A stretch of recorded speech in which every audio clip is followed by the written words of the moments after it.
A fresh breeze was blowing through the open window, and soft sunlight was falling when he woke up. He looked out the window and saw the familiar outlines of the royal palace. Then, the boy realized that he was in the game he had played 3 years ago. Archon's Heroic Adventure. That was what it was called. It included various dangers that arose within the walls of the academy and endless incidents. Floods, fires, and other disasters constantly befell the player. In the end, there was even the end of the world. It was a very large-scale story. But everything will be fine, because the main character will take care of everything, the guy thought. After all, in this world he is just a minor character, Corvin. A simple bot, whose peasant the hero saves in the initial quest. If everything goes as in the game, there won't be any problems, Corvin thought, and went out to look around. He wanted to take a look at the main character, a happy Korean who will soon become rich and famous in this game. When Corvin found the starting point, a strange man was already sitting there talking nonsense about potatoes and sweet soda. Of course, in the game world, there were no such things that would give away a stranger as a time traveler. The guy jumped up from his seat like a madman and shouted that he would live for himself. Corvin grabbed his hand and supported him. The main character was not played by a bot, he realized, but by a real time traveler. Corwin joined Peter as part of the hero's retinue, and there was little difference between them. The difference is that Peter had the privilege of being a game character. That same status window, which in terms of design is almost more complicated than the entire game. But the problem was that Peter had not played this game before. But Corvin could help with this. He went through the whole game, and Peter was able to figure out thanks to him what to pump first. Corvin used to be a pro in Arkan's game. He unlocked all the story endings. An assistant like him was an invaluable asset, he thought. While Corvin was chatting happily, he didn't notice how the monster dog rushed at him. Hearing the growl, Corvin turned around in alarm but did not have time to react. Because Peter was faster, he summoned magic and killed the monster. Turning to Corwin, he asked if he was okay. There was no fear or excitement on Peter's face, typical of newcomers. Corvin dealt with the rest of the monsters with his spear. He knew everything about the game, and Peter had a player status window. They were a great duo to get through this game without much effort. Corvin believed that with Peter they could save many people and even the whole world, and then return to Earth. After a difficult fight, Peter handed him a bottle. It contained a good elixir. Corvin was surprised. He was generally satisfied with everything, but there were some things that were disappointing. The hero's retinue consisted only of sweaty men, and this was strange. The charm of this game was that it had fantastic action and rich fan service, with dating sim functionality for nerds. Peter didn't communicate with the girls. He only accepted them into the team for quests, but at the moment only guys remained in the ranks. Corvin asked thoughtfully why their team consisted only of handsome guys, too well-groomed for a military campaign. He should have realized this back when the Sword Emperor's granddaughter died on her way to the opening ceremony, or when Marietta went missing. Mysterious murders and disappearances haunted them, and the plot deviated greatly from the original story. But what was more important was Peter's own strange train of thought. His real personality, which he carefully hid behind a mask of benevolence, was worth doubting even then. He found a strange place and couldn't believe his eyes. Marietta Dan, one of the heroines of the game, but neither Corwin nor Peter met her, since she disappeared, but now he saw her staff. Corwin followed Peter because he kept disappearing every night and found this place hidden underground. It was a hall, a secret storage room for the hero's inventory. Here lay Odashi, Alicia's sword, which had gone missing after her disappearance. Here were all the items of the characters who had disappeared during the game, but one thing horrified Corvin with its cruelty. In front of him was Marie, chained in a flask, like an exhibit in a cabinet of curiosities, filled with formalin. The beauty's exhausted face, swollen from the water, looked eerie through the thick glass of the flask. While Corvin was trying to get his thoughts in order, Peter appeared in the evidence room. He asked him in a gloomy voice why he was here. Corvin was angry because Peter told him that he had gone after Marie and lost her, to which the killer indifferently replied that she was still a demon. Demon blood shouldn't go to waste, and Peter said he was just using it effectively. He added that Corvin himself had drunk quite a bit of it, which stunned him. Corvin remembered the elixir that was given to him after a difficult battle. He fell to the floor with nausea, and Peter said that he had spent a whole month trying to catch her, setting traps in the forest. Corvin could only wonder why, he repeated over and over again, gritting his teeth. Peter responded coldly. All for the sake of speedy progress in the game, the path that Corvin chose was too tiring. In the killer's opinion, he recruited too many weaklings and tried to save everyone, not kill the idiots, and save those who are of no use. Peter's methods were far more effective, unconstrained by morality, and so he declared himself better than him in this game. And then Corvin realized that he had been lied to from the very beginning. Peter was not a newbie. He asked the scoundrel how much was on his conscience. With the face of a complete sociopath, Peter estimated that he was 3 souls short of 100,000. And then Corvin realized that he was not a human being. He grabbed him and called him a monster. But Peter did not admit guilt. For him, everyone was a gamebot. Besides, Corvin himself had killed quite a few. But the secondary character was outraged, because he only killed bad guys who wanted to destroy the world. If Peter was so obsessed with efficiency, then why did he need Odashi's sword since he was a mage? Corvin asked and pinned the maniac to the wall. Elixirs could also be obtained from the status window without causing any mischief with the farm, Corvin said. He screamed that the scoundrel simply needed a bag of sand for his sick inclinations. But the main character couldn't stand this anymore and smashed his head against the wall in one go. Corvin nearly passed out, sliding down the wall with a broken head. Peter, in the voice of a maniac, answered him that after everything he had done for him, Corvin could not speak to him like that. His thoughts were only about Corvin, because he should have been his world, but instead, he did nothing but look at women. And Peter declared with a wild look in his eyes that he would not tolerate this any longer. The flood of delirium that fell upon him made Corvin even forget about the pain. They had been together for almost 200 levels. Why only now this psycho decided to change the genre?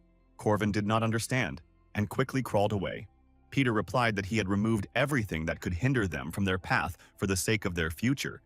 And then it finally dawned on Corwin why there were only guys on the team. Peter said not to pay attention to the others, they were just for show because he was the only one who mattered. Corvin didn't let him finish. The last thing he needed was a confession from the guy and punched Peter in the teeth. And he ran away. Peter scared him to death. Just think, Corvin didn't even have a girlfriend yet. But then he was grabbed by the dark tentacles of the main character. Corvin screamed in despair. He definitely didn't like this genre. Peter grinned an unhealthy smile and said that he couldn't escape. He would be with him forever. In this fake world, Corvin was the only real one for him. But Corvin didn't listen. The crazy scoundrel irritated him terribly. The magician sealed him in a snares and said that soon everything would end. He went to fight the main villain and promised that they would be together forever. The final episode had begun, Corwin noticed, lying as if on the bank of a river, waiting for Peter to defeat the final boss. He didn't know what would happen to him after that, but he received notification that the mission had failed. Corvin woke up in his bed, breathing heavily, as if he had had a terrible nightmare. It was the same spawn point where he appeared last time, as if those 3 years he spent with the sick scoundrel he had to kill had never happened. During a mission to subdue a water monster, the dam was destroyed and the village below was washed away by the flood. Thousands of monsters and humans died that day, creating a horrific scene of destruction. But Peter was then beside himself with joy, so much so that he even cried out. At the time, Corvin couldn't understand this crazy laughter and attributed it to stress and fatigue. But now he realized that even if countless people died, Peter always thought about his own benefit. A real devil who killed 100,000 people by his own admission. He had to stop Peter, Corwin decided. They were both level 5 homeless now, and all the items could be obtained at the academy. Therefore, after entering there, Peter will become much stronger. He hasn't become a monster yet, but who knows how quickly that will happen. The entrance ceremony was supposed to take place in 5 days, so Corwin ran as fast as he could. Now was the only chance to kill Peter. He reached the place of the training quest. Then the carriage that was heading to the academy broke down, and it was necessary to protect it from the monsters in the forest until it was repaired. The knight killed the horned rabbit, and his companion praised his skills. Peter did well too and deserved praise. He was still pretending to be good. The coachman told them that he had fixed everything, and they could return. The security was quite good. Everyone wanted to get out of the damned forest as quickly as possible. When they heard a terrible howl behind them, they turned around anxiously. The knight saw a log flying at them and pushed his partner aside. They miraculously managed to avoid serious injuries, and the knights grabbed their swords again. A second-level monster, a werewolf, appeared in front of them. The horned monster roared shrilly throughout the forest, announcing its presence. Corvin realized that the quest had already begun. Even though he ran as fast as he could, he didn't make it to the very beginning. He didn't have enough time to prepare, and the monster quickly dealt with the carriage guards. Corvin regretted not saving these poor fellows, even though they were mobs. The guards shouted at Peter to run to the carriage and save himself while he bought time. But Peter shouted to his fellow travelers to leave, and he himself decided to stay. The girl called out to him, but Peter was playing the hero and said that he could not leave the knight. But when he ran up to him, the werewolf had already dealt with the swordsman. Corvin waited. He had to make sure that Peter was the same person as before. He could be an ordinary hero, or he could be as obsessed with the game as he is. The monster ran towards the hero, its stinking mouth open. It was huge. Luckily for Peter, he was saved by a female fellow traveler. She slashed at the monster with a sword, but it covered itself with its paw. Then, the agile swordswoman landed next to Peter, covering him. The second daughter of the Arden family, who wields Odashi, one of the 6 royal swords. She was the most influential member of the heroes group and a prominent character, Alicia Arden. But instead of gratitude, she received a stab in the back from a crazy scoundrel. Corvin realized that without any doubt, it was that same Peter who stood before him. Alicia recoiled in pain. She didn't understand why she was attacked and was stunned. Her vision blurred, and the scoundrel told her, "I'm sorry, my hand just slipped." What's worse, the monster in front of the wounded swordswoman hasn't gone anywhere. The monster did not change its target and attacked Alicia. If the girl dies now, Peter will take her sword. Even after being wounded by a poisoned blade, the girl resisted. She still tried to gather her courage and fight. Alicia remembered everything she had been taught, and her concentration became limitless. With only her and her enemy in front of her, the girl unleashed her hidden power. Peter realized that at this rate she could kill the werewolf herself, and he couldn't allow that. The maniac threw a dagger at her at the moment when she was supposed to attack the monster. The swordswoman's reaction was enough to repel the sudden and vile attack. But she was distracted and lost precious seconds to repel the monster's attack. His jaws clamped down on her narrow waist, and with a final blow, Alicia pierced the monster's skull. The monster died without ever unclenching its fangs, which pierced the girl's fragile body. She asked Peter, barely breathing, why he was doing this. But the scoundrel did not listen. He pulled out his sword and raised it above his head, exulting at having received the trophy. This sword could only be used with a certain skill, but Peter could figure that out later. However, the issue of experience could have been resolved by killing the bot, Peter said and grinned devilishly. He raised his hand with the sword over the unfortunate girl who was bleeding in the monster's mouth. Peter took his time, stretching out the moment and enjoying it. But at that moment, a small bag flew at the maniac's head, and fine dust fell out of it from the impact. Peter instinctively covered himself with his hands and coughed from the thick dust. He started shouting at the person who did it to come out immediately. The situation was completely unexpected for him. Horned monsters, white rabbits jumped out of the forest. The mushrooms whose pollen Corwin had stained Peter with were the monster's favorite delicacy. Now to them he smelled like a delicious piece of fresh meat with seasoning. Even though these were weak mobs, there were a lot of them and everyone wanted to grab their piece. Luckily, Alicia was still alive. Corvin pulled her away from the battlefield and the monsters. Then, using a knife, he pulled out the werewolf's long, sharp fangs from his mouth. But while he was fiddling with them, Peter appeared from behind and asked him who he was. Corvin noted that killing 3 horned rabbits in a minute was not bad, because Odashi was a good sword. Peter was stunned when he recognized him as Corwin, a character from the initial quests. He asked how Corwin had ended up there, and Corwin thought that perhaps Peter had lost his memories. It was only for the best. Corvin replied that if he held the sword like that, he would sooner cut off his own hand. Peter looked at his hand like a fool, but at that moment, Corwin threw dirt right in his face. Then Peter began to swing his Odashi randomly, hoping to hit him. The villain was still fast, albeit clumsy. In physical strength, Peter was superior to Corwin, so Corwin had no choice. He waited for the moment and swung his fang, almost catching the jugular artery.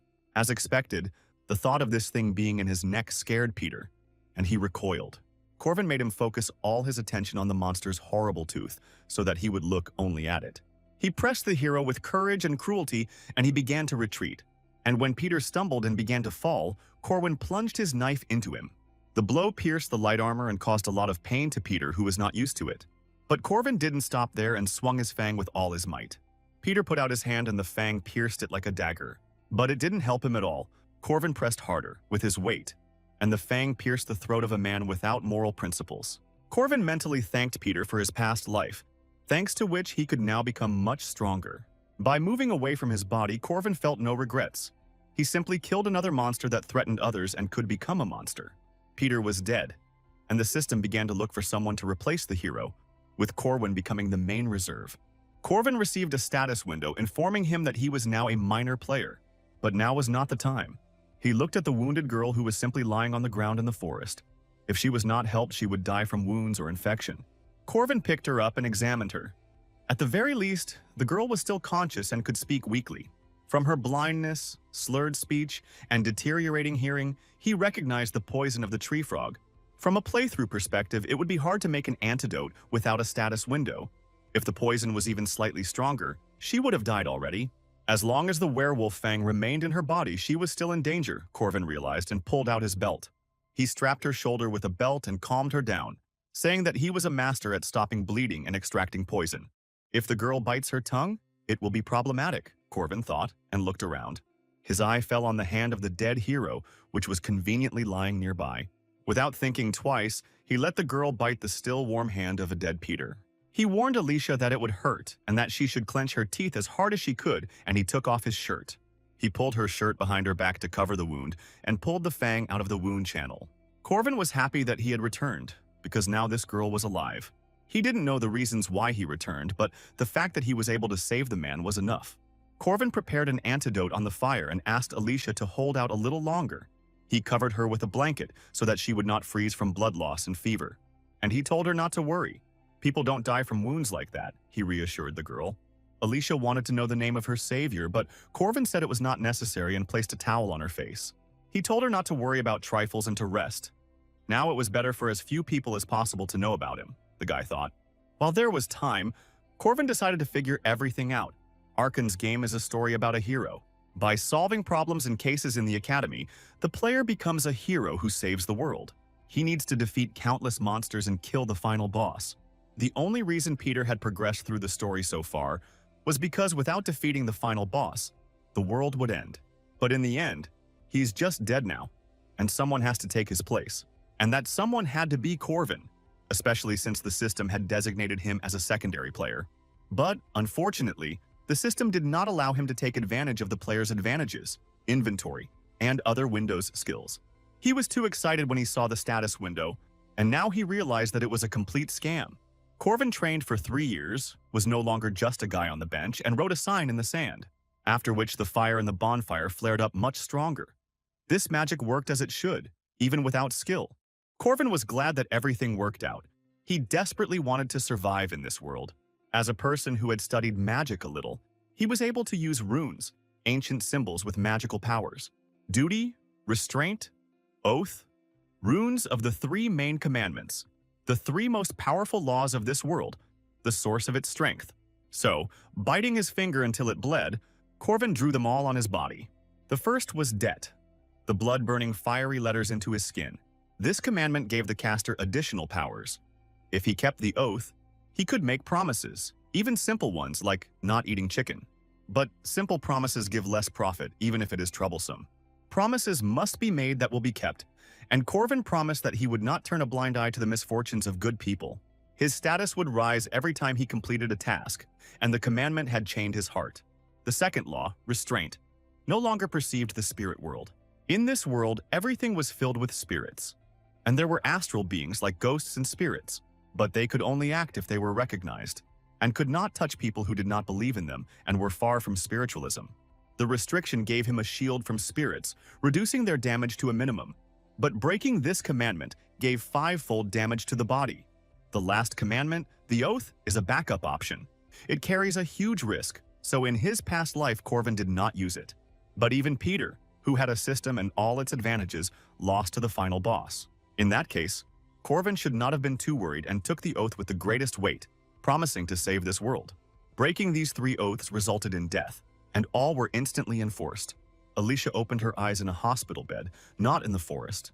She rose from the bed but winced, her wounds still hurting. Alicia asked where she was, and her sister said that she was in the Merkaba hospital. The guard who brought her here had just left. The swordswoman turned around to find the things she was wearing. Among them was the belt of her savior, for it was in her blood. The first thing the girl asked was to tell her if there was a place where she could buy honey candies. She felt much better.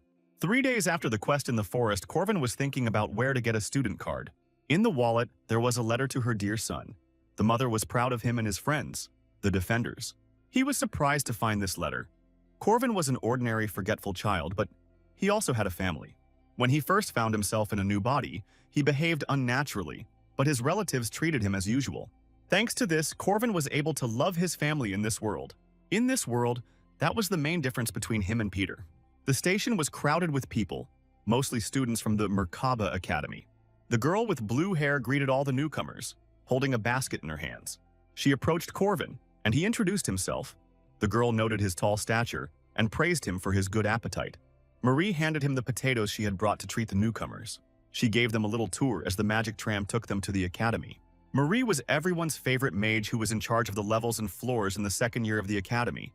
Life went on. Marie has many difficulties to go through. In the future, she is the final boss of the first level. She handed out potatoes to everyone when they got there and waved goodbye. The main hall of the academy was stunning in its scope and luxury, because the magic of space expansion worked on its ceiling. Suddenly, the hall disappeared and they found themselves in another space. Many of the students panicked, but not Corvin. He heard a powerful voice that made everyone shudder and said that the students of the academy should not panic over such trifles. The voice of Old Hamd, Corvin recognized. He always acted the same, just moving them to the training camp. As in the legend where people fought against the evil tribe, the best weapons were those who studied at the Merkaba Academy. A curly-haired man appeared and introduced himself as Fred. He was in charge of welcoming the students this year. Corvin chuckled. He hadn't seen the dean of the nightly faculty for a long time. He said that everyone should have received a certificate. Professor Ferda was irritated by the fact that they thought they were better than they actually were. But he still decided to look at them, and a screen lit up in front of each one. There, Corvin could see his stats. They looked boring. All of them were low level or worse. Their overall level was designated by a number from 1 to 6, where 1 was the highest rank of power. The academy had a restriction on admission, and Corvin was at the very bottom of the list with his rank. Fred wished them luck in the battle and smirked. He enjoyed weeding out the weaklings. The next moment, magic worked, transporting them to another place. The professor immediately recognized the uncut diamonds among the students. The lady in the hat told Fred that there was no point in comparing first and second level students, and that they should wait until everyone was accepted. She noticed the swordmaster's granddaughter, Alicia, among the students, the druid Eulalie, the sword-wielding mercenary Draco Varsky, the golem caster Cornelius. Standing apart from them was the only girl of the first level, the demigoddess of heaven, Yaksha, in a monastic robe, and her name was Helen. Then her gaze slid towards the less newcomers, and she was indignant that the director was accepting such people. Another gray-haired professor agreed with her. In his opinion, even the 5th level looked bad. He wanted to quickly remove the weak ones and start.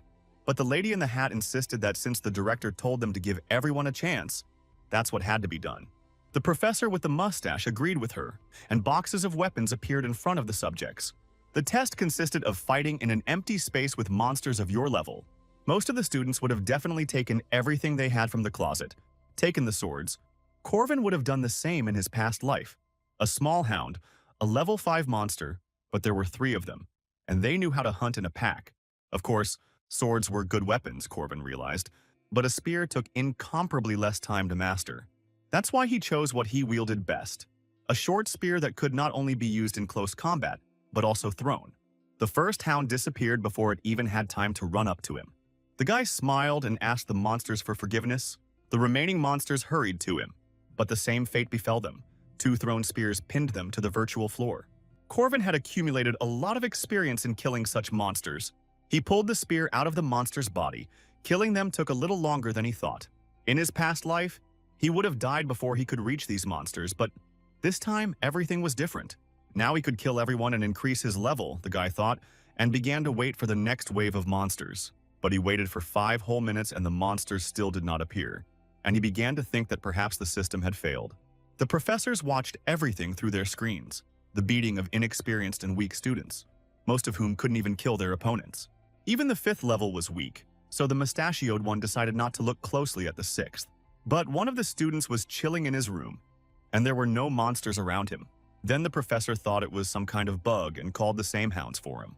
All these students were such pathetic nobodies in the eyes of the professor that he did not want to waste his time on them. The first ones who passed the test appeared, who killed their monsters in a minute, of course. He did not see how Corvin dealt with his enemies twice already. The 3rd level would need a couple more minutes, and he turned his gaze back to the 5th and 6th. But the little rascal was idle again, to the professor's greater indignation, and he thought that there had been a glitch. Another colleague recalled that Madame Josephine's instruments never failed, so there could be no mistake. The mustachioed man's colleague immediately understood what was going on, because he didn't even see how the monsters were summoned. Enraged, The mustachioed man again called the same unfortunate hounds, and now it was Corvin's turn to get irritated. He had no intention of training the dogs and loaded 3 short spears at once. Throwing them all at once, he hit 3 targets as soon as they appeared. The whole thing took 7 seconds, a result that stunned the professors. So they called Fred's colleague to come and take a look, the dean of the Knight's faculty. On the 3rd level, a kid named Jaeger completed the test in 3 minutes, 30 seconds. Fred told them his best time. The professors guessed from his spearmanship that Corvin was the son of a hunter and summoned a whole 4th level boar for him. The little boar didn't even have time to grunt before he was sent to the barbecue. Then, in the heat of the moment, they threw Corvin an owlbear, a 3rd level monster. It was a ferocious predator, striking with powerful paws. Diving under the blow, Corvin approached. He struck the monster in the side but was forced to dodge the furious blows again. Then Corvin used the Kanez rune, the 6th sign of the runic alphabet, and the owl was engulfed in hellish flames. Corvin surprised everyone who watched him with his skills. But the owlbear was not so easy to defeat, and the fire only made him angrier. Corvin realized that his magic was of little use yet. But while the monster was fighting the fire, he did not follow its movements, and Corvin was able to attack it from above, putting all his strength into the spear. One of the professors realized that he was definitely not a regular level 6, and even regretted that the monsters on this test were not higher than level 3. For the first time in a long time, he saw a guy who was interesting to look at. After this, they could only summon a 5th level evil spirit. Corvin realized that someone had been summoned, but he could not see or hear it, meaning it was a spirit with which he could not interact. He waited a full minute to check his guesses. This means that it was definitely activated, and all preparations were completed. At this point, the satisfied guy announced that he gave up and raised his hand. The mustachioed professor was surprised that Corvin simply retreated and let all the spirits through and updated his monster killing records. And then it dawned on the professor that this child had just praised him for a job well done. After the test, Corvin joined the rest of the students who had passed the test who had gathered in the hall. He listened to their conversations in passing. Everyone was sharing their impressions of the fights. One guy who looked like the boss of the gym stood out among them and was clearly proud of himself. His name was Jaeger. At the very beginning, the bully started a fight, for which he was killed by Peter in his past life. Jaeger is an arrogant, violent bully, but that was normal for his age. He openly mocked the weaklings of the 5th level who managed to lose to dogs. The bespectacled guy among them was named Lark. In the last download, he never overcame his inferiority complex. He suffered the same fate as Jaeger. The director took the microphone and asked for their attention. He informed them that Eric Assad was calling him. He told them that they were all sent to the academy to gain experience, although some were already good. Kassad told them that he could not guarantee that they would get what they wanted at the end of the training, but he hoped that everyone would find their own path. After his inspiring speech, Jaeger was looking for someone to pick on, and his eyes fell on the bespectacled man with the book, Lark. He approached the weakling and asked him what level he was, and the timid boy replied that he was level 5. The big guy immediately started to bully the skinny guy because he couldn't defeat the dog, and Corvin noticed this. He intervened and grabbed the buffalo by the neck. Jaeger immediately asked him who he was, but Corvin turned his gaze to the cool tattoos that Jaeger had everywhere, the one on his back signifying his blood type. Jaeger liked the fact that Corvin was in the know and said that his mother was a tattoo artist and all this was her work. Even though Corvin already knew all of his tattoos, he decided to ask to distract the bully even more. In the last upload, 3 years ago, Jaeger's mother came to the academy to look for her son.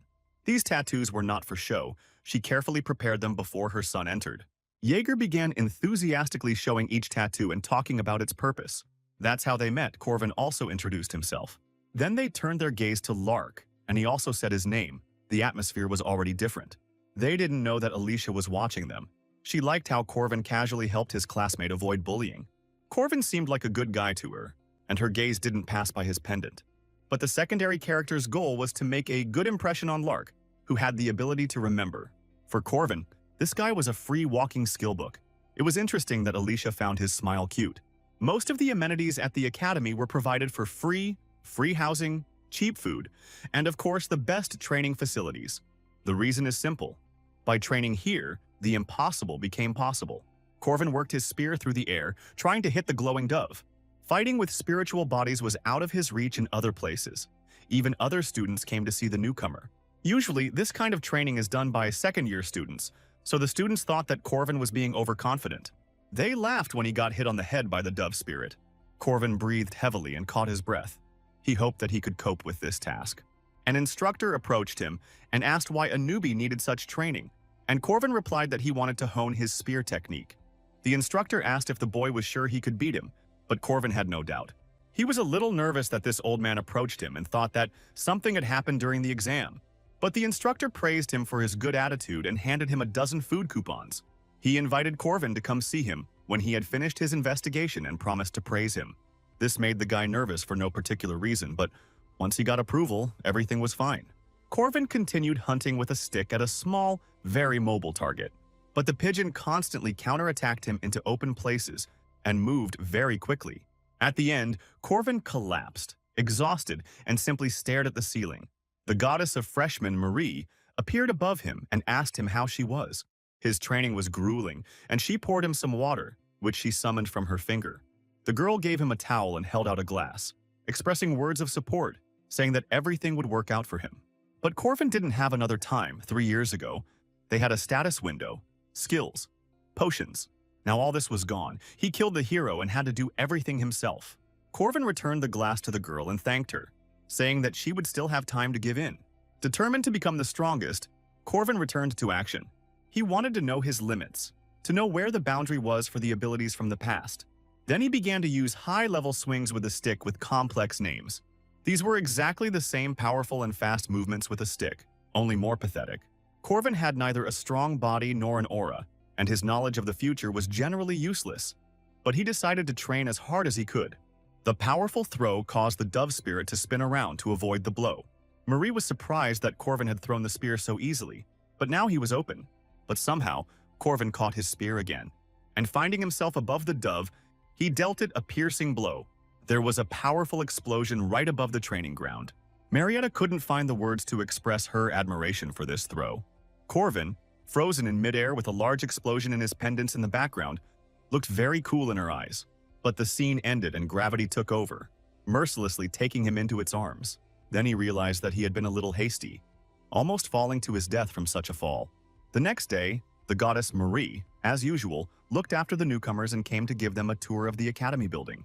Corvin chewed on a sweet potato and thought about his own things. First of all, he needed to become stronger. And there was only one way to do this without Peter's potions. The commandments are not to close your eyes to the problems of others, the guy thought, and looked at the bespectacled man. He greeted him first and suggested having lunch together. And at the same time, let's chat a little about grimoires, said Corvin, causing Lark's pupils to dilate sharply. A grimoire is, simply put, a book of skills, a powerful artifact that gives magic or abilities when read normally. The library was huge, like the academy itself. It stored all the books and knowledge of mankind. Of course, Corvin was of little interest to this, since the grimoires were also located here. The tree was best hidden in the forest, he said, and Lark reminded Corwin to keep his promise later. And Corwin answered affirmatively that as soon as all the conditions were met, Lark would receive the skill book. Lark is a bee, a model student who memorized all types of magic and transferred them to his spell book. Of course, it is difficult to use them all. His mana level is low, and Lark will not show high results thanks to the theory. With grimoires, everything was different. Corwin threw the book on the floor. Lark told him to stop fooling around, but at that moment a secret door opened. Without thinking twice, Corvin rushed into the passage and Lair hurried after him. Corvin warned the bespectacled man that it was time for a promise. He agreed and extended his hand. Corvin needed help to drive away the evil spirits, and when Lark asked what to do, Corvin hit him in the jaw with his right. He grinned devilishly because help was starting right now. First of all, Corvin came here to help Lark and complete a special quest. He wanted to catch the evil spirits and get the fragment. But there was a small problem, Corvin thought, as the evil spirit Sebastian approached him. For Corvin, this quest was almost impossible to accomplish because of the commandment. And Duke Sebastian was particularly vicious and was a difficult opponent. Sebastian attacked him with his magic. The magical blades flew at Corvin. The Grand Duke has ruled the South for 800 years. Most players will die at his first attack. But not Corvin. He just stood there, and the magic shots just flew past. All the attacks of the dead Duke simply didn't work with him, as if they didn't exist. This phenomenon had a downside. Corvin could not defeat the Duke either, so he turned to the Duke in the void and asked forgiveness from the angry spirit for not seeing him. He suggested using Lark's body, and the spirit thought about it. In this world, there are indicators. These are substances that transform people into half-humans, like vampires and werewolves. One day, Duke Sebastian awoke as a vampire and killed his servant. He tried to suppress his instincts, but he couldn't, and he became afraid that he would kill his wife and daughter. That's why he sent his entire family and servants out of the castle and locked himself within its walls. To avoid becoming a bloody monster, he used magic and sealed himself in a book, in this very grimoire that lies in the library. Lark screamed as the demon took over his body and even transformed. Having taken possession of the body, the spirit immediately rushed at Corvin, like a madman. The second reason he took Lark with him was because, while possessed, he could use his powers to the maximum. Model student Lark swung, but Corvin easily dodged. In Arkan's heroic game, this model student has the lowest strength skills. Although it was a pity to calm the guy down by force, it was the only way to complete the quest with the Duke. If Corvin were to kill Lark now, he would be able to receive the highest awards, the Duke's cloak and the vampire armor. Peter used all of these, and they played a big role in future quests. But Corvin was not like that, so he asked the Duke if he wanted to know about his wife and daughter, and also what kind of lives they lived after his voluntary imprisonment. And then Corvin told him many stories, how his wife had died after leaving the castle, and what an amazing traveler his daughter had become. Corvin smiled at the interest on the Duke's face. As a man with a family, he wanted Sebastian's soul to find peace. The Duke calmed down, thanked him for the story, apologized for attacking. Corvin replied that nothing had happened, Lark wouldn't have hit him hard anyway. Before the Duke disappeared, they had a long conversation, and as a reward, Corvin received the ashes of Sebastian's soul and a grimoire with a regeneration skill. Persistent regeneration was Peter's ability, but Corwin didn't know how well it worked because he rarely got injured. Lark came to his senses and Corwin told him not to strain himself because he was possessed by a spirit. The guy touched his face and asked if the pain in his chin was also a consequence of possession, to which Corvin answered reluctantly. He quickly changed the subject and gave the diligent student his reward, a grimoire. The boy was overjoyed and couldn't believe he had received such a valuable item. By nature, he loved new knowledge, and Corvin just wanted to see the boy's happy face. For fulfilling his oath of duty, Corvin received a reward, and a very generous one, for he had calmed the Duke's soul. He considered it compensation for not being able to level up properly in the system. But even so, the reward was quite generous. Marie again handed out potatoes to the newcomers who came to practice. No one refused. She approached Corvin, who was also going to train with the spiritual doves today. Smiling, the girl said that she believed in him and would support him. The envious guys expressed their contempt and indignation.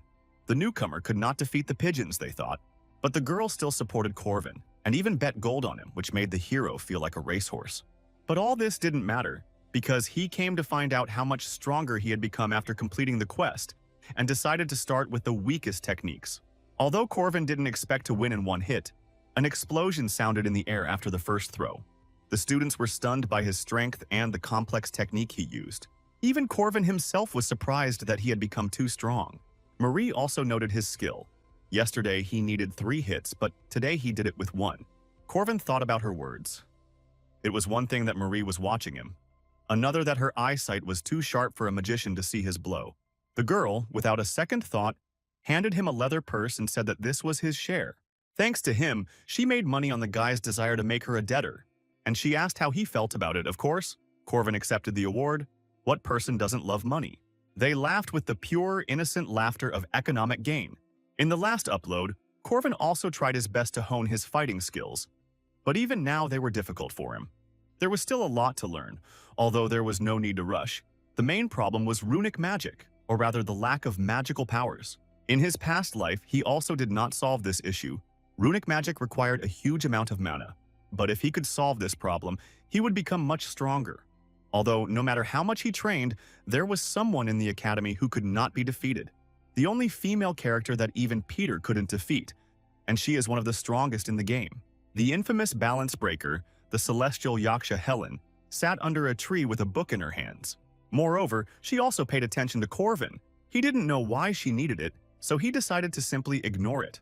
It was a bomb he couldn't handle, Corwin thought when Helen said he was united. She also said that he was not the owner of the body, and Corvin was dumbfounded when he realized that she might know. Helen was a living corpse, in whose body the souls of a human and a monster were combined. She was on the verge of life and death. Because she could see the color of his soul, Helen asked what it was like to absorb and destroy the original soul. But Corvin answered almost without thinking. He was not hiding anything, and said that he did not know the answer. In the past, he worried a lot about this, whether they were really different people from the original, their memories merged, and it was difficult to understand who the real one was. But all this was meaningless. Whoever he was, he remained himself. Of course, for Helen, everything was different, because the original still lived in her body. The girl told him that he was not the real owner of this body, but just a thief. He told her about his neighbor. His name was Bruce, and he turned into a green giant when he was angry. But the funniest thing is that this man's two personalities hated each other, although both were good at different things. The new soul, or the original, they are both different and can coexist. It was not their will, and there is no sin in being born in the same body. Corvin's words touched her to the quick, and Helen replied that there are those whose birth is a sin in this world. Corvin thought that it was just like that now, but he didn't say anything out loud. He left her alone, simply saying goodbye. The next day, Corvin arrived at the southern part of the academy. There was one reason why he left the dorm before the birds started chirping: the task board. Big and small tasks helped prepare for the main quests. These tasks were important for his progress. But Corvin's goal was not to level up, so he shouldn't push himself to do difficult things, but just check a few things. And yet, there was another man who also could not sleep, and he was inquisitively studying the board. Corvin reflected that he really didn't know Alicia very well. In the last download, Peter had cut her open like a deer. He greeted the girl, and she bowed back. Alicia was in second place at the academy, which meant she wasn't interested in experience at all. The girl admitted that she needed money. The support fund was not of sufficient level. Corvin was surprised, and Alicia said that the fund refused her because her family's income was low. It was like his own school, Corvin thought, where they didn't help poor kids either. Her parents were proponents of permissiveness, so Alicia had to earn the bare minimum herself. Corvin decided to help her with advice and offered to take on the task of a sentry. The pay for it was not bad. Alicia saw that there was a need for up to 3 people and invited him to join, but Corvin refused. He had other plans. It was his weekend. He wanted to get everything done quickly and relax. The first task was to find a cat named Butterfly. Experience and payment were not important to him, since his goal was the commandment. If you find and save a butterfly that almost died from monsters, you will save the owners from the grief of losing their pet. And as a result, he received 5 points to his characteristic points, which were divided equally. The commandment is active, which means even simple tasks will bring him great benefit. Corvin laughed, which frightened the girl. He walked around the city and collected all the easy quests. The glasses were his charm, which he could only obtain through the commandment system. But then he remembered that the mission was more important than the points. He even left a note before leaving. In his hut, the master cook was indignant after yet another failure. He made a sauce from more than 10 ingredients, including carrots and garlic, but never achieved a result that would make even cold chicken taste good. When a random guest advised to simply add starch syrup and the problem would be solved. At this point, he said goodbye to the cook, which even made him think he was crazy. Who in their right mind would do such a thing, the old man thought. But he followed the instructions anyway. When Corvin had already left, a cry of Eureka was heard in the hut, and the guy was happy, because in this world there is no way without tasty chicken. And even for such help he received points from the system, although he was pursuing personal interests. This was simply wonderful news for him, and Corvin screamed like a madman again. One girl in chains and with a book watched his crazy adventures. A professor in a hat appeared behind her. Although Helen could go out into the city, she still had to ask permission. The girl said nothing. She remembered the words of the strange guy that there is no sin in being born. Her life was completely different, and she was told the opposite. That's why she walked thoughtfully along the rooftops and looked at people. It was time to evaluate the first years, and they were taken out to the academy's hunting grounds to test their survival skills. The task was to reach the hut on the other side of the forest. The main thing is not to remove the bandages on the shoulder. They can be returned in the hut. Depending on the time spent on completing the game, they will receive points which can be exchanged for a prize. Corvin looked at the participants and noted that Helen was not there, which was logical because she would break the balance of the entire competition. Alicia approached him and thanked him for helping her choose the task. She was able to earn money. Corvin treated her to a candy that he supposedly took for his sister. But they were too sweet. Of course, Alicia couldn't resist because they were her favorite. At that moment, the professor in the hat struck her whip and announced the beginning of the test. Corvin had seen many mages, but the only spatial mage of that level was Madame Josephine. The Great Witch moved them to random locations at the starting points of this rat race. As soon as the test began, someone already started fighting in the bushes, Corvin heard. They were in a hunting ground, a difficult terrain even for a pro, and they had to survive a battle royale for the headbands. But he didn't need these weaklings, so Corvin ran on. The most dangerous one right now was Alicia, and since Helen wasn't here, once he defeated the swordswoman, the rest would be nothing to him. On the candy he gave her, Corvin had carved a tracking rune, and it would help them meet again, he chuckled. With a mad face, Corvin ran through the forest, pushing through the undergrowth with his spear and blocking Alicia. Josephine told the director that she would also go into the forest because it was better to be on the alert.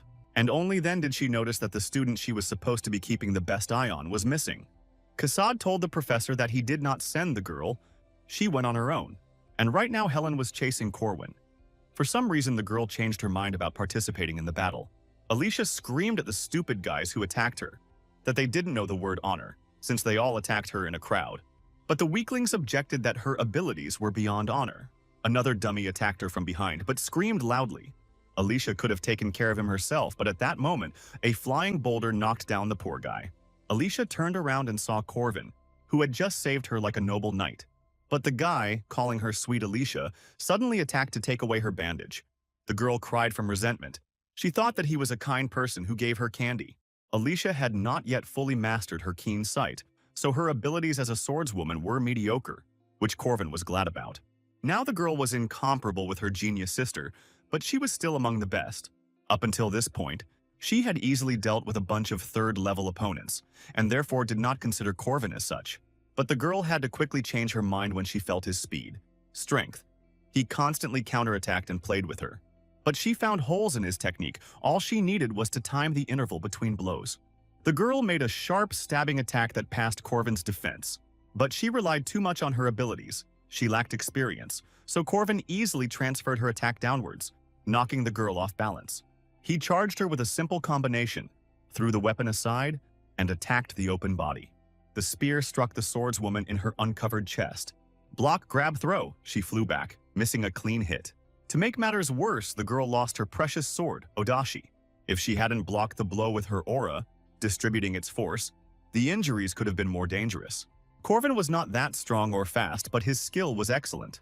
Alicia didn't understand what kind of monster was in front of her, who said that he was only level 6. Since the girl was completely defeated and surrendered, Corvin took her bandage. He grabbed it with his teeth when he was nearly destroyed by a thrown heavy sword. It was a magic sword, 4 times heavier than normal steel. The strike would be effective even against boss-level monsters. The swordsman returned his projectile back to his hand and told him to put the bandage down and leave. It was Draco, a troublesome warrior Corwin didn't want to face. Even after defeating many students and monsters, he was not tired at all, and was not even injured. This warrior was clearly different from Alicia. But what could he do since they had met? There was no point in fighting him, so Corvin simply ran away. But Draco only became more angry. He clearly saw the bandage in Corvin's teeth and began to pursue him. On top of that, Alicia for some reason ran after him, saying that she didn't want to die, and still didn't know where to go. There was no point in fighting. He needed to get to the hut and exchange it there, Corvin thought. But his path was blocked by a red-haired boy and his stone golem. Cornelius smugly demanded that Corvinus give him the bandages. Now they were cut off from the exit from the forest that led to the cabin. Corvin found himself between a tiger and a lion. He wanted to avoid a fight, but now he got 2 rivals at once. Alicia was surprised that even in this situation, Corvin was going to fight 2 at once. He couldn't avoid the fight anyway, so he decided to meet them head-on. And so he became the first to come to the house, and brought 3 bandages at once. The manager of the exchange shop praised him for the 3 bandages. Corvin said that he was just lucky and told how it happened. He intercepted Draco's sword before it reached its maximum strength, using telekinesis to grip the ground more firmly. The swords that he was unable to reflect passed him by, and were directed at Cornelius's golem. And then he hid behind Draco's back to protect himself from his counterattack.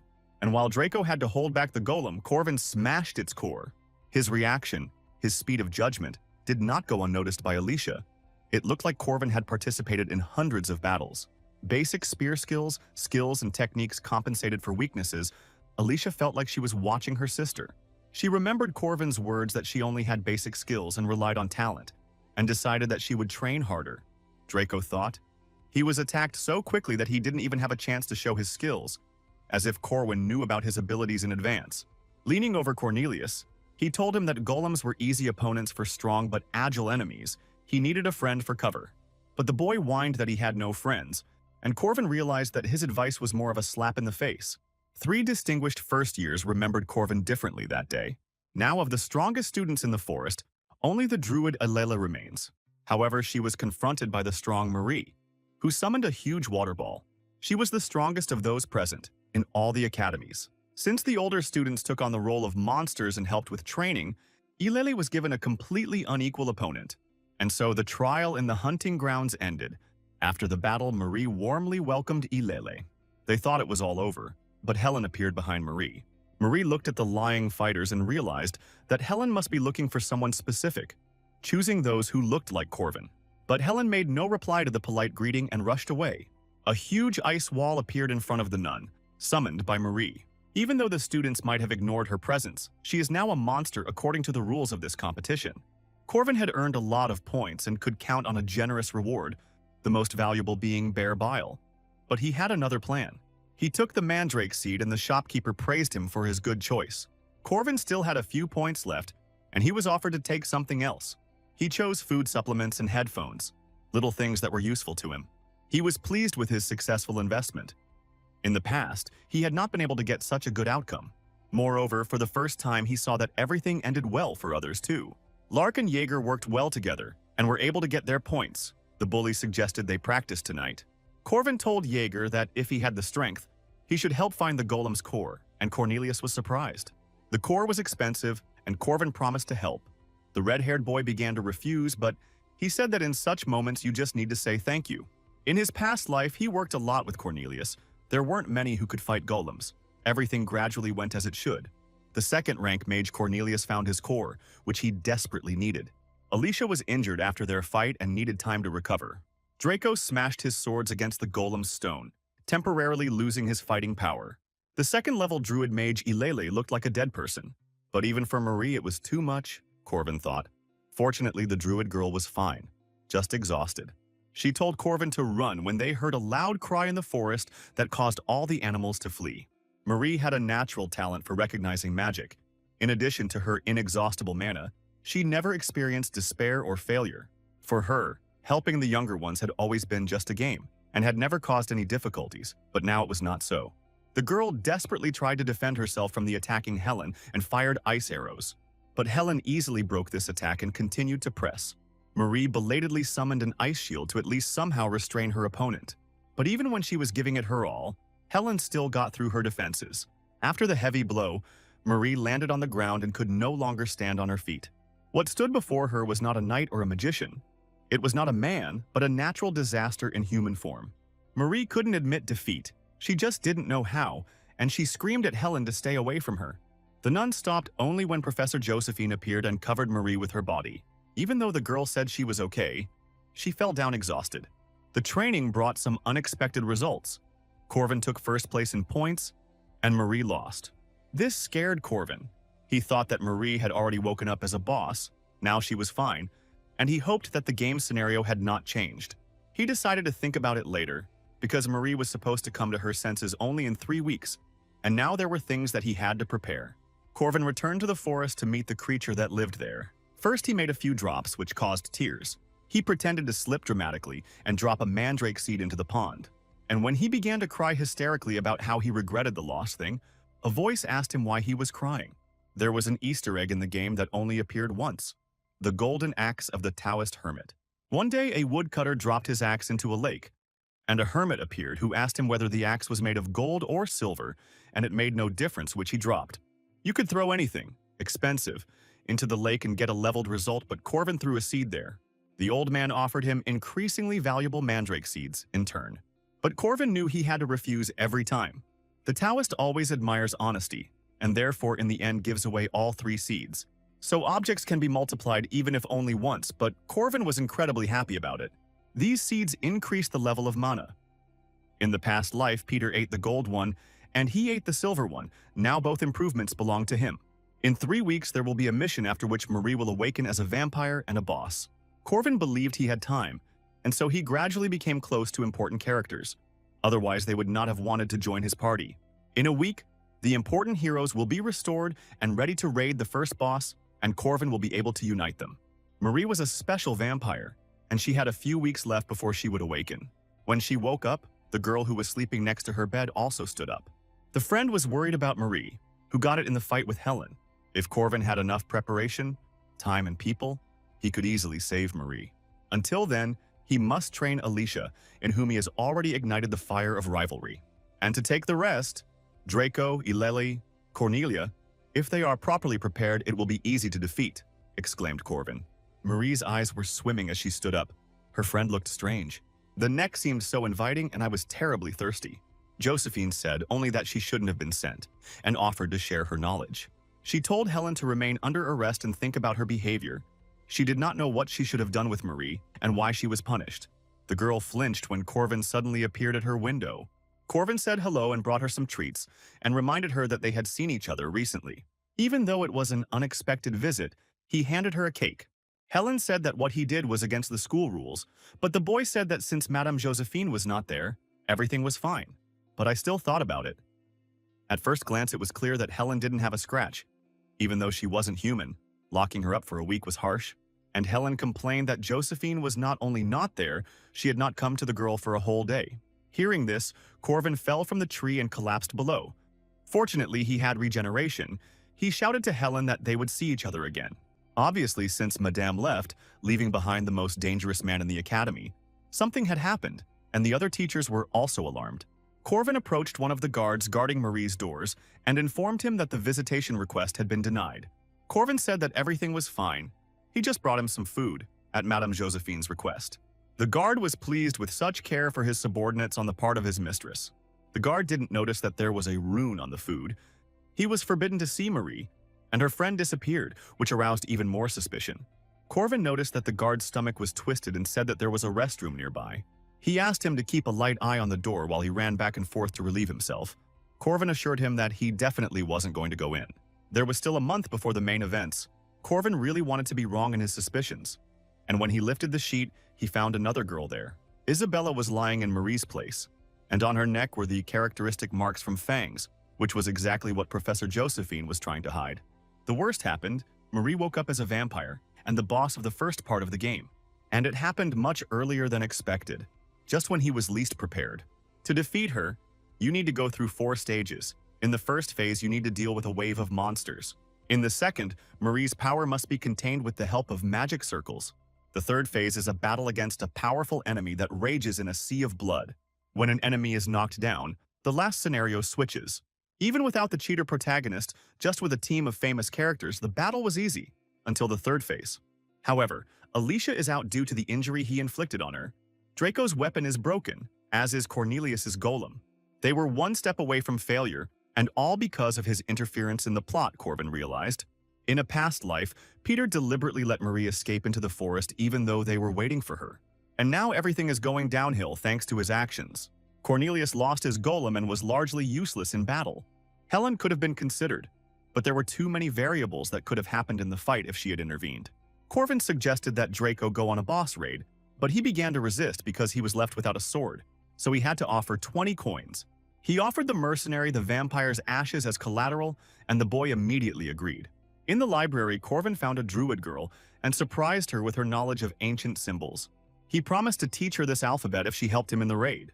Ileli also quickly agreed because for her, it was comparable to the ancient heritage of the family that had been lost.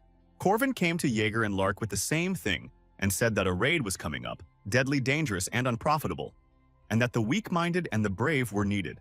He so confidently told them a story of reading and glory that he himself was amazed at his own impudence. Fortunately, the young and wild found this raid worthy of knightly romance and agreed. So he assembled the minimum necessary working team, where everyone had their own role. Corvin remembered Peter's words that Marie hid in the forest and was crying, and it was difficult to find her. They were lucky that there was only one forest in the academy. A normal search would have taken a century, but they just had to ask. Ileli was surprised that Corvin was so aware of her abilities. She struck the ground with her staff and called upon the spirits to help her find the vampire. Even Lark and Jaeger were amazed at the number of spirits the girl could summon. Corvin didn't see anything, so he simply asked if they had found it or not. And seeing the puzzled look of his squad, he quickly demanded that they tell him where she was. But danger came from behind. A monster attacked him. With a blow of his spear, Corvin easily cut through the monster that had suddenly attacked him. Many more monsters followed them, so much so that Jaeger even thought that Marie herself had become a monster, which was not the case. The guy said with a dashing tone that this would be a great warm-up for him and pulled out his weapon. But Corvin shouted to the big guy that the enemies were safe and that it would be better for him not to push forward. He ordered him to retreat 3 steps back. The main thing was to reduce their numbers. He moved Larka and Ilele to the rear. He and Jaeger took the front line, and Draco covered everyone. The mercenary noted Corvin's quick reaction and his sensible orders, like a leader leading everyone behind him. A real commander who doesn't give the impression that he's a 5th rank. The test inside the academy was very wrong, Draco realized. Jaeger asked Ilele, puzzled, why there were monsters here if they were looking for Marie. Lark thought they were being controlled since the monsters usually didn't crowd so much. But Corvin told them that it wasn't so. Marie wasn't a puppeteer. Even if it were true, she wouldn't do it so thoughtlessly. Here, Draco also began to ask what was the reason for the monsters attacking them. Corvin replied that monsters simply follow their instincts, and there are instances that make them forget everything. For example, something that could threaten their lives, and from which it is best to run as quickly as possible. Marie was not waiting for them under the tree, hugging her knees. Corvin again ordered the druid and the spellcaster to go to the rear. Jaeger and Draco were the support and had to stay behind. Corvin spoke confidently, so the boys decided to believe him. Corvin had received all the necessary bonuses from his oaths and prepared for battle. He had to save this girl, even though she was now a real monster. As she came closer, they saw that her crazy red eyes were crying. Ilele was touched, but Draco said it didn't change anything. He threw his huge sword at her, from the vampire's blind spot. But it turned out that Marie was protected by a red dome of magic, and she blocked his attack. Lark realized that in front of them was simply a familiar born from the blood of a vampire. Corvin said that there was nothing to be afraid of. The familiar was only born and could not yet feed on Marie's blood, and therefore could not attack. Draco countered that a wizard's weak point was his defense, and when it was hidden, it was a problem. Corvin said everything was fine and warned that a serious attack was coming. Corvin shouted to Ilele, and she already knew what to do and began to draw signs. The forest was her element, so she grew a protective wall in the path of her familiar's attack. But even its solid wooden wall began to crack at the seams. The girl spent half of her mana in one fell swoop. She had not yet fully recovered from the last fight. Corvin asked the druid girl to be patient a little longer. He promised that he would soon write all the signs. The girl held on with all her might and hoped that he would cope. Meanwhile, Marie was gathering mana around herself, preparing a powerful attack. The battle proceeded as Corvin had expected. They had already passed the first stage with the wave of monsters. After defeating the monsters, they must fight Marie. Corvin calculated that if Lark left immediately after Ilele, he would be able to use magic 2 more times. He praised the druid girl when she finished and told the team to run as far away as possible when she joined them. Until now, the size of the crystals in the wooden wall were not so large and dangerous. But then they started to grow rapidly. Alchemical magic was close. Everything was collapsing. Crystals of bloody ice tore through the wood, and then they saw a shadow above them. Ilele read the spell in the ancient language, using the letters that Corvin had drawn for her. Although he engraved the text, only a true druid could activate the ancient magic. It looked like a runic text that could only be obtained by completing the quest with the druid girl. The forest sages, the protectors of nature, kept this text for thousands of years. They froze when they saw it. The Wicker Man, a huge willow doll, grew out of the ground and came together. The druid girl exclaimed, happy that the spell worked. Corvin smiled. Even though he helped her, he had no other choice. He shouted at Jaeger to throw the surviving owl to the wicker giant. Corvin planned it all while they were fighting, so the boys didn't notice. Jaeger did so and threw the still-living monster into the giant's mouth. When this happened, a reaction began that became the source of energy for the Wicker Man. The golem will move until the victim inside the wooden prison is completely burned. Marie's spells rained down on the walking titan, but they bounced off like peas from a wall. But the load was transferred to Ilele herself, and in that case the girl would not have lasted long. Corvin shouted at her to hold on as long as possible. Without the golem's control, they would simply die. Marie also cowered before such a giant. He looked overwhelming. She threw another 100 spells at him, which did no harm to the durable man. The titan was an inanimate being. Holes in his body would not harm him. In a battle between ice and fire, fire would not lose. So he thought, Corvin, but a huge bloody spear broke their golem. The golem's fire went out and it began to fall, having lost its source of energy. He collapsed, almost crushing them with his mass without getting far. The general idea that Corvin had was instantly destroyed. This was a difficulty of a special level for Marie. Corvin shouted at the druid to retreat. Ilele could do nothing more in this place. Her presence would not have changed anything, and Jaeger asked, bewildered, what they should do now. Corvin chuckled. Their opponent had just used his main skills, so it was time to attack. They rushed towards Marie, who met them with needles of red ice. But Corvin and the remaining lads easily passed through this rain of needles. Draco threw his sword at the core of Marie's defense, and it cracked. This power, however, was still not enough, so Jaeger jumped from above, waving his mace. His blow had already split the impenetrable dome of blood that protected Marie. It was his special cumulative attack, Corvin noted, a blow with a built-up layer. But now they had to be more careful, because the third phase of the boss was coming. Marie summoned a huge sphere that enclosed them all within itself. The guys flew away without strength. Only Corvin remained. After the protective sphere is broken, this trap is activated, which is what they got caught in. Now he was under tremendous pressure, and a werewolf made of blood appeared in front of him. The sphere had forcibly taken Marie's mana and blood to create this creature, and Corvin had no idea that he would be the last one left. The third stage required at least 3 more people, but that was no longer important. A person is able to distinguish cattle from people. It is natural for a person to squint and close his eyes. Marie felt a coldness running from her spine to the tips of her toes, a sharp contrast to the burning in her throat. The unknown man's neck seemed attractive to her. Marie gave in to her new instincts and bit her friend. The fangs tore the skin and blood vessels so easily that the girl's teeth began to shake. Marie didn't even close her eyes. She didn't feel that it was necessary to do so. The sounds of painful groans drove her crazy. The warm liquid in her throat intoxicated her. And only then did she feel that she could perceive the world again. Isabel fell silent, and only the sound of Marie's heart beating and the smell that disgusted her remained. And only then did Marie realize that there were no cattle. There were living people.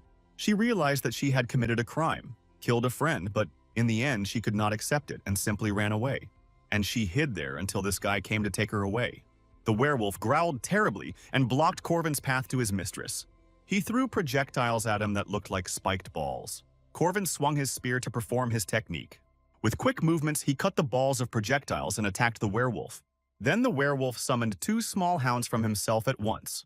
They were just dogs, so Corvin rushed to close in. He slipped between them deftly and simply left them behind. And then he impaled the defenseless monsters on his spear with a powerful throw. Turning around, he asked the bot if he had anything else besides these mongrels. He moved so quickly that it was impossible to notice him. Corvin realized that the dog was moving too fast for him to notice, and decided to teach him a lesson. It is not 100 blows that are important for victory, but knowledge of weak points, he said, and delivered an accurate blow.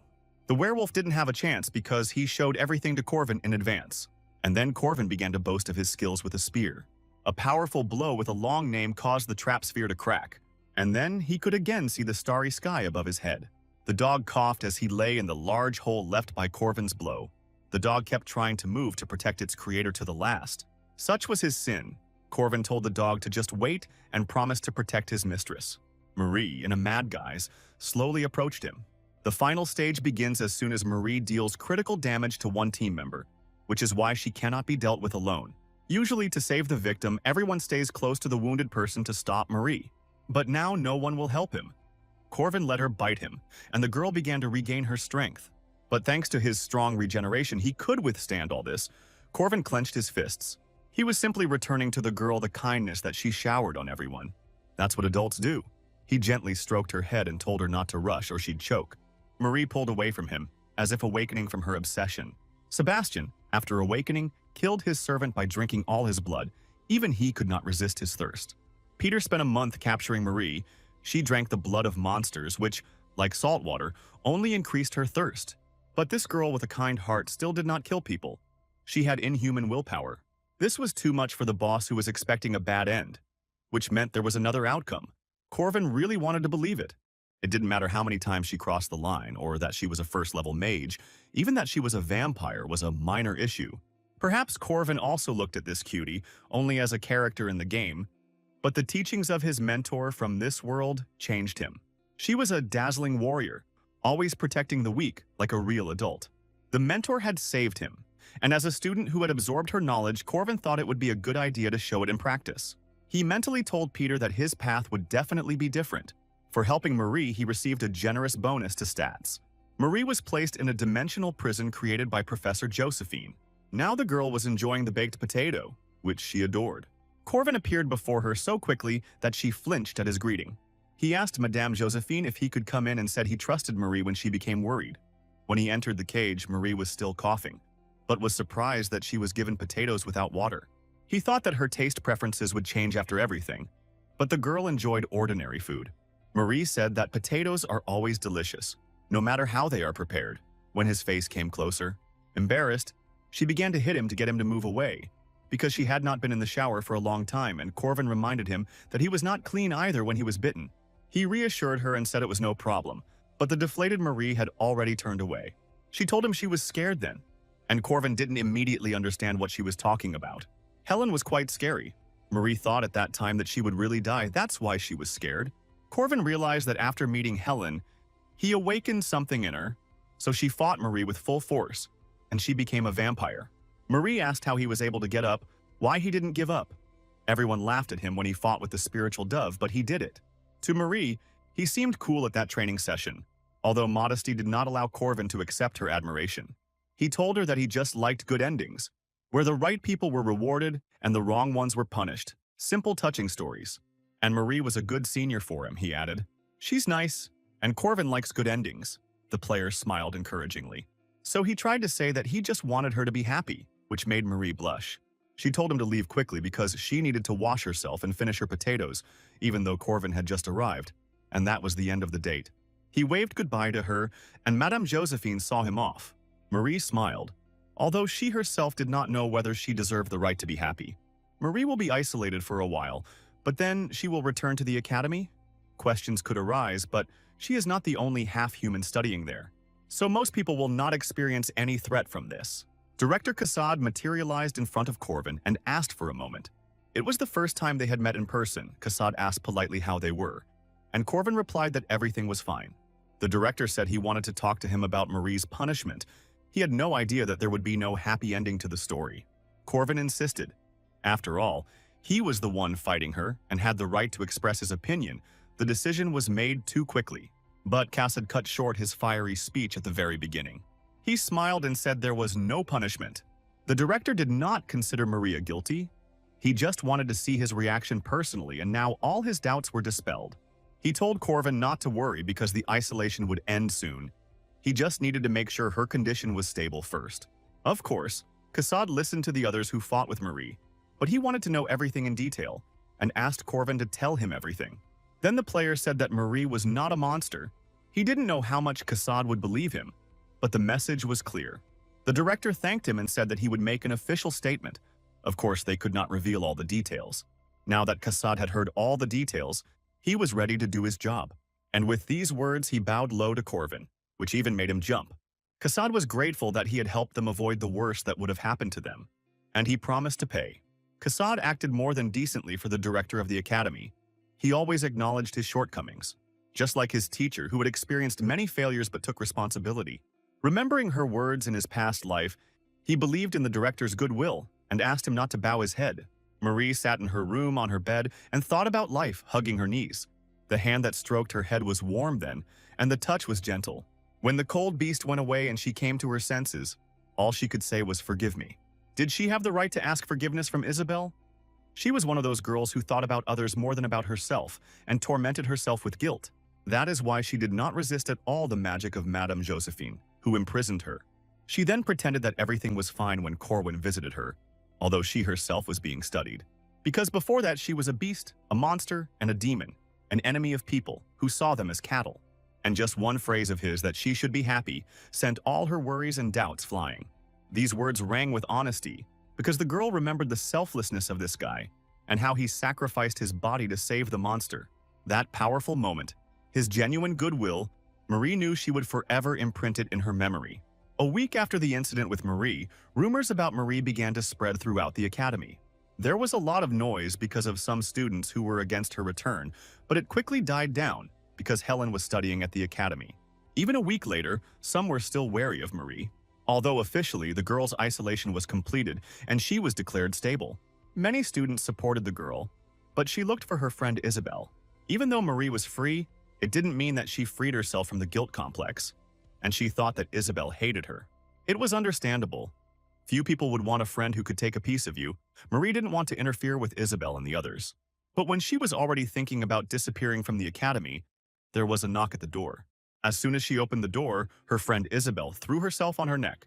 She was very worried whether everything was okay with her friend, whom she had not seen for a whole week. Marie was very surprised that Isabel came to her herself and did not know how to react. The girl carefully asked if Isabel was afraid of her now, but she said that she saw her face full of horror after the bite. And no matter what happens, she will still consider her her friend, which means the past is not important. Isabel snuggled up to Marie and said she wished she thought of her as a friend too. Marie burst into tears of happiness. She was afraid that Isabel would hate her. Isabel admitted that she had been feeling well for a long time, but at the hospital they said that it was still not advisable for her to go out, which is why they had not seen each other before. She was helped by a junior who brought her here secretly. Isabel turned around but saw no one. Corvin did this because he was sure that a girl like Marie could be trusted and would never break. Marie again couldn't contain her feelings and covered her face with her hands. And this time, Corvin helped her. That's how the story ended. Although there were a few unexpected moments, but that only made the outcome better. Even without the player, the world did not stand still. Even if you did not follow the plan, there were good endings. And this moment could mark the beginning of a new world. And Corvin smiled with satisfaction. His schedule consisted mainly of classes, training, lunch, training again. It was pretty routine, but he had to get stronger, and given what was coming, he had to do it quickly. Corvin continued to practice simple spear strikes, for which he, for some reason, came up with long names. Marie clapped her hands. She was impressed, either by his movements or his bare torso. Corvin had worked hard today too, she noticed. The girl said that he deserved a reward for his hard work and set a whole table with delicious food. Corvin was hungry, so he did not refuse and accepted everything with gratitude. Marie wished him a pleasant meal, but then she noticed there was blood on his hand and began to drool too. Corvin noticed her gaze and asked the reasons for it, but Marie only turned away in embarrassment. Now she was feeding on blood bags, and Corvin asked if there was a difference. Marie replied that there was. His blood was especially tasty.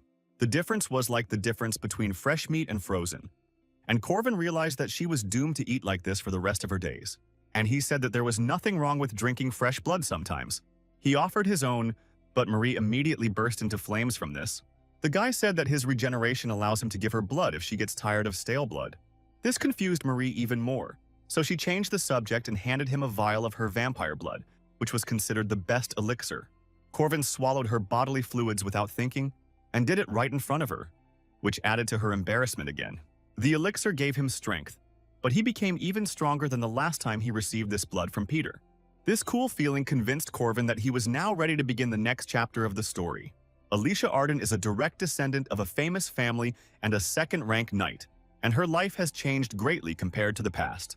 After she felt the insurmountable wall between herself and a simple fifth-rank knight, she realized that she had something to learn. Of course, there is a time for work and a time for play, so Alicia indulged in gluttony without a twinge of conscience.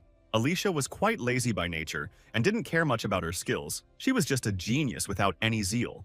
At the academy, she didn't have to go through hundreds of battles and grueling training, and most importantly, there was no sister here. So she enjoyed those moments, and Corvin asked which ones. He noticed how she was diligently avoiding training, and the girl began to make excuses, saying that she was simply tired the last few days. Corvin invited her to join his group, promising that she could earn a lot of money. Alicia was almost crying. For some reason, this man was following her again, and it became difficult for her in his presence. In front of this person, her lazy nature was obvious, and it cast a shadow on the genius second-rank swordswoman. First of all, his methods were harsh. He kept talking about the basics, although at that age it was normal to study techniques. 2 groups, 2 gold coins, difficulty rank 2, Corvin said. And Alicia immediately calculated how many candies she could buy for that money. Since she agreed, he told her the meeting place and time. And today he had another short-term mission for 20 coins, and the girl also agreed money was her main incentive. Corvin chuckled, lucky that the girl was so easy to manipulate, and that moved the script forward. Alicia always enjoyed patrolling, just following the route and checking for problems. The monsters that made their way to the city were at most 5th or 6th rank, although occasionally stronger monsters appeared.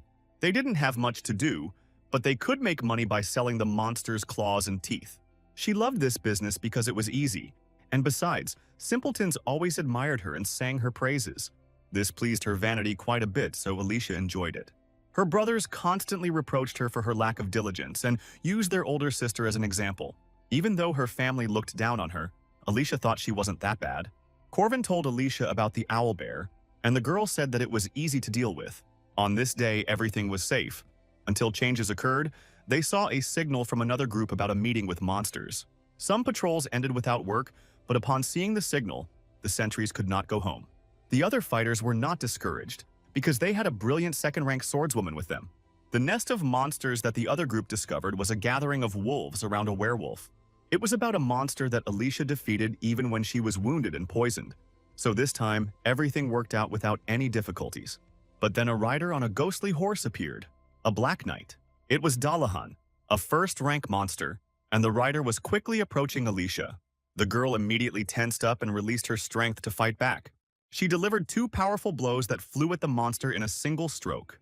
Imagine her surprise when the monster changed its body, and he grabbed her with a tentacle, like some kind of octopus. A fast and experienced enemy, a real first-rank monster.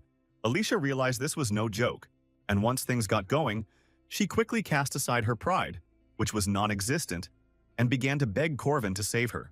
But the dummies shouted to her that Corwin was fighting another monster, and Alicia screamed in despair. And when she thought she was finished, the skulls of the rider and his horse flew past. The tentacled monster fell next to her, but the girl still couldn't escape its grip. She thanked him for his help, but saw a familiar sword, and a familiar voice told her that she was still as weak and self-confident.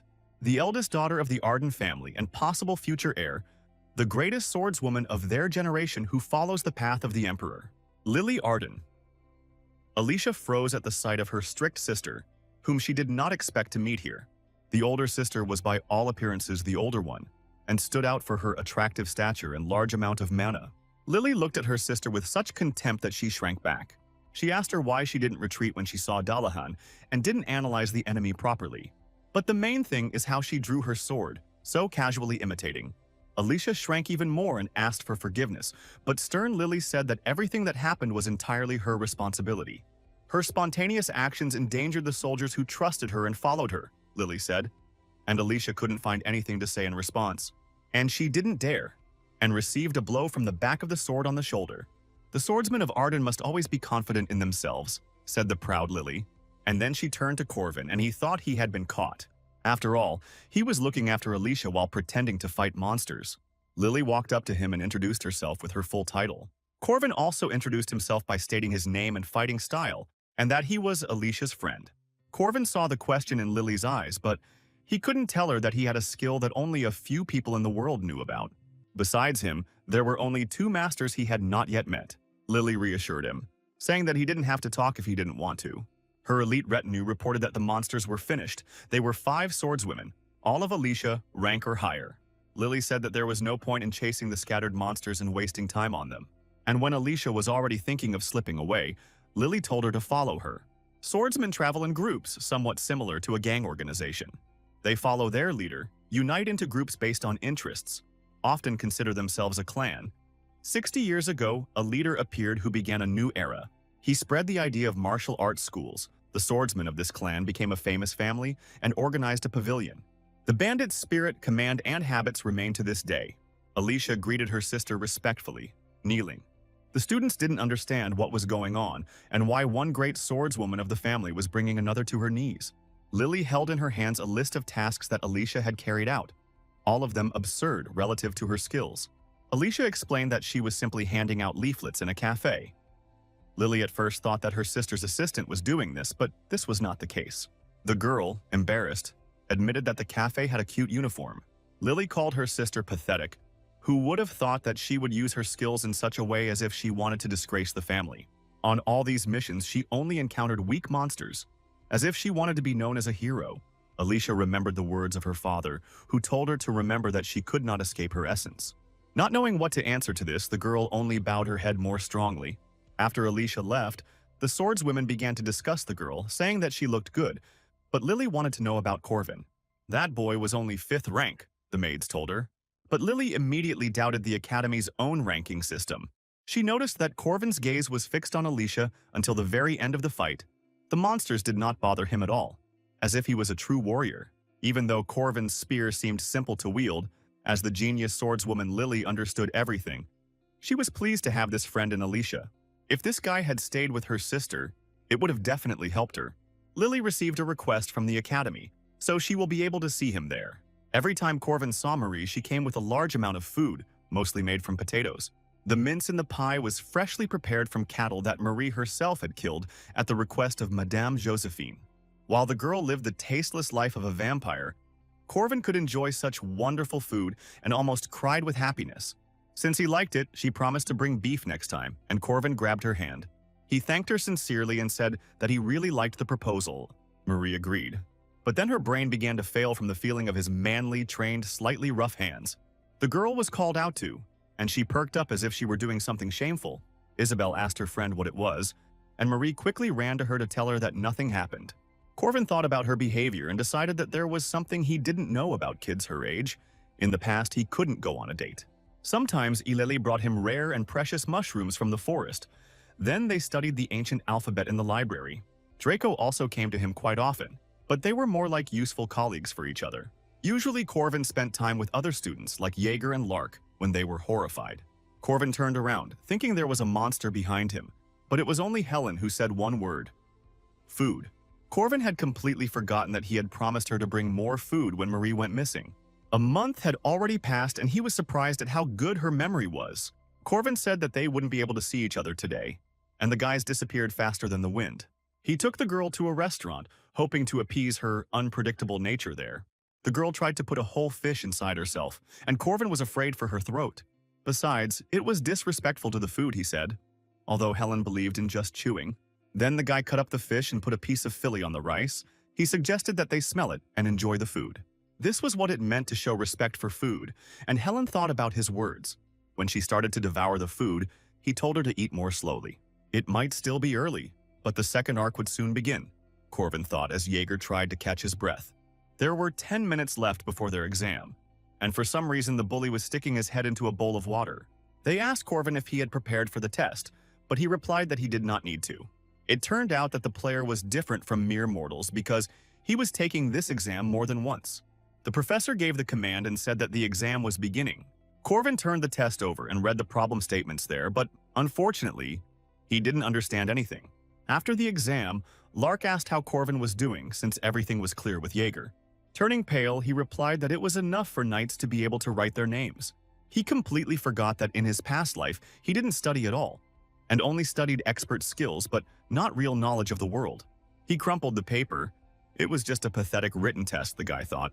There were still plenty of opportunities to fix everything. The main festival was approaching. The house exams were the easiest tests in the game, a golden chance to improve your grades on the test you took. Such examinations were conducted by professors of the Faculty of Warriors or invited instructors. 15 people had to come out and show their abilities. Since Corvin was a 5th-ranked professor, he should not be assigned a very strong professor, and he expected to receive additional points. He was determined to win by any means necessary and correct his mistakes on the test. But he was surprised by the reactions of the other students. Someone recognized him and asked how he was doing here. The irresistible genius swordswoman Lily was walking towards him with a pipe in her teeth. And then Corvin darkened. He was counting on someone of a lower level. The announcers loudly announced Lily's entire long title. But first, her 5 swordswomen servants had to fight in her place. The students rushed into battle against the beautiful girls, believing that they could decide everything with numbers. Draco thought that even though the swordswomen were strong, he and Alicia were on their side. The swordswomen swung their swords according to the styles of their clan. The combined attack was so powerful that it swept away most of the dummies. The chances of winning were not high against many enemies, so the swordswomen blocked the view first. Draco appreciated their experience. That's why I first decided to ensure my visibility, and by spinning my sword like a propeller, I blew away a cloud of dust. He felt one of his opponents jump on him with his back. But such a simple, albeit very unexpected attack did not work on him. He covered himself with one of the swords. While Alicia was distracted by him, another opponent attacked her. Alicia could barely defend herself from the strong attack, even though she knew this style well. Although the swordswomen were outnumbered, they were enough to defeat everyone. Alicia was tripped and began to fall. The opponent delivered a thrusting blow to finish off Alicia, but the girl rolled away. The remaining 3 of Lily's maids quickly dealt with the weak students. Apart from the 2, there was no one else left in the ranks. From the outside, it seemed that way, but the reality was different. Draco's experience was up against 5 equally experienced swordswomen. The dust cleared, and he was able to accurately aim his magic swords at one of his opponents. Alicia was politely taught and instructed so far so that she would work on her skills and be worthy of the title of heiress. In her current state, she shouldn't even graduate from the academy. It would be better to drop everything and study at home, the maid said. But Alicia had no intention of returning to that sweaty nightmare, without sweets and shopping. But even a strong jerk did not help her get rid of the annoying rival who knew about her weaknesses. She still had a long way to go, and Corwin agreed with that, because in the original, everything was different. He didn't know how it happened that Lily became their examiner. Lily told them to begin, and to take the experience of this fight as an honor. Great special rank.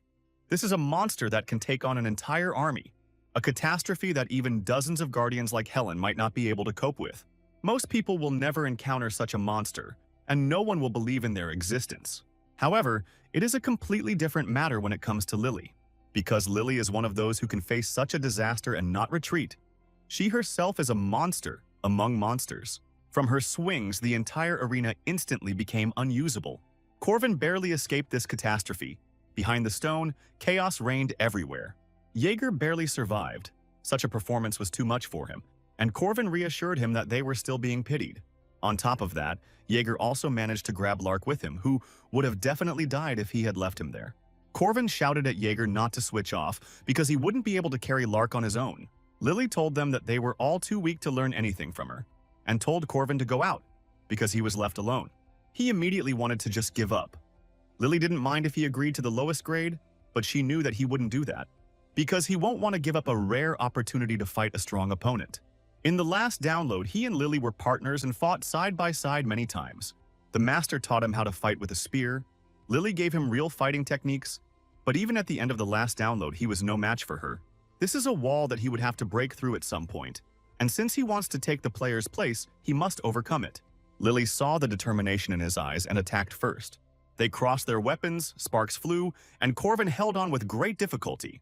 But the swordswoman's attack did not end there. She continued to shower him with powerful blows. But to everyone's great surprise, he was able to stand firm with his 5th rank against the Grandmaster. Many could not believe that this was even possible, and closely followed the fight. Lily stopped. After simple movements, Corvin simply ran out of energy. The swordswoman was disappointed. Corvin noticed that she had sheathed her sword. He knew that this was not the end of the fight, but the beginning of her move called dividing the territory. The most powerful technique of the mighty Sword Emperor with the intention of killing. Lily decided to test it, and Corvin clearly felt his sentence in the aura she emitted. Even the teachers shuddered, because she really could have killed a simple student. Everything seemed to freeze. Lily's ghostly movement slowed down as if in stop-motion photography. Corvin attacked at full speed. Her sword was like a transparent crystal to him. This world did not allow him to move, he could only watch. Corvin thought that perhaps that incident in the fight with Marie's dog was just a coincidence. But he pulled himself together. He needed to take one less than perfect step forward, and he was able to stop Lily's attack. Knowledge. Not instinct.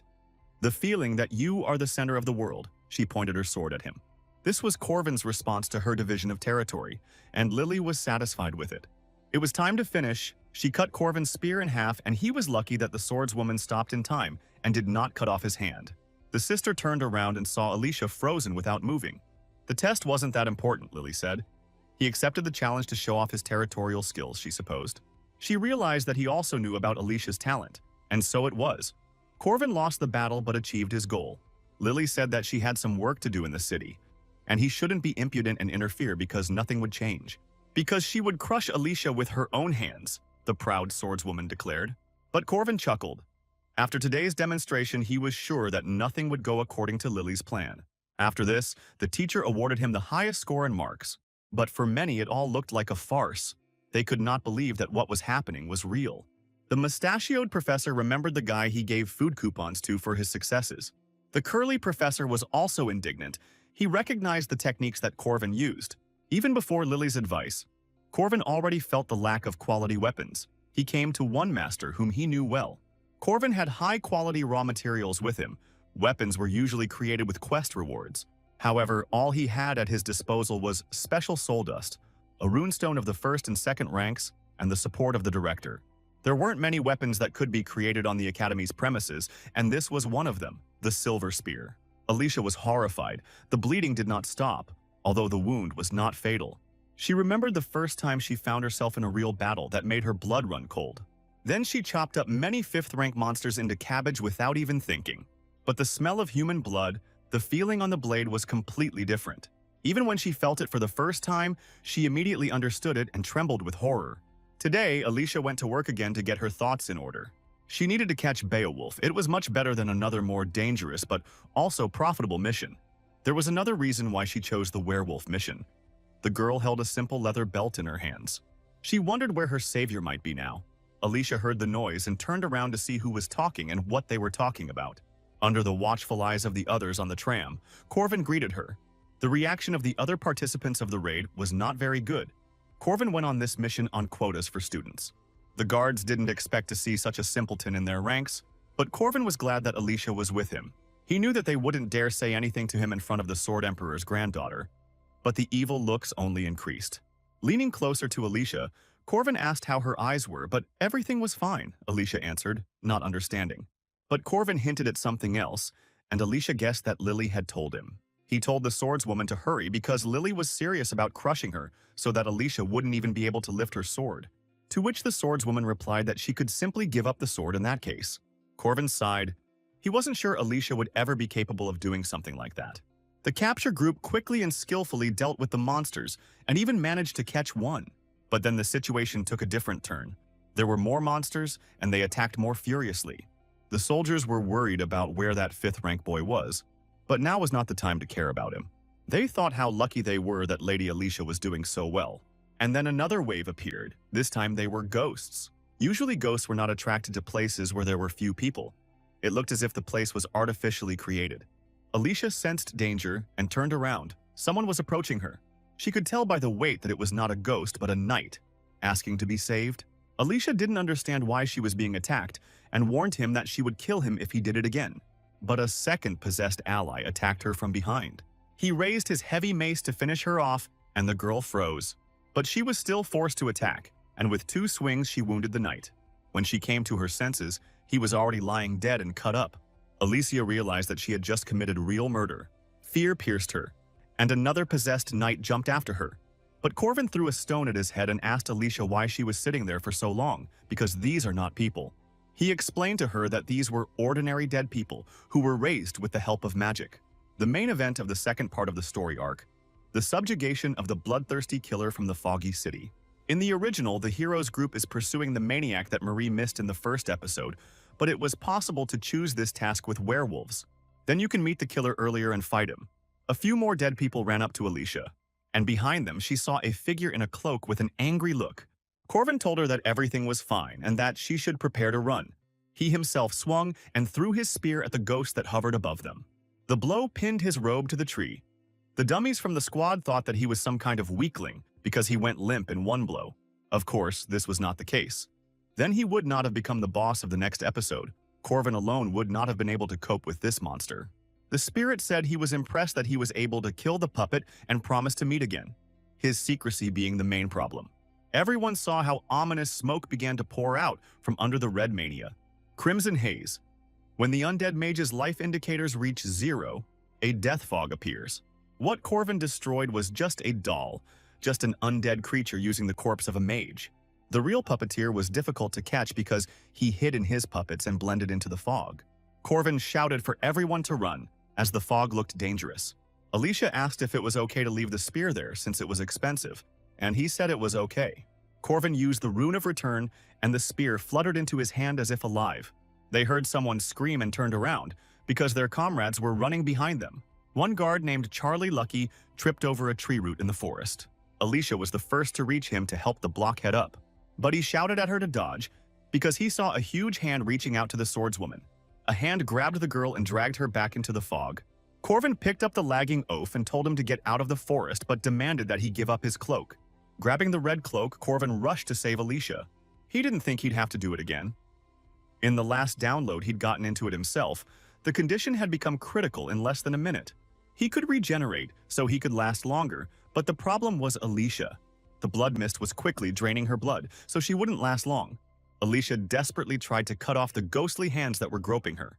But this did not work out, and she was rapidly weakening. At that moment, she remembered her sister's words about how pathetic she was. Alicia dropped her sword, regretting her weakness, and began to fall. She wanted to become stronger and save someone, to be a respected person in the eyes of the one who saved her. Alicia heard someone shouting her name and saw someone's shadow in the fog.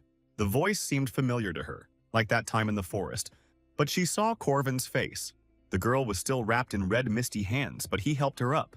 Alicia was ill and couldn't move. She asked to be saved and was already on the verge. Corvin told her to calm down and put the cloak he took from Charlie on her. He told her that random blows won't help here, and from now on he will protect her from the undead. She knows what to do. But the girl said that she couldn't do anything and that her head was spinning. Corvin confidently said that she would succeed. She was the most talented swordswoman he had ever met. She just needed to make up her mind. All it took was one step. One step would be enough, the strange guy repeated.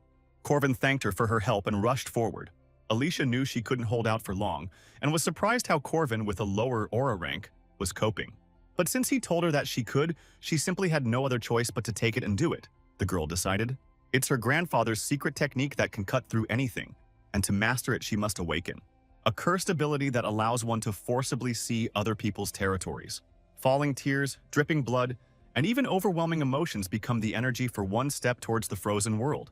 Alicia took just one step and pulled her sword out of its sheath. The beam of light cut through everything in front of her with one blow. This was the division of the territory.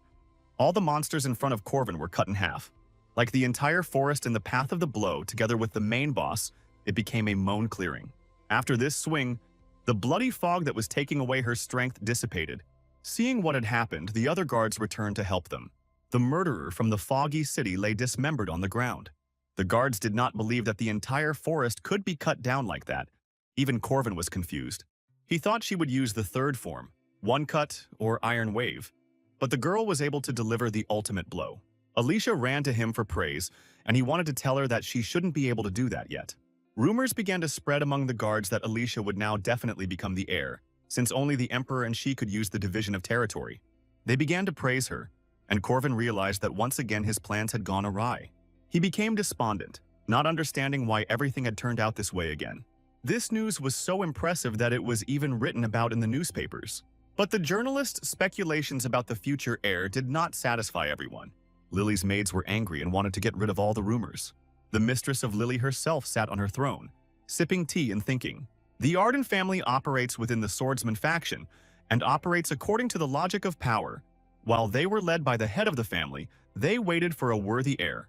The division of territory exists depending on the stage of the Path of the Heart, an area inaccessible to most martial artists. Lily trained, bleeding and sweating. But even she, being a genius, could not satisfy the head of the family. Her sister was younger and weaker than Lily, constantly complaining and whining from training. She was the illegitimate daughter of a leader brought from outside, and they fought only once in a friendly duel. Lily never considered her a worthy opponent. She pressed the girl to know her place. But then Lily saw a light in her eyes that could not be confused with anything else. The wound was not fatal, but the bleeding could not be stopped for a long time.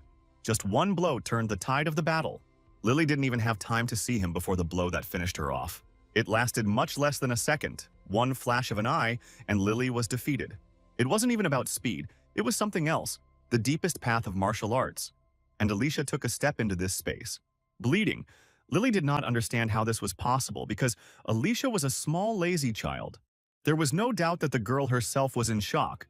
But now Lily understood what the head of the family and her father were talking about. A twisted nature that mere mortals cannot understand. The talent of a demon.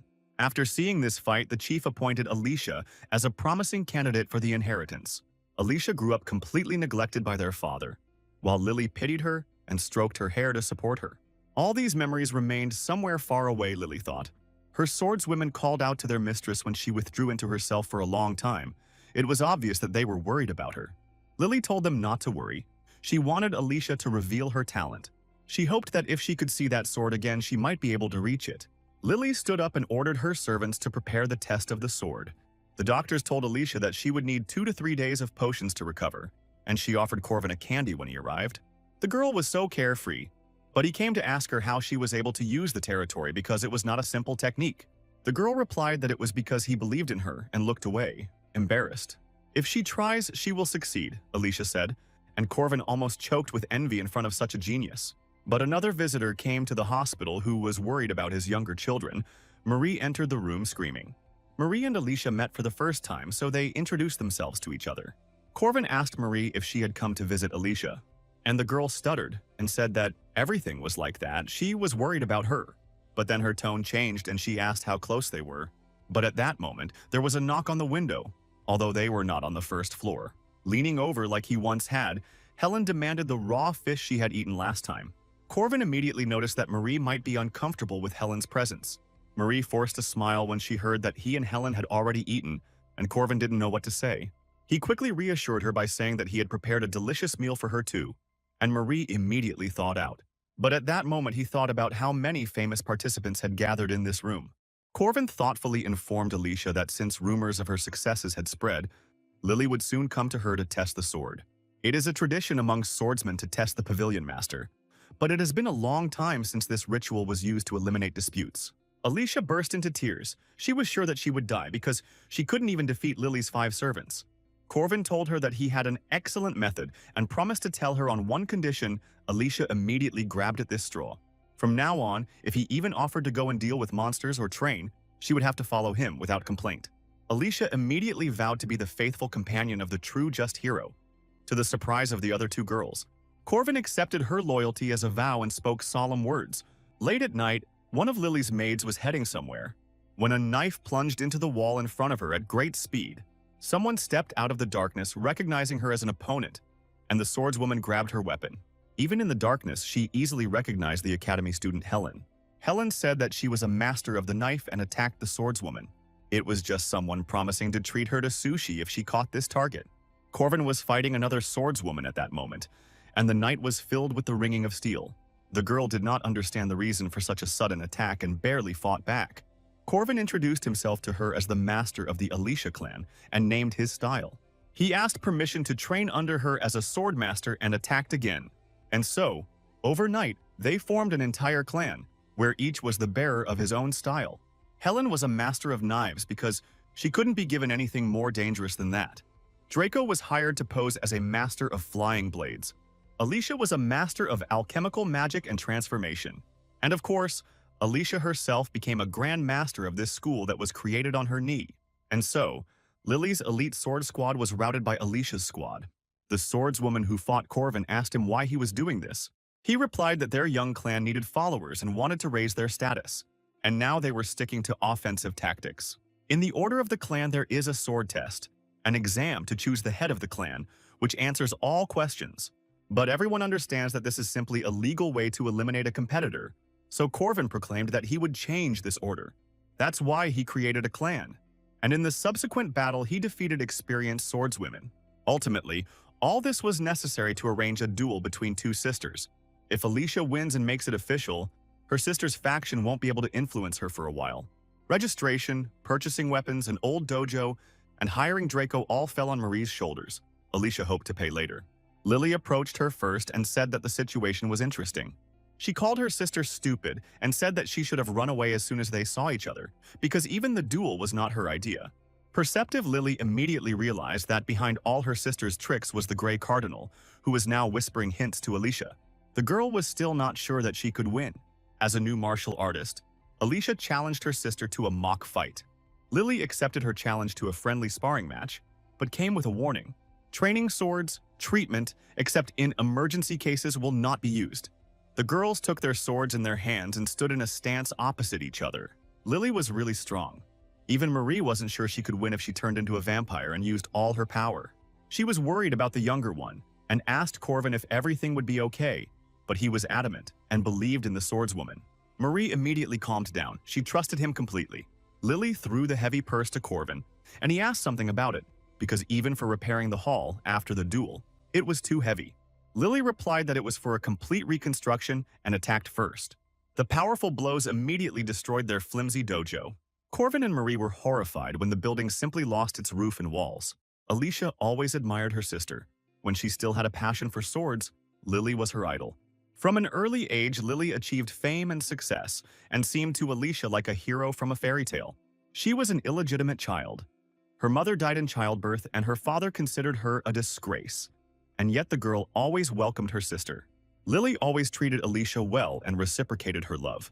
But on the day she first pointed her sword at a man, the hall was sprinkled with blood. Alicia was beside herself with grief because this was her beloved sister. Since then, their relationship has changed dramatically and has become coldly hostile. But now, Alicia could fight back against her sister and responded to her attack with her own counterattack. She acted like it was by the book. Even though it was true, Lily still didn't expect it.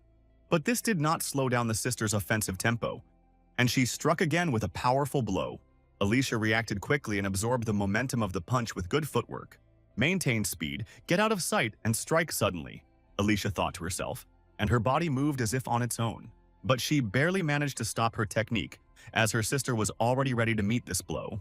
Then, after Lily's swing, Alicia went into a clinch. She hugged her sister and pressed herself against her. But Lily was able to roll over and throw Alicia off of her. Her fighting sense was excellent. Shouting at her what a fool she was, Lily kicked her little sister in the jaw. She was angry that Alicia was trying to win with such childish tricks. They crossed swords again, sparks flying as the blades slid across each other. But Alicia was able to apply the classic techniques of her school here, parrying and counterattacking. Lily even praised her for her efforts. Even from a difficult situation, Alicia was able to hold the prem. She clearly did not want to lose. But this skill was not enough to deal with Lily, who delivered a side kick to the stomach, and Alicia flew away. And as soon as the girl braked, her sister jumped on top of her. Once again, Alicia took the attack and immediately launched a counterattack, which Lily had to dodge. The sister was getting closer and closer. The pressure was growing and Alicia felt threatened, but right now she kept her eyes on her target. This was exactly how Lily wanted to see her, which only became more distraught, the true essence that Alicia hid, and which she denied in herself despite her talent. Alicia returned to her original stance and returned her sword to its sheath. Lily noticed that Alicia realized that the path to victory was one powerful blow, not the sum of 10 simple ones. Of course, she was ready to accept this challenge, and also took her starting position. Both sisters started moving at the same time, all the while Alicia was chasing Lily. Lily still remembered their first fight, which changed a lot. But deep down, Alicia was the same naive and open child to her. Alicia's eyes sparkled as she remembered Corvin's words about believing in her. There was a flash. The dividing lines of the territory flashed so quickly that hardly anyone had time to notice them. Both swordswomen struck simultaneously, destroying the remains of the dojo they were fighting in. The duel was over and the winner was determined, his shadow visible in the thick dust. When the dust cleared, they saw Lily kneeling. Marie exclaimed with joy when she realized that Alicia had won. This technique was Alicia's only strength in which she surpassed her sister, and therefore, it became the defining one. That's why Corvin ordered Alicia to stall for time, to study habits, in order to win the only victory. As they had planned, the only thing that was cut by this blow was Lily's sword. Alicia couldn't quite believe that everything worked out. Lily stood up and sighed.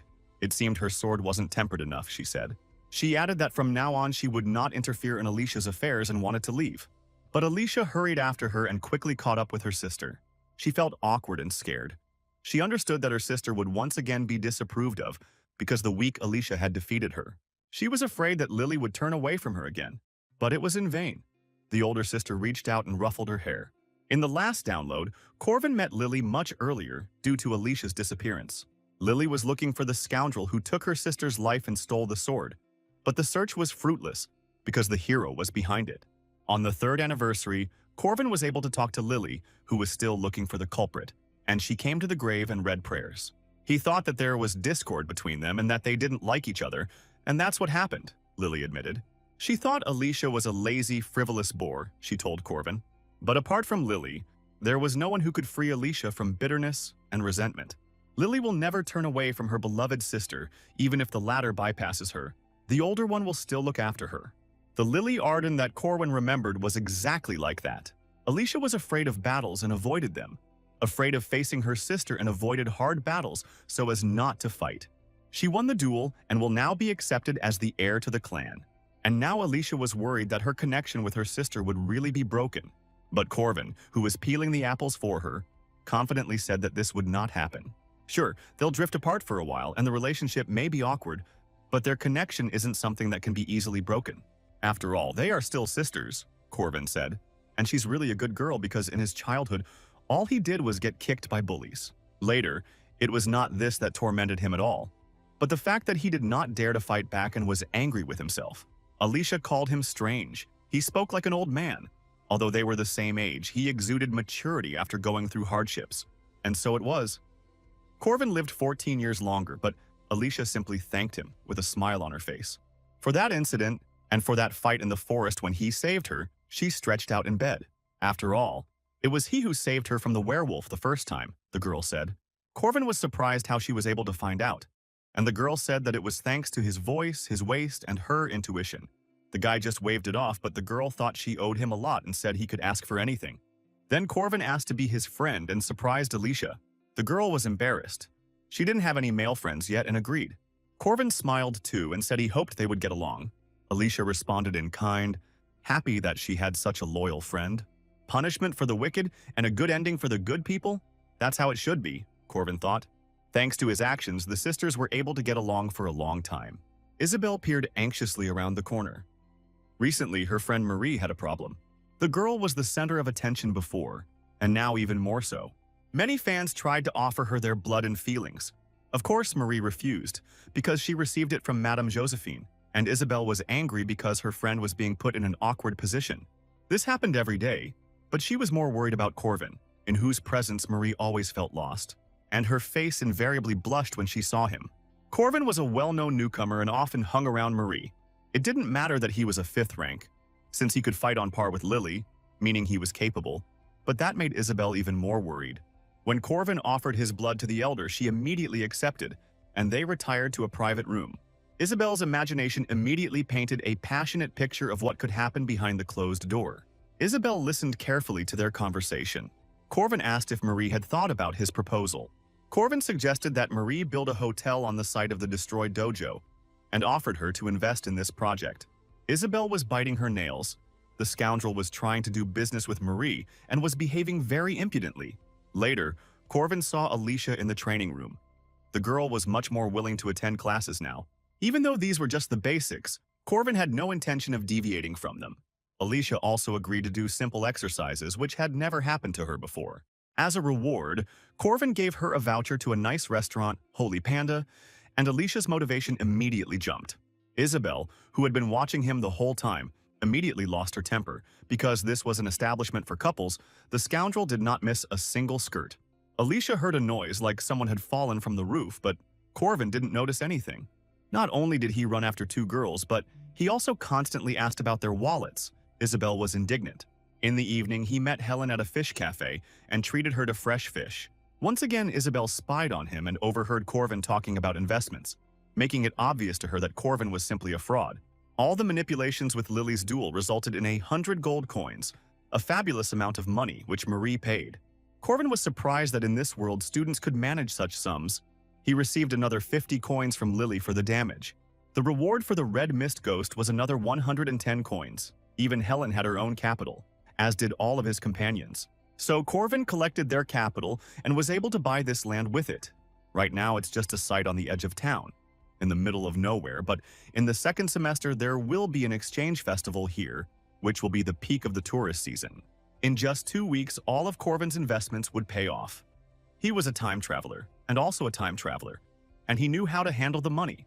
Director Kassad, talking to Josephine, the position of the church, the royal family, the magic tower in relation to the academy were not the best.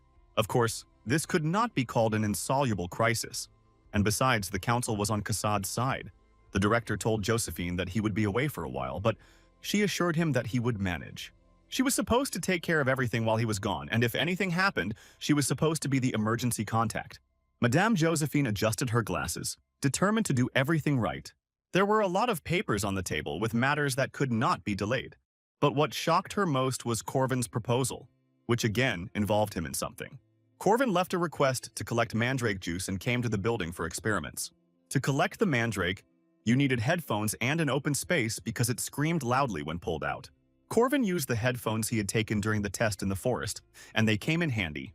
A person was needed to hold the plant and pull it out by the roots, and an assistant to cut off the roots and stems, or it would continue to scream. Corvin was already collecting mandrake for the 4th time, and he was a little nervous. Alicia did not hear what he said and picked up the earpiece. And at that moment, Corvin decisively pulled the unfortunate plant out of the ground. The shrill squeal of the magic radish echoed throughout the area. Corvin turned to Alicia and said that now was the time to show off all of his swordsman skills. But to his regret, this silly girl didn't put on the headphones properly, so he had to do everything alone. He also began to shout at the radish in response to its squeals. Then he threw it up, and with one deft movement cut off the sprouts, after which he began to wake up Alicia, who seemed to have suddenly become drunk. He was going to end it today, but even through the headphones it was so loud his ears hurt and Alicia might pass out. Someone greeted him, despite the fact that they had posted signs everywhere saying no entry. Of course it was the beautiful Marie, which surprised him because he had told her about the experiments today. It was quite noisy, so she jumped up to see what he was doing, despite being on the 12th floor. Realizing that Corvin was simply busy cleaning, she changed her anger to mercy, and Corvin said that he would not be able to collect everything today, since Alicia was out of sorts. Then Marie offered her help and stepped forward. Corvin warned that the task was not easy. But Marie had already pulled out one radish without any preparation. Without protection, hearing the cry of a mandrake could result in losing one's life. Marie squeezed the radish and said that her family has a whole farm, and a year she gets about 30 of them, and showed that it is quite easy. Marie dealt with the wild radishes with her bare hands and also offered her help in preparing the broth and stew. Corvin asked her what he should do, and she replied that he could rest. After all, she can do everything herself, said Marie, and gave him a dazzling smile. Corvin did not refuse such generosity, and who would have done so in his place? One way to use this radish was to make a decoction with many ingredients and simmer it for 10 hours. If done correctly, it will be ready. It may seem that this game has obvious ethnic inclinations. Marie said that everything was ready and all that was left was to wait, and asked what he was doing. Corvin was bored and was drawing runes. Marie had seen them in culture classes, but she didn't know the full meaning. She asked him where he learned it, because runes were like a dead language. Just a year ago, Corvin was studying spear and runes under his teacher. She left behind the unhidden runes and the primordial ones, the first he mastered. But the others were different. The primordial runes were written on a person's body, and only he could use them. Even the final boss of the game wanted to get them. The teacher tried to pass them on to Corvin, but died first. And all because of him, Corvin recalled the dark shadow of his past. Marie assumed that Corvin's teacher worked in a magic tower since he knew so much about runes. But she was an ordinary person, the guy replied. A simple good man who did everything in his power to help others. Marie felt that the teacher was someone dear to Corvin. She offered him some potatoes and he remembered that he hadn't even had lunch that day. Marie snapped her fingers and her highest summoned beast, a dog, appeared, holding a basket of snacks in its mouth. Corvin praised her for training the dog well, all thanks to Corvin, since he shared blood with her several times. Marie was delighted with her cute pet. The more she looked at him, the more she liked him. Corvin noticed that since the dog was created from half his blood, he was like a father to him, and Marie's cheeks immediately became red. She invited him to play with the good boy since he was his father. Corvin looked at the strange face of the monster because it wasn't even a real dog. But the dog had already pounced on him and knocked him down into the dust for some fun games. This puppy of the vampire breed was very active. When the brew was ready, Corvin was the first to taste it. This brew increased the ability of mana to recover, and also added the maximum amount of mana. Corvin told them to drink too, since the brew didn't bring any bonuses more than once anyway, and he saved the rest for Eulalie and Lark. There was only the silver mandrake left, which he decided to take up. This guy should have been chewed raw, all parts included. This thing helped create an aura core. Usually for this you need to be at peak power. Later he will be able to get a second core. Even the girls were surprised by his rapid progress. The silver mandrake was cool, and Alicia suggested eating the gold one right away. But Corvin saved that for later. Good medicines also could not be overdone, he said, although he had another goal. The mustachioed professor said at the meeting that the 5th rank of the Corvin Knight was something that needed to be reconsidered. Many teachers did not understand why they had to revise, since Corvin had low characteristics. But they just didn't see Corvin fight against Lily, the curly-haired professor told them. Another bespectacled man suggested that Lily simply gave in to the student, since she couldn't fight with all her strength against a student. Then the mustachioed man asked if anyone among those who saw this fight thought that Lily had given in. There were none. However, despite this, without achievements and successes, it was still impossible to raise the rank of a student. Such are the rules, others objected. Then the mustachioed man suggested that the establishment of association ranks be entrusted and that the true rank be established when issuing documents to the guard. Since Professor Harmon was the initiator of this process, he was also assigned to do it. That was exactly what he had hoped for, the mustachioed man replied. At this time, the curly-haired professor thought about the name Corvin, which constantly popped up everywhere.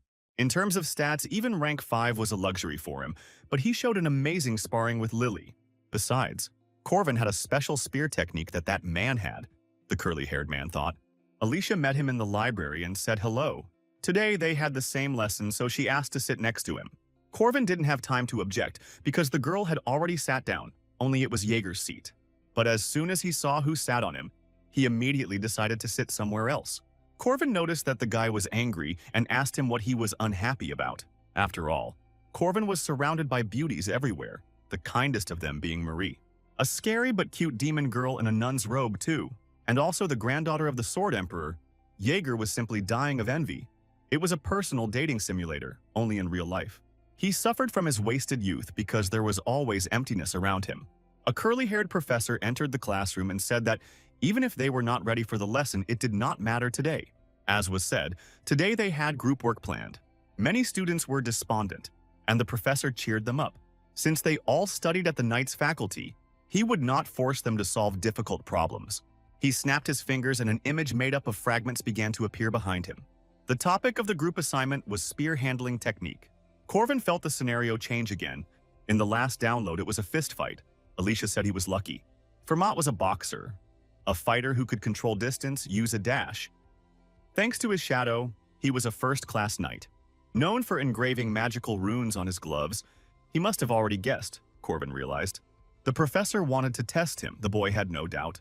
The curly professor told them that the goal of training was to choose one spear style and learn it, and show their techniques. Of course, for some of the students who had already practiced the spear, this task was too easy, and Fermat promised to adjust their grade. All groups are determined by lottery and include 4 people. The purpose of the task is to find out the degree of cooperation between students and to promote its development. But the reality is that the most diligent students always lose. It was a game called Carry It All on Yourself. Corvin remembered his past years at school. Everything ended exactly like this. He was always surrounded by only lazy and useless people. But now everything was different. Corvin chuckled. After all, he had a dream team at his disposal that was capable of much. Jaeger's physical skills were high. He was a third-rank knight. He was good at assessing the situation, and he reacted quickly. It's not worth talking about Alicia, a brilliant swordsman with good physical abilities. She knows how to learn quickly if she's motivated.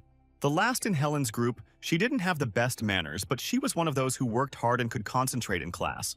Who would have thought that this time he would end up on a team with such hard-working guys? Corvin had already reserved a hall for them and began to expound on the theory. So he thought. They came to the hall, which they had been going to for 2 months already, and the walls of which were covered with a special material. They were unbreakable and expensive, but that didn't save them from a duel between 2 battle monsters. Moreover, all the destruction was done with just 1 blow. Corvin paired them up to give Alicia some practice, but Helen just smashed everything and didn't even realize she was to blame. Naturally, they were kicked out of the training hall and were left without a place to practice. The team then went to church, where Corvin told them to think about their behavior. He told the guys not to be shy and express their opinions. Alicia apologized for not being able to control her powers, but Corwin told her that she did a good job. Jaeger was not yet confident in his spear skills. He had difficulty spinning and could not use any technique. He turned to Helen to hear her opinion, and the girl brought them grape juice and bread. The game included a culture so similar to the earthly one that it brought them everything for the sacrament. Helen was a volunteer at the church, so they were able to gather there on a day when there was no service. Corvin asked her about her religious affiliation, and the girl replied that it was not of her choice. There was much to learn from holy people, and he advised her to read the Bible after all. There were many useful things in religion, words about love. Love your neighbor as yourself, said the commandment, said Corvin. Alicia agreed. She really liked the commandment about love. In any case, Corvin asked Helen if she understood the reason for the previous failure, and the girl answered categorically that it was because of their weakness. It was only necessary to apply a little force against them, and they broke. Even training did not help them. The weak will always be weak. Corvin agreed. There was sense in her words, but only the truly strong had the right to speak like that. He offered the girl a bet that he could bring her to her knees in a minute, and if he won, she would treat him to dinner. Helen agreed, but said that she didn't want a reward if she won, because she would break something in the process. Corvin said they would start on Jaeger's signal, and the boy was stunned by what was happening. But there was no choice. He asked them if they were ready and gave the go-ahead. Corvin rushed forward to use his first class in secret techniques from the very beginning.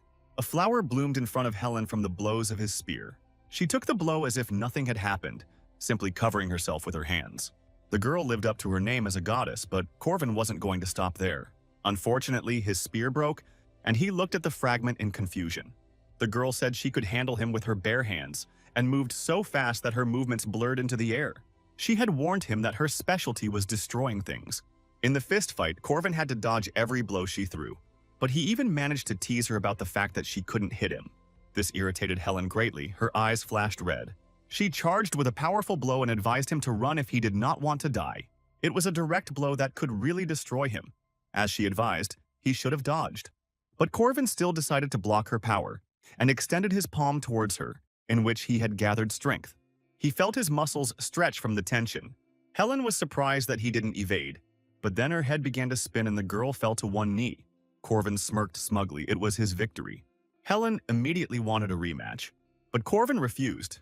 He had won. There was no need to fight anymore. The girl flared up, although she was usually indifferent. She insisted on a second duel. Instead of answering, the impudent guy began to tease her even more. After a few days, although it did not last long, the students' rebellion was suppressed. Corvin already thought that he would have no trouble teaching them, but he received a note from Helen that she was ill. He had no other choice but to use a special trick, and they came back to the restaurant. Looking at Helen's satisfied face, who was already drooling, he expressed hope that this medicine would cure her illness. The girl immediately accepted his offer and put the fish in her mouth. Corvin told her not to rush because cooks spend a lot of time preparing food, sometimes 10 years. It usually takes a chef that long to learn how to serve food, but it took Corvin 3 years to bring it to its knees. The fish she loves so much and his fighting skills are similar. Everything starts with the basics and little things in any business. Everything starts small. He remembered the words of his teacher. Approaching Helen, he asked her if they were now reconciled. The girl hit him in the face with a book because he was too close. Corvin was delighted to find in the notebook the research he had asked her to conduct on spear techniques. Without thinking, he stroked her head as if she were a child. Alicia and Jaeger are training, and thanks to Helen, they were able to understand the theory, which was enough for the presentation. The time before the exam flew by, there was only one group ahead of them. Corvin's team was just waiting for their turn. They had done good preparation and were not worried. The leader of the first team introduced himself and said that he would tell about his technique. 4 dummies attacked the professor, who was the target in this test. After all the demonstrations, the professor praised them for their good work. And then he said that he would now try to get through their line. Fermat adjusted his magic gloves. He was a knight of the first rank, and he said that he would give the highest score to those who could hold out for at least 10 seconds against him. The real demonstration of their skills began right now at Fermat Rock. He threw down his notebook and instantly approached the students, after which he laid them on the ground, simply walking through their line. Corvin noted that the professor had really tried to impress them. He liked the guy's technique, but there was little training, so he gave them an average grade in the notebook he had just picked up. The first group left the podium in disgrace, humiliated. But instead of Corvin's team, another group came out. Someone messed up something in the lists. This bunch of dummies was smeared, just like the previous one. The pretentious name did not help them to hold out longer. Finally, it was Corvin and his team's turn, and he smiled. They named the technique they had been learning, and the professor gave the go-ahead. Jaeger started first with blocking moves. Alicia's task was to intercept the enemy's weapon. Helen should deal maximum damage as she is the strongest in the squad. Their teamwork was superb and Corvin was proud of his squad. The professor praised them for their good execution. The technique was simple, but there was nothing superfluous in it. However, he said that it would be enough if only Corvin spoke at the practical part. The professor insisted that he and Corvin should practice, and asked if anyone had any objections. Of course, this was his tactic from the very beginning, and Fermat stuck to it. As soon as Corvin agreed, the professor instantly approached using the travel rune, Righto. The guy watched his movements. Fermat's right hook came from a perfect follow-up position, like a professional boxer. But Corvin figured out the professor's trick. He was left-handed, so Fermat hit from the left. The dummies in the stands admired the beginning of the fight. The professor's movements were different from those he used on them. Corvin blocked all of Fermat's sharp and fast strikes because he knew his attack sequence. But this was not enough for the professor. He wanted to see that very technology, so he sped up.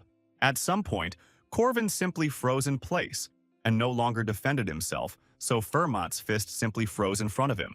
The professor asked why he stopped, and Corvin replied that the test time was up. All this time, Fermat used his right hand and showed that he was right-handed. However, Corvin's reaction showed that he knew about the professor's fighting style. He understood that Fermat was now more puzzled by what was happening than before. The professor said 2 words for 3 seconds, then tried to explain, saying that the basic techniques could be called secret. Turning to Corvin, he said that he gave him an A+. Corvin was delighted and received a standing ovation from the team and other students, after which he performed a victory dance with a spear, not at all shy in his movements. Fermat asked him to talk to him one-on-one after class, and he added, so that Corvin would not feel burdened, this was simply a one-on-one consultation.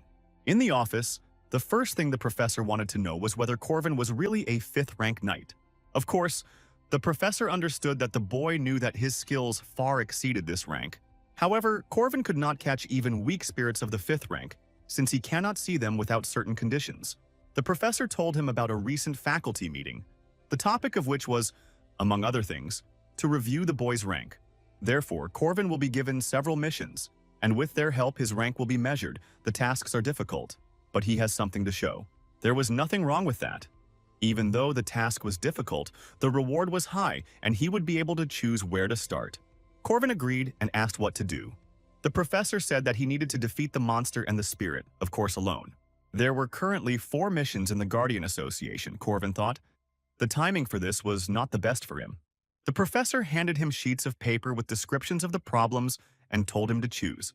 Later, Corvin met with Professor Harmon, and they chatted cheerfully about the teacher's youth as they walked through the forest. The old man liked to talk about his adventures, although he could not tell everything. The first prey was a 2-headed ogre, slow but quite dangerous. He was demoted because the monster was young and bred dogs.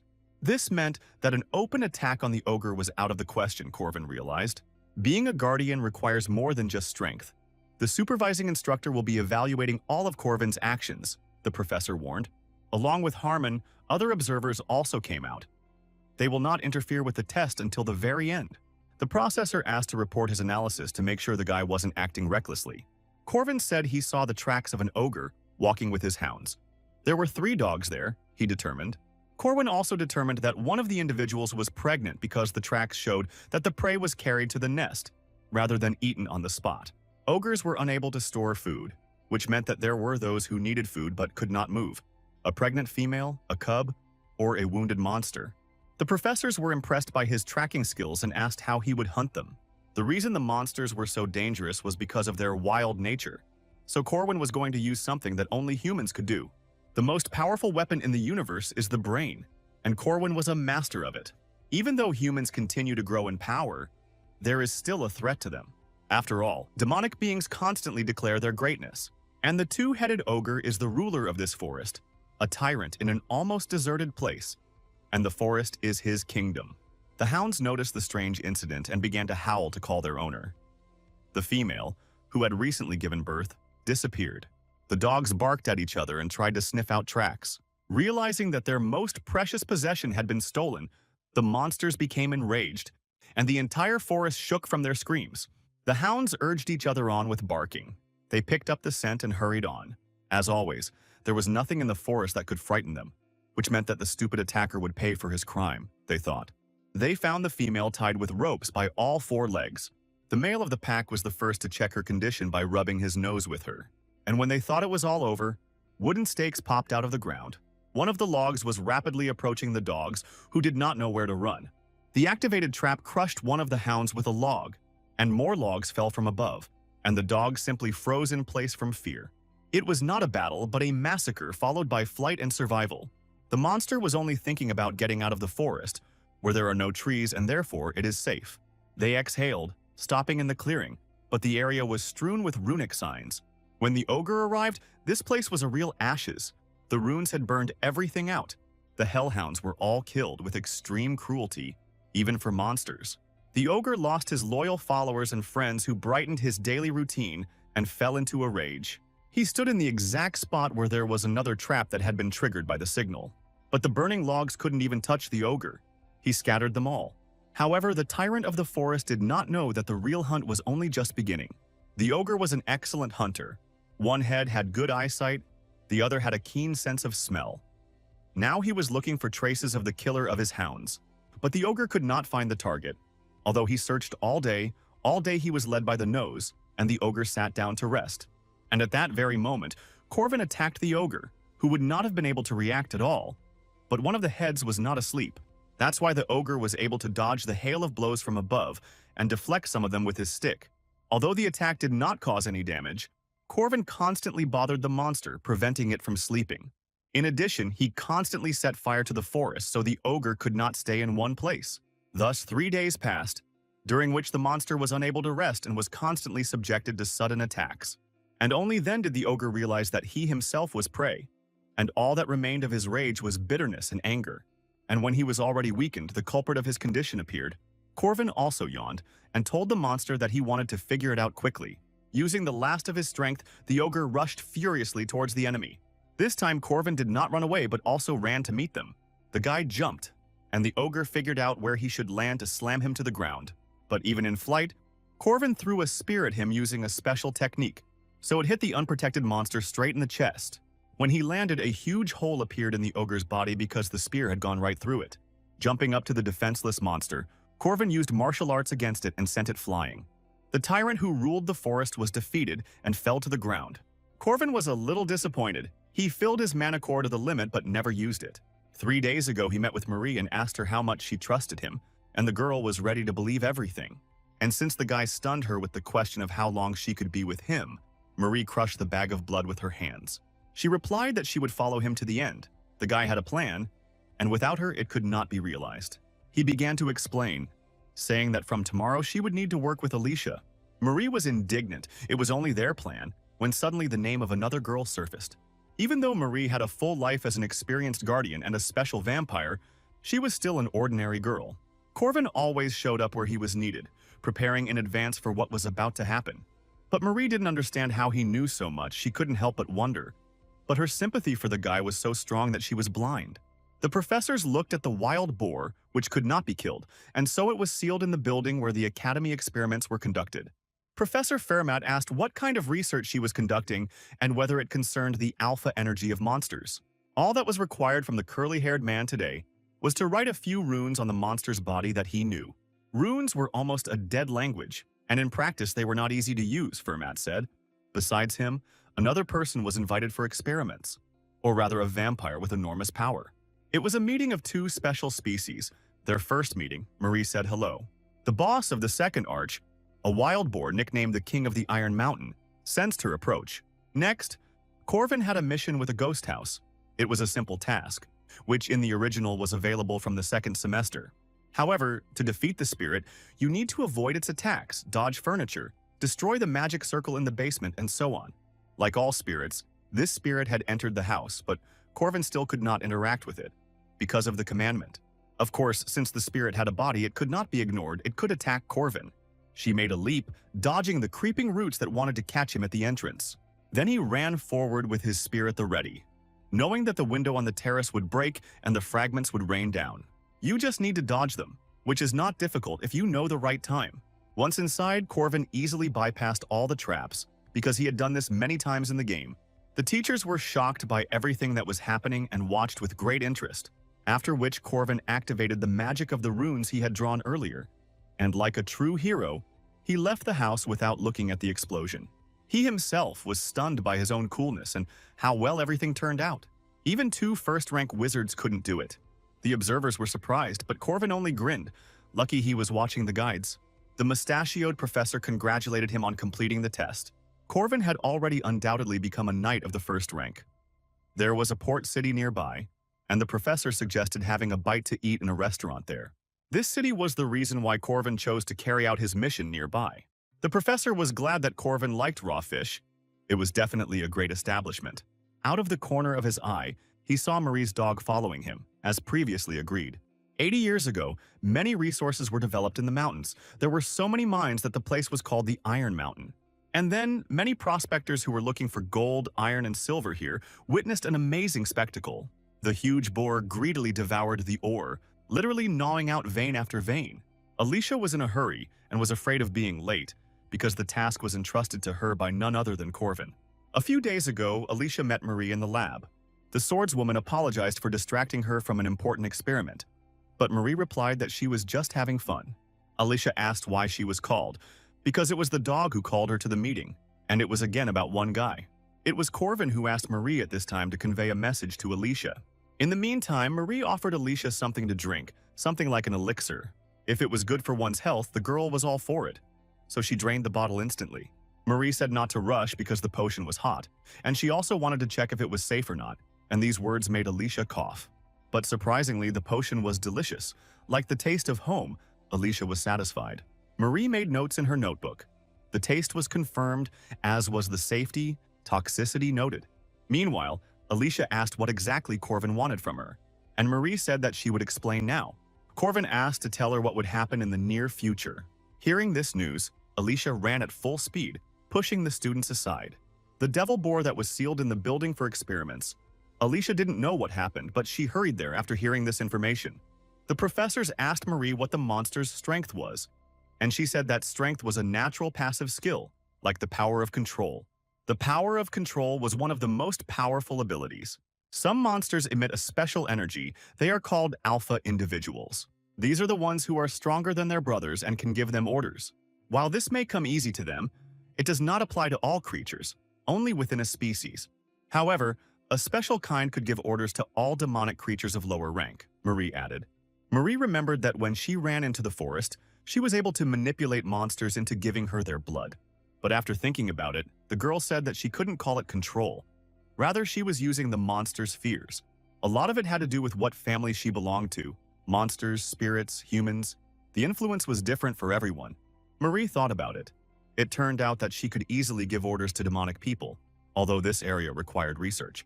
The professor clapped her hands and said that that was enough theory. It was time to move the plot forward and move on to practice. The purpose of the experiment is to see how far and to what extent the ability of alpha control can be demonstrated. Having studied it, one can control monsters. It was a larger-scale experiment than Marie had imagined. It was frightening for a wizard, but if successful, humanity could breathe a sigh of relief. In the meantime, the witch asked Marie if she had managed to prepare the delicious elixir, the recipe for which she had asked, and the girl said that she had succeeded. To begin with, the witch asked her to try to subdue the weakest monsters. Marie ordered the monster to come out and put her will on it. Her aura and command spread to all the monsters that were released from the cage. Then, when the pigs lined up in front of her, she ordered them to stop. And then she gave the command to lie down, and the piglets fell on their backs. The witch said it was a difference in intelligence. The monsters were too stupid to understand complex commands, the witch said. She then asked Fermat to release the king to see how his presence would affect the piglets. First, the curly-haired professor used the unlock rune. He had only gotten rid of the first seal, and the boar was already roaring like thunder. The younger boars immediately turned against Marie, although they had previously followed her orders, and the witch shouted to return the seal. Since the experiment was planned by amateurs, naturally no one thought of protective measures, and the wild pigs attacked the scientists. Marie quickly calmed the pigs down, and the witch was surprised that they lost control so easily, apparently because they were the same species. But then an emergency happened. Another monster escaped from the cage. It was a manticore, a cross between a lion and a snake's body, that attacked Marie. The girl released her bloody spear at him. But the monster was so fast that it dodged, so it was up to Fermat to stop it. With a powerful blow, he destroyed the monster and told the witch Dane that something strange was happening.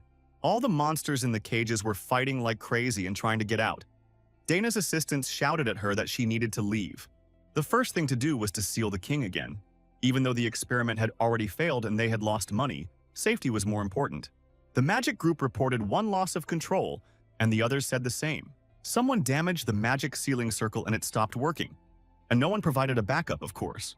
Before Dana's eyes, the magical chains began to crumble. The king of the Iron Mountain was freed and was incredibly happy about it. Meanwhile, Corvin arrived in the port city of Sar. There was bustle everywhere. Workers were unloading cargo. Sailors were walking around with a drunken gait. Old Man Harmon brought Corvin to a restaurant to celebrate his success. Corvin suggested they have some tea, and the old professor reminded them that their relationship was that of teacher and student. Corvin wanted to drink tea all the time, but the establishments in the city were very strict about checking documents. Corvin came from the country that consumed the most tea with delicious chicken, and now he had no opportunity to indulge in pleasures. He told the professor that they had a saying at home for this occasion. Tea is something you learn from adults, so Corvin hoped that Harmon, as an elder, would teach him about life. Seeing the look full of respect, Harmon melted. The guy didn't just want to drink tea, he wanted to talk to him. And then he was caught, Corvin thought, holding out his teacup. But then he heard barking, and the visitors also perked up, as if someone had brought a dog with them. The dog stood over him like a warden, and did not allow him to violate the school restrictions on tea consumption. Fermat shouted to student Marie that the monster had to be stopped. The girl summoned a crystal ice spear and gathered a block of ice on herself.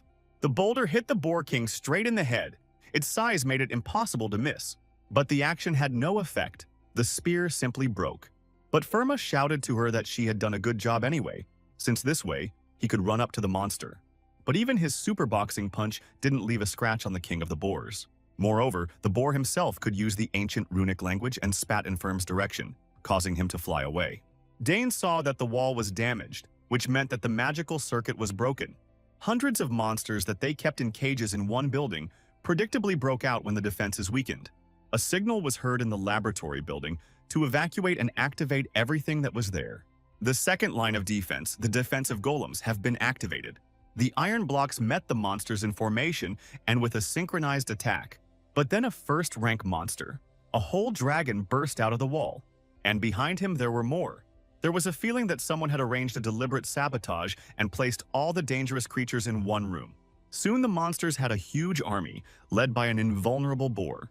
Dana gave permission for chain strikes in public areas. She was afraid of what would happen when the monsters broke out into the academy. The monsters were struck by magical lightning bolts, and the smell of roasted meat began to waft through them. But one of them, with burning skin, broke into the chamber with the control panel.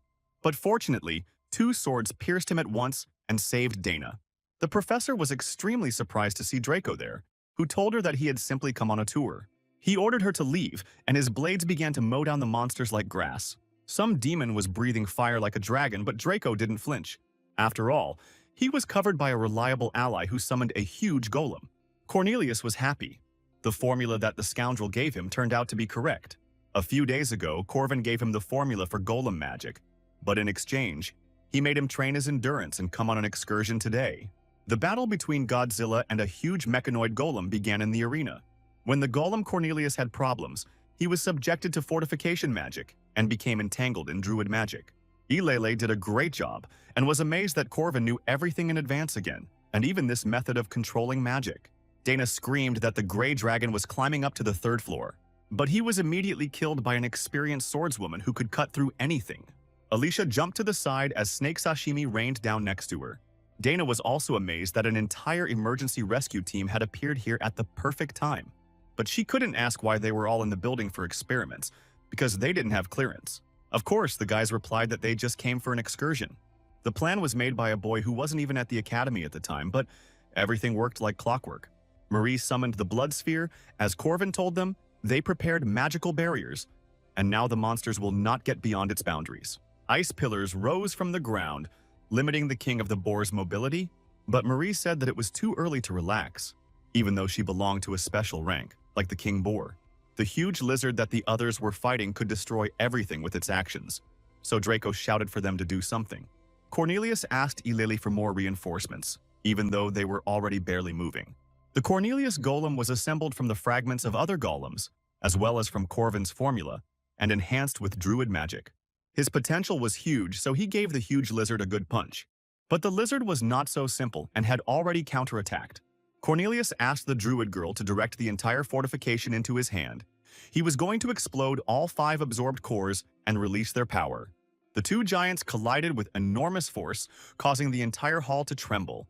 Cornelius activated the forced ejection of 5 cores at once. He himself screamed with all his might, as if he were fighting a battle of epic proportions. His elbow gave a boost like it had a jet engine, and he propelled the Roboglem's fist so that it hit the lizard. It was a blow that touched the hearts of all gamers. Cornelius even managed to give it a name. The reason Corwin chose the haunted house, besides its predictability, was because he wanted to come to that place. He came to the church and asked to use the prayer room, and the nun allowed it, because he was a guard. Corvin sat at the table and waited for the game script to start. Because of the current situation, he wanted everything to happen quickly. As expected, the correct reaction began from behind. Professor Josephine held a magical blade to his throat and asked him how he knew about it. Corvin had many questions, but first he had to deal with an urgent matter. Golem Cornelia was still fighting, with the lizard regenerating well. Alicia froze in place. It was the first time she had seen something like this. But now was not the time to be distracted. Another huge snake attacked her. She had to confront him alone, the girl thought, looking into his open mouth. Moreover, she remembered Corvin's warning to Marie that Alicia should not use the division of territory. Therefore, the swordswoman had to cope with her normal abilities. Even though Corvin saw potential in her to make such a request, the girl doubted that she could do it. Then, there was an explosion, and the sphere of blood in which Marie was enclosed burst, and the girl herself flew away. Her barrier could not withstand the onslaught of the awakened king of boars. Marie lay motionless, badly hurt, although she was the strongest among them. Everything was as Corvin said. Most likely Marie will not be able to defeat the boar. The reason was that the boar chewed the steel itself, and also used the primordial runes.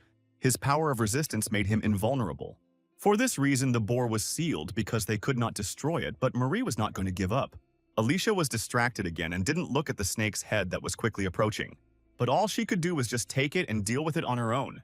Dana held her breath as she watched the battle unfold before her eyes.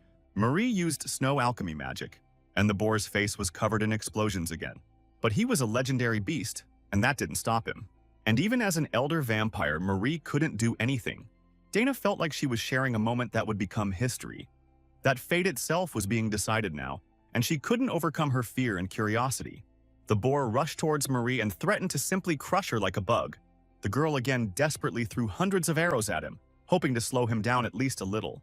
Then the arrows turned into blocks of bloody ice that grew in the boar's path. But for him, this wall was child's play. The boar gained enormous speed and broke through it with his mass. Everyone felt that the end of the battle was approaching. No one ran, because behind them was the academy and the student. The monster stopped, leaning against the wall after the blow. But Marie was not under his feet. Her faithful dog saved her. Alicia still couldn't deal with the viper, which deftly dodged her blows. She didn't know how to defeat the vermin without using territorial division, and she kept wondering what Corvin would have done in her place when the snake went on the attack. Alicia dodged everything and returned the sword to its sheath. In her place, Corvin would definitely use the basics, dodge and strike. The rest should be thrown out of memory, the girl realized. After which she unleashed a hail of blows on the snake, not forgetting to dodge. In this way, she combined defense and attack in her movements like a dance. Alicia didn't even expect this from herself, but in any case, she did as Corvin told her. And at that moment, she heard his voice, which praised her for a good job. Cornelius and Eulalie also dealt with their lizard. The red-haired guy got a little carried away when she said that with such a golem, he didn't even need friends, although it was precisely for its creation that helpers were needed. Corvin noted that all the first-rank monsters had been dealt with, and only the wild boar remained. Marie was still blocking him and needed help, Alicia said. Josephine asked him what now, since he had to have some kind of plan, and the boy replied that they just had to help him catch the pig. When Corvin discussed the plan with Marie, he asked her to feed the monsters rune stones. And the monsters were fed a lot of such stones, which means they were all like mines. The plan was to strike using runic resonance. The resonance happened with the spear made of runestone. Something similar is possible if there is time and persistence. Corvin rushed forward and called Alicia with him. Now the way was clear. Under the supervision of the boar, the monsters that survived the resonant attack began to gather into an army again. There were about 36 of them. Corvin chuckled. There was no need to be nervous about this. He shouted for Draco to join them, and he was pleased to see his employer. He said the same thing to Cornelius and Eulalie, so that the red-haired one in particular would stop going crazy from winning. Marie turned around and saw that the dream team was finally assembled. Now they could try again. The moral is simple. A crowd can put out even a lion. The party had long since gone beyond all limits of epicness and pathos, but not everyone was yet filled with confidence. And all because behind the monsters there was a great wild boar. He was so evil that he destroyed everything in his path. Marie shouted for everyone to split up when she felt the boar was about to attack. The evil Iron King rammed them, threatening to sweep them away. Cornelius sent his golem into a frontal attack. Corvin shouted to the fool that this must not be done under any circumstances. But the red-haired boy believed in himself after he defeated the lizard, for which immediate retribution followed. The boar did not even notice the robot, from which Cornelius instantly lost face, and again remembered the benefit of friends. Corvin knew this would happen and told him to take the boar on himself since that was the case. Eulalie had to get her plants back and stop the boar at all costs. It sounded easier said than done, but the girl gave it her all.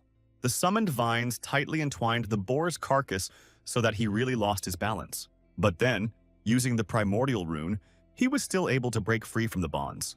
They stood frozen in indecision, faced with the complexity of the task. Corvin told Draco to attack with 2 magic swords. Draco had always relied on his employer's fighting instincts. He had no reason not to trust him. Draco used swords enhanced with magic. He received them as compensation for the battle with Marie, and he expected that even a boar would have a hard time dealing with the lightning and fire swords. But the boar used his runes again, and Draco's attacks simply bounced off him. The mercenary was stunned that he was unable to cause any damage. Marie became worried and Corvin gave the go-ahead. It was time to use her dog. The dog hit the thick forehead of the iron boar. Despite its modest size, the attack passed and the boar's head snapped back. To defeat the Boar King, you had to split the physical and magic damage teams, which was a pretty common move. Primordiality? To get to heaven, you need 8 signs. Heaven ceased to exist and was transferred to the boar through the rune. It gives power to imperfect concepts. Red fur is resistant to physical attacks. Blue fur is resistant to magical attacks. Gold fur is hidden. Corvin shouted to Cornelius and Eulalie to grab the boar even if they missed. To grab it again, Draco attacked from close range, he and Alicia from a long distance. Marie asked in surprise what she should do, and the hero said to leave all the attacks to the dog. He told them not to think about anything else, because this was a decisive short-term battle. There was no need to conserve their strength any longer. They had to give it their all and win. Corvin was absolutely sure of that. The boar let out an untranslatable curse in his boar language. Eulalie and Cornelius once again joined forces to stand in the boar's way. The golem pressed on him with its mass, and the druid again summoned the bonds. The boar turned red and broke through their combined hold. But at that moment, Draco's magic sword crept up on him from behind, and the boar had to turn blue to protect himself from this injection. The dog then jumped on him, and Corvin's tactics became clear. He fell upon the boar's blue face, which could not withstand the physical damage. Corvin cried out. This blow was deeper than the previous ones. Now the color of the fur did not change. The boar again switched to physical immunity. It was a trick of the boar to attract the strongest of them, in close combat Marie's dog, to attack. The boar used a rune that destroyed everything that came near it, and the dog flew into the wall, almost breaking through it with his body. Corvin told Marie to bring the dog back using the blood spear. Red crystals began to appear around, and Marie directed them at the boar. She gently tickled his haunches to distract him from the dog, and then, as if from the start of a competition, Corvin himself took off. The little boar stared at him in surprise, wondering what to do, and Corvin used the aura to charge his spear. He made a powerful throw that hit the boar like a harpoon shot from a cannon. One blow smashed everything into pieces. Everyone was impressed by it. But the boar, despite its size, was able to quickly escape from this. Corvin then signaled Marie to use a magical attack so he could use a physical one. Conversely, if the boar decided that the main threat was physical damage, it would be hit with magic. But Corvin hit the wall after colliding with the boar. As they thought, the boar would repel both attacks and pull out its main trump card. Complete resistance to all types of attacks, golden indestructibility, appeared on the boar's fur. This invincibility was limited to 5 minutes. With this power, no one could resist the king, and the boar attacked again. There was no way out, and Corvin told everyone to retreat and said that from now on nothing could touch the boar. Even Draco felt agitated and told him that it was impossible. They were pinned against the wall with nowhere else to run. The building they were fighting in was completely destroyed. The boar laughed with the corners of his mouth because he had driven the nimble mice into a corner. The golem Cornelius and Eulalie went into battle since damage could not be inflicted, but it was possible to slow down the boar. But this did not give them even a second of time. The boar became so much stronger. Marie summoned her red ice, which also gave no hope. Of course, the boar broke through these ridiculous barriers. Now he was sure that he would escape from his prison and become free. It was the final phase for this boss, and Corwin was holding a spear while standing in thick smoke. Many users of the game were disappointed with such a strong boss at the beginning. But there was a secret strategy here. Corvin shouted to Alicia that her seal had been removed. The girl fell down. No matter if it was magic or physical damage, her technique was beyond it. The boar looked at the blue glow. He was sure that he would survive. In her hands was the best demon-slaying sword, Odashi, and the best separation technique. A huge shockwave hit the boar as Alicia landed. Corvin congratulated her on a good hit. although Alicia was worried that the monster would go on a rampage again. But Corvin reassured her that it was time for Madame Josephine to act, and a huge magic circle appeared over the boar. This sorceress was able to restore the magic circle in a short time. Golden Wool is an ultimate ability, but after using it, the boar could no longer create primordial runes. Then Corvin gave the command to Maria, and the girl said that she was ready. She once again gathered up the huge knight's spear for a striking blow. Corvin asked Madame Josephine to somehow contain the monster without them. Marie strengthened the spear with her final magic, putting all her power into it. After the boar died, he lost the original light, and the rune left his body, and the spearman did not miss this. Almost 100 years ago, a boar swallowed a rune stone. This thing gave him a power comparable to immortality, and it never even occurred to anyone that the rune could be extracted. The rune mana that had lost its vessel was directed into the only empty vessel. Fermat spent 10 whole years on this plan. It was an inglorious end for the boar to die at the hands of the students, but apparently he was weakened by his imprisonment. Now all he needed was to go through the secret passage, Fermat believed. Corvin asked if Brother Balthazar was doing well. He was waiting for him at the exit of the passage.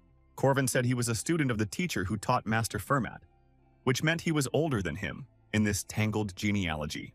Fermat realized that his true nature had somehow been discovered. Fermat had good reason to suspect Corvin. After all, they used similar techniques. The only person who also used a spear was Fermat's teacher. So when he saw Corvin, he decided that he had also studied with him. That's why he was suspicious of him from the very beginning, since he worked undercover at the academy. So I made the safest move and simply ignored Corvin. After Corvin performed well in the test, he sent him out of town and removed him from his plans. And he himself was going to successfully achieve his plans and escape from the city, because he could learn about Corvin later from the teacher. But he could not expect that Corvin would instantly return from such a long journey, having made the movements with the help of Josephine. Of course, Fermat had no idea that Marie was also part of the plan, and Corvin told him that he would not leave with the primordial. This was not the kind of information available to students, Fermat realized, and at first he thought that Josephine had told him. The unknown spearman stood before him and knew all his plans. The professor put on his gloves. Only one thing was clear. They were definitely enemies, the professor decided. Although Fermat was known as the First Knight, it was all a lie. In fact, it was he who damaged the boar seal and was later supposed to return with the King of Heaven. This was the fourth boss, and its strength was on par with Lily's, given the right conditions. Fermat looked at Corvin with disdain and summoned his shadow clone. It was Firm's deceptive characteristic. She doubled his attacks where there were many shadows, but Corvin knew where they would fight. Belatedly, Fermat noticed that a sun rune had been drawn on the ground. The natural enemy of the shadow system, Corwin explained. But the professor should have known the weaknesses of his techniques anyway. Shadow techniques required shadow, just as water magic requires water. The professor jumped forward sharply, hoping to close the distance earlier. But they were in a wasteland where everything was covered with wounds of light, so he fell into Corvin's trap. Fermat realized the obvious. Corvin knew about the secret passage and this wasteland, and had been preparing for battle for a very long time. Corvin never received any praise for his preparation. They understood that the professor was angry because of the shadow servant, who was very expensive in mana. Then the professor recognized his persistence and instantly became close to him. He covered 10 meters in an instant, and Corvin barely had time to raise his spear. When he swung his spear, his blow cut through another shadow clone, and Fermat himself ended up in a different place. Meanwhile, Fermat attacked him with his signature left from a blind spot. Corvin barely dodged this ninja-style attack. The professor didn't expect that his trick with the acceleration rune, shadow clone, and even his signature move wouldn't work. Corvin went on the offensive, the spear allowing him to control the distance perfectly. Balance, experience, reaction. Fermat was impressed by Corvin's movements, deciding to become a professor, although his teaching turned out to be a farce. Corvin told him that no matter what he did, only death awaited him here, but Fermat objected that they would not be able to determine a winner here. Corvin understood that the professor needed to get out of the city immediately because he was afraid of the rest of his colleagues from the academy, who thought that he was dead. If he escaped, then Madame Josephine, who possessed the magic of displacement, would really need to be dragged into this matter, Corvin thought. And before the professor could slip away, Corvin challenged him to a duel. The boy didn't want to let the teacher go, but the teacher didn't want to answer this challenge. But Corvin said it would have to be done, because it was his limiting commandment. High risk, high reward. That's the method of the Shadow Warriors of Paradise. The commandment is never to refuse a fight. For Fermat, who had inscribed these words on himself, there was no option but to refuse them. That's why Corvin came here alone, the fake professor guessed. Everything was exactly like that. A duel is a one-on-one fight, Corvin answered. It is an honest and sacred judgment of the gods. Therefore, fights conditioned by the restrictions of the commandment are conducted only in this way. Corvin waited, but the professor couldn't leave without destroying himself. Since he came alone, the duel rune was activated. Firma officially greeted his opponent. Corvin responded in kind by calling himself the first spear of the Queen of Paradise, Erin. According to sacred rules, they were obliged to reveal their real names. Victory or defeat. The final point of the duel is won, and it will be set here. It was essentially a street fight between a spearman and a fighter. Firma was constantly trying to close the distance with the help of the Rune of Movement. Corvin kept him at bay with his masterful spear techniques, but Fermat still closely followed Corvin's movements and saw them all, thanks to his experience. He timed the swings of his spear just right and moved closer again. However, Corvin was an incredibly agile fighter, and after thrusting his spear into the ground, he jumped up. However, jumping in close combat only added more openings for attack. But Corvin was so skilled that he was able to strike in the air without having a point of support. He was so fast that he was able to deliver 7 consecutive blows from the jump to the landing, and they slid off Fermat's armor. When the guy landed, he froze for a second, which was exactly how long it took for the professor to get closer to him again. And although Corvin reacted in time, he still missed a powerful blow. A left to the jaw from the fake professor sent him off to catch birds. Fermat didn't even think about letting him rest, even though he himself had received a slight injury to his arm. Corvin sensed danger. He still hadn't recovered from the blow he'd taken. But the false professor attacked, and did not let him escape with a hail of blows. He charged up a powerful meteor strike after a series of simple ones. It was the final attack he had put all his strength into. Corvin knew that if he stopped it, he would be able to attack again. He needed to distract Fermat for a second, but the false professor's blow turned out to be just as false, and he grabbed the guy's spear. Moreover, the professor managed to draw a rune on the spear with imperceptible movements. And it flew away, obeying someone else's will. Now Corvin was unarmed and vulnerable. The professor asked him brazenly what he would do now, and attacked again. The guy crossed his arms in front of him to block the blow. Once again, Corvin was thrown back so that he could barely stand on his feet. He waved his hand and summoned his spear. Fortunately, the Rune of Return allowed this, but unfortunately for him it was stuck so deep that it did not obey the call. But Fermat didn't play at being noble and crept up from behind. He threw a powerful straight punch, but Corvin dodged it very skillfully. No matter what weapon a person uses, he still remains a warrior, of course. As a spearman, he had to know the basics of martial arts. With the edge of his palm, Corvin delivered several quick stabbing blows at his opponent. He used a famous martial arts technique, but in essence he simply slammed his open palm into Fermat's chest. Although the fake professor was surprised by his skills, they were unable to cause him any damage. Corvin got hit in the liver, no one lives forever, and almost said goodbye to dinner. His technique was superb, but Corvin missed something. For the guy, these were the basics, while for the fake professor, his main art is his fists. And then the fight finally became one-sided. Fermat beat him however he wanted. Looking at how the guy took all the blows, each of which could have been his last, Fermat realized that his opponent's will was broken. His last fist was filled with a terrifying aura. But at the moment he struck, Corvin took the blow with a spear that had recently been stuck into a tree. Then Fermat realized that all this time, the guy had been deliberately leading him to the place where his weapon was. Finally, Corvin could attack again, and the fake professor had to defend himself. The guy's position was more advantageous, so he was able to land several direct blows. That's how simple and unexpectedly Corvin turned the tide of the fight in Rocky style. But Fermat would not have become a professor if he had been so simple. After skidding a bit on the ground, he stopped. He again paid tribute to Corvin's skills in living without a spear and dealing with difficult situations, and took off his jacket. He was definitely in a tough spot, Fermat said, and the boy replied that he was less of a professor. These words only made the false professor even more angry. Now he really intended to finish off Corvin. Having drawn 3 runes, the professor summoned a world in which the sun does not shine, an abandoned paradise, a citadel of death. From his mana, he created an entire fortress in the wasteland. His third commandment was the service of the shadow. Corvin removed the shadows with the sun rune. It was a good move, Fermat praised him. But such modest skills could not take this shadow, the fake professor boasted. This place was accessible only to the great warriors of the shadow paradise, he said, and moved towards Corvin with his shadows. Now he will either be torn apart by shadows or finished off by fists, the fake professor told him, and rushed into the final battle. But of course, Corvin was prepared for this. He knew that Fermat would use his trick on his last breath, so he took out the golden radish. Radish didn't like being taken out of the bag, so she screamed terribly.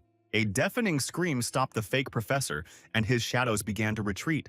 The golden mandrake has a voice stronger than the usual one, and these magical properties cannot be blocked by anything, so the shadows melted away. The professor was outraged that Corvin tried to survive with such stupid tricks, although his eardrums were burst. Corvin was also hurt because he was without headphones, but he still told Fermat that everything would end for him here. The demonic shadows disappeared, but the mandrake did not stop screaming. But unlike Ferm, Corvin had the warrior's ability to regenerate and tolerance for pain. The longer this fight lasts, the more advantages he has. And realizing this, Fermat called him a coward. He summoned his shadows again, 12 at once, his Shadow Palace technique still working. The clones attacked Corvin in single file, hoping to overwhelm him with force and numbers. Now he had to dodge many opponents, but while he was fighting off one, the other took him in a strong grip from behind. Corvin used a spin and somehow dealt with the attacks from the rear. But then the professor, who had come closer with the help of the rune, began to breathe into his open back. The boy took the blow with his spear but still flew away, and the professor went head-on, charging 2 fists and directing the clones. Corvin said he didn't want to waste any more time on it. He pulled off his jacket and there was a flash, causing Fermat's clones to disperse. Corvin told him again that it was a one-on-one fight and jumped on Fermat, taking off his shirt as well. The professor saw the runes of the sun all over Corvin's body and understood why he was shining so much, but it was suicide because the body was covered in flames. Corvin attacked from a distance, and the sharp attack flew towards the target. Fermat jumped back, and Corvin suggested that he finish with the little tricks and bring the duel to an honest fight. There was no longer any need to save strength, and he asked Fermat to attack with all his might. Fermat's inner instinct told him that the warrior in front of him was his worst enemy. This means that in order to defeat him, it was necessary to risk one's life, not sparing anything that he had for the man. He used a special technique and released all the destructive power. This technique burned his aura. Corvin shouted that this was how it should have been done from the very beginning, and he used the same ability, sacrificing the aura he had recently received. The two warriors rushed towards each other as if it were inevitable. Corvin aimed at Ferm's right arm, and the spear slid off it. But he immediately received a counterattack with a left to the jaw, although he was immediately able to return the damage with a chopping blow from above with a spear. Fermat didn't stay in debt, and his right whistled past the guy's head, but he was able to dodge. They fought in the center of the wasteland, and no one retreated anymore, exchanging many blows. And after all, only one remained standing on his feet, and the other fell to his knees. Fermat gave it his all, and in the last seconds he was so stunned that he didn't even know what to think. Corvin had won, and now, closing his eyes, he heard the cries of the distant past. Then, having met Fermat, he had lost to him. They were trapped by the Shadow Heaven technology, and many innocent people died. Many of them were his friends, Corvin thought, catching his breath. One of the 4 heavenly kings, Fermat, tried to bring evil into the world. Balthazar is his teacher. But this time, everything was different, Corvin thought, looking at the body of the defeated enemy. The first thing he did was to loot his pockets for useful things. But as expected, Fermat's pockets were empty. One of the 4 treasures, the Stone of Fate, if it fell into the hands of enemies, everything would be over. But Corvin found the very same original rune that Bor had previously possessed. Balthazar collects the 8 original runes to create a shadow paradise throughout the world. And that was something Corvin couldn't let him do. He didn't understand why he had to kill so many people. Anyone could be offended by the world. But the point was in expressing that anger, the guy thought, and went off to a well-deserved rest. His left eardrum had burst from the magic radish. The sun rune had burned his skin. He could still cope with the pain. But Fermat left severe wounds. He pierced his liver, broke his ribs and collarbone, crushed his organs. But it was a miracle that Corvin was still alive. The left side of the body could barely move. And all these injuries were from a blow of the highest rank of strength. Now that the adrenaline had worn off and the hellish pain was returning to him, Corvin regretted that he couldn't turn it off. Having defeated the great evil, Corvin received a generous reward for this system quest, a treasure map. Corvin woke up in a less than desirable position, with Alicia dragging him along. She told him that Draco had left as soon as it was all over. Loyalty was not something he knew unless it was paid for. Corvin found Ilele, And anticipating his question, Alicia said that they kept the rune and the golden radish that were with him. She dragged him to the bench and he lay down on her lap and thanked her for saving him. Corvin also noted that if it weren't for her ultimate technique, they wouldn't have defeated the wild boar, although Alicia was being modest. She remembered that during group lessons and while mining Mandrake, Corvin drew runes everywhere. And that meant he knew about everything from the very beginning, the girl guessed. Corvin replied that everything was so, and then the girl asked him why he fought alone. There was nothing wrong with fighting together. Corvin replied dryly that it would be better if fewer people died. Alicia was outraged by his callousness, but now everything was fine, so she praised him for his efforts. Corvin was admitted to hospital. He had multiple injuries that required long-term and skillful treatment. Jaeger and Lark decided to visit the guy because they thought that he had no one else except them. Pleased with themselves, they came to visit their friend and brought with them various goodies. But when they entered inside, they saw this picture. Helen brought flounder, Alicia brought desserts, Marie fed him peaches. Corvin asked them why they brought so much since he had already eaten his fill. And the guys almost burst into tears from anger and hatred, because this only happens in fairy tales. The girls surrounded him with care and food. Each one wanted him to eat everything. At some point, Corvin felt like a toy in the hands of treacherous women. Jaeger and Lark shed stingy male tears and no longer understood why they came. Alicia suggested playing a game. Since they didn't often get together, Marie agreed, and decided to invite more of Corvin's friends. The guys immediately changed their minds and realized that being in the hero's retinue had its advantages. When there was a knock at the door, Jaeger hurried to open it to find out who else the devil had brought. As expected, Madame Josephine came to see him. He was going to talk to her later anyway, and she was accompanied by none other than the lazy director Kassad, who asked Corvin how he was. Corvin greeted them. He knew he had to gradually reveal his cards to gain their trust. Kassad told him that they could not turn a blind eye to what had happened, as they had with Marie, and they hoped for his understanding. Corvin realized that he was still being probed and decided to take the initiative. He told them that Fermat was a spy. Of course they weren't surprised. It all became obvious when they saw the oath on Fermat's body. But they still didn't know that Fermat was Balthazar's student. Josephine even raised her voice in surprise. Corvin knew about this because he also studied such techniques, and Josephine took out the whip, thinking that he was also a follower of Balthazar. Corvin said there was no point in suspecting him. Besides, they wouldn't have killed him without proof. Besides, her spare body was here now. The real body is in the main castle and has no way to leave. Balthazar's disciple is still alive, Corvin told them, and he has become very strong, much stronger than before. And all this because of Kassad's indecision 80 years ago. The original runes were scattered across the world, and because of a trusted apprentice, Kassad was only able to retrieve 2 runes, and even those could have been taken if not for Corwin. Including the Stone of Fate, the other 4 treasures are most likely already in their possession, and if the coronation takes place, Balthazar will cease to be an invader. And that means she should understand what will happen next, said Corvin, and called Kassad by his real name, Aaron. Now everything has become known for what reason Madame Josephine did not become director instead of young Kassad. Almost 100 years ago, Varain was the director. After him came Vague, now Kassad. All of them were bodies created by runestones, and they were ruled by the same person who remained on the throne. Kassad Aaron asked Corvin what he intended to do, and Corvin undressed, saying that they had one goal for both of them. He showed them his oath. He knelt down and swore to be her first spear, to protect the world, even if she treated him like a dog. He remembered her words about what it meant to be an adult, but perhaps he misunderstood them a little. Corvin still couldn't forget Aaron's sacrifice for him. Now it was his turn to defend his teacher, and Kassad thought about his words. Josephine told Aaron that she was against this decision when they were in the throne room. Aaron's face was grim. Balthazar was alive, but who knows if young Corvin can be trusted. She told Josephine that she understood her doubts, and that she shouldn't trust people easily. And since they didn't trust Corwin, Aaron said to just keep an eye on him for now. It wasn't an easy decision. Everything Corwin told them could be a lie, Aaron thought. But what she didn't understand was the heavy and sad look Corvin was looking at her, as if he was tormented by a feeling of guilt. So she sat there, lost in thought, controlling her remote avatar. During the summer holidays, the students were reevaluated. Now they were given official ranks, so this was important. Depending on their grades, students will be able to train as defenders.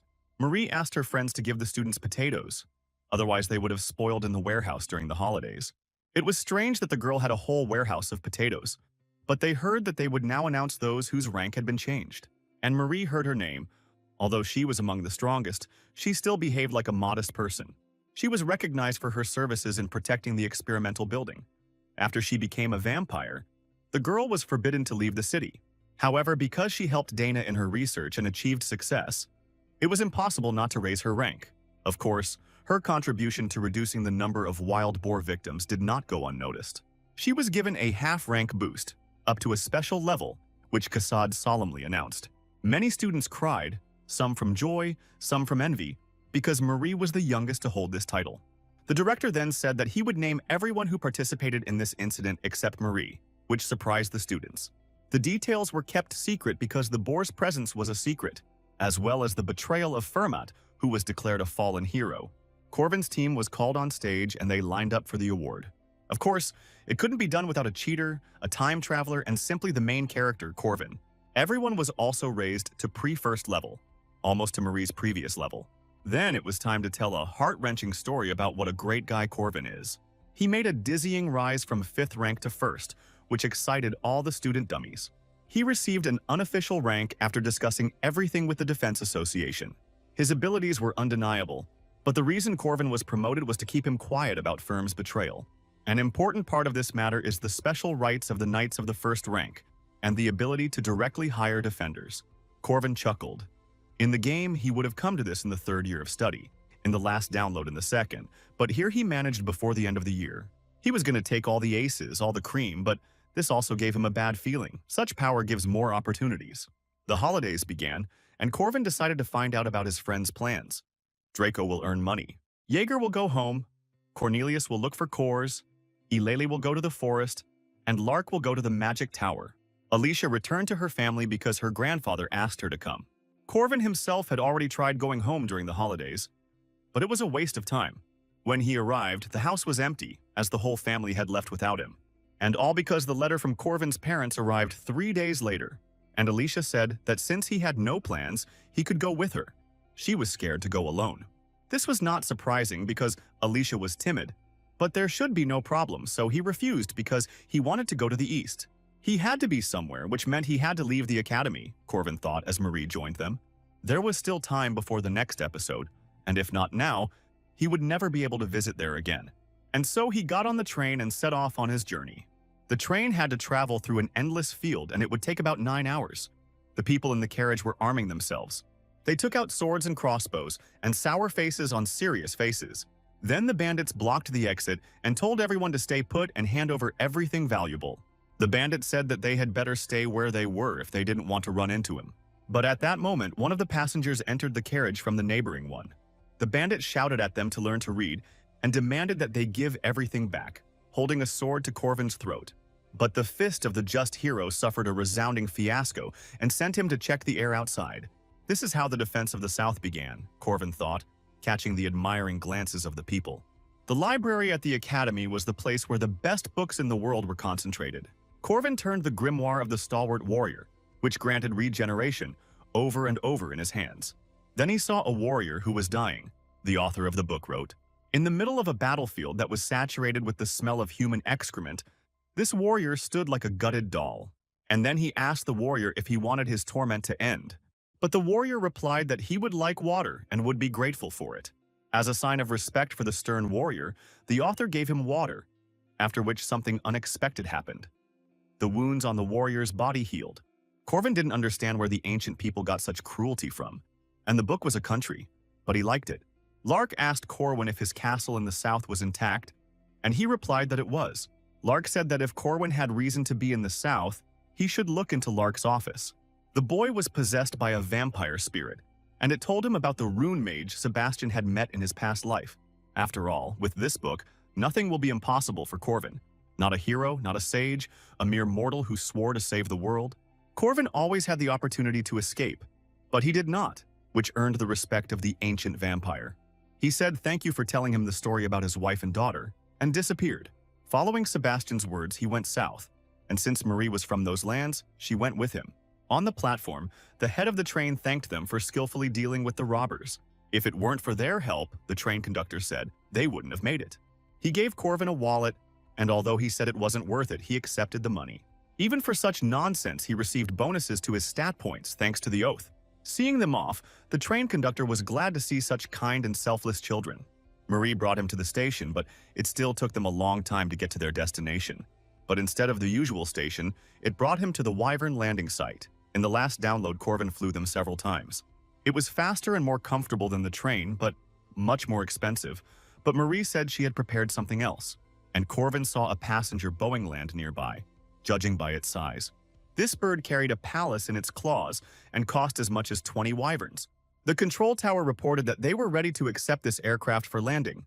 Even among professionals, such crews were not often seen, and they realized that the princess had returned.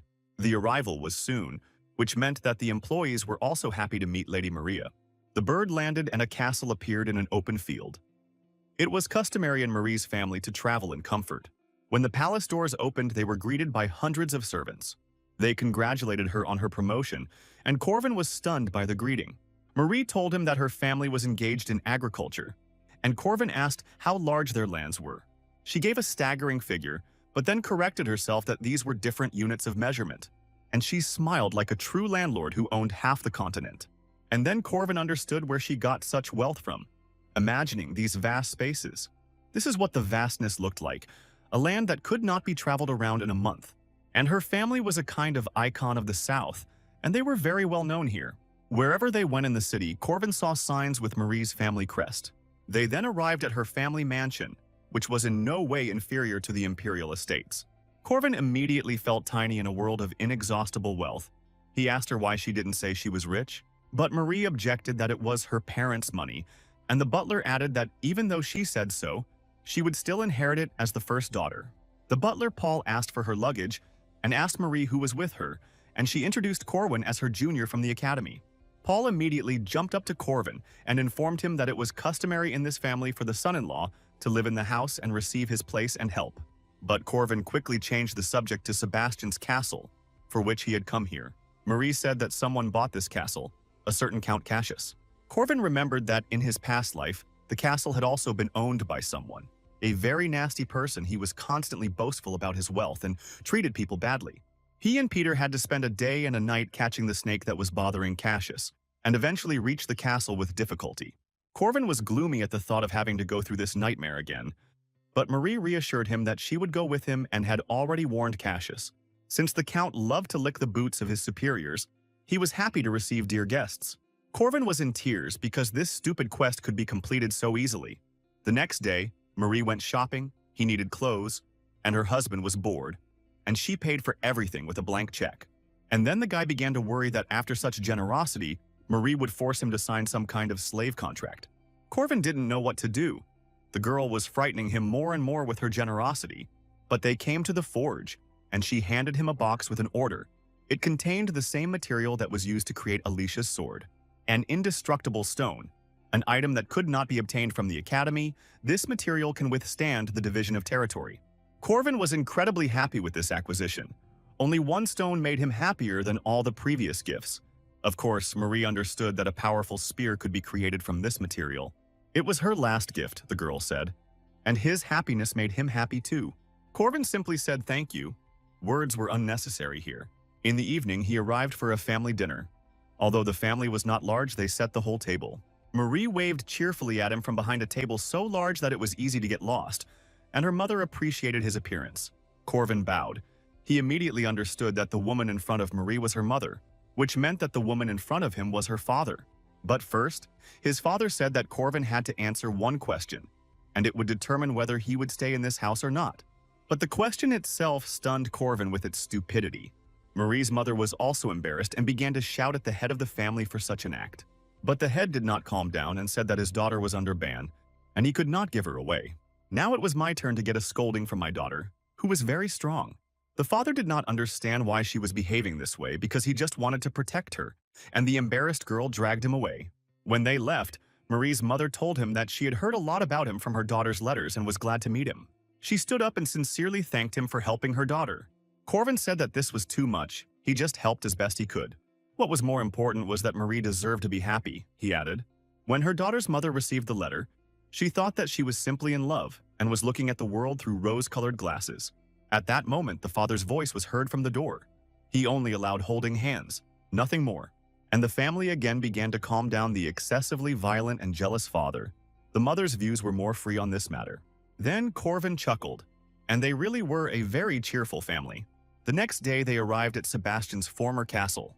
The Count owner, as expected, groveled before Marie and personally came out to greet them. He said unctuously how glad he was to see them and put on a disgustingly saccharine smile.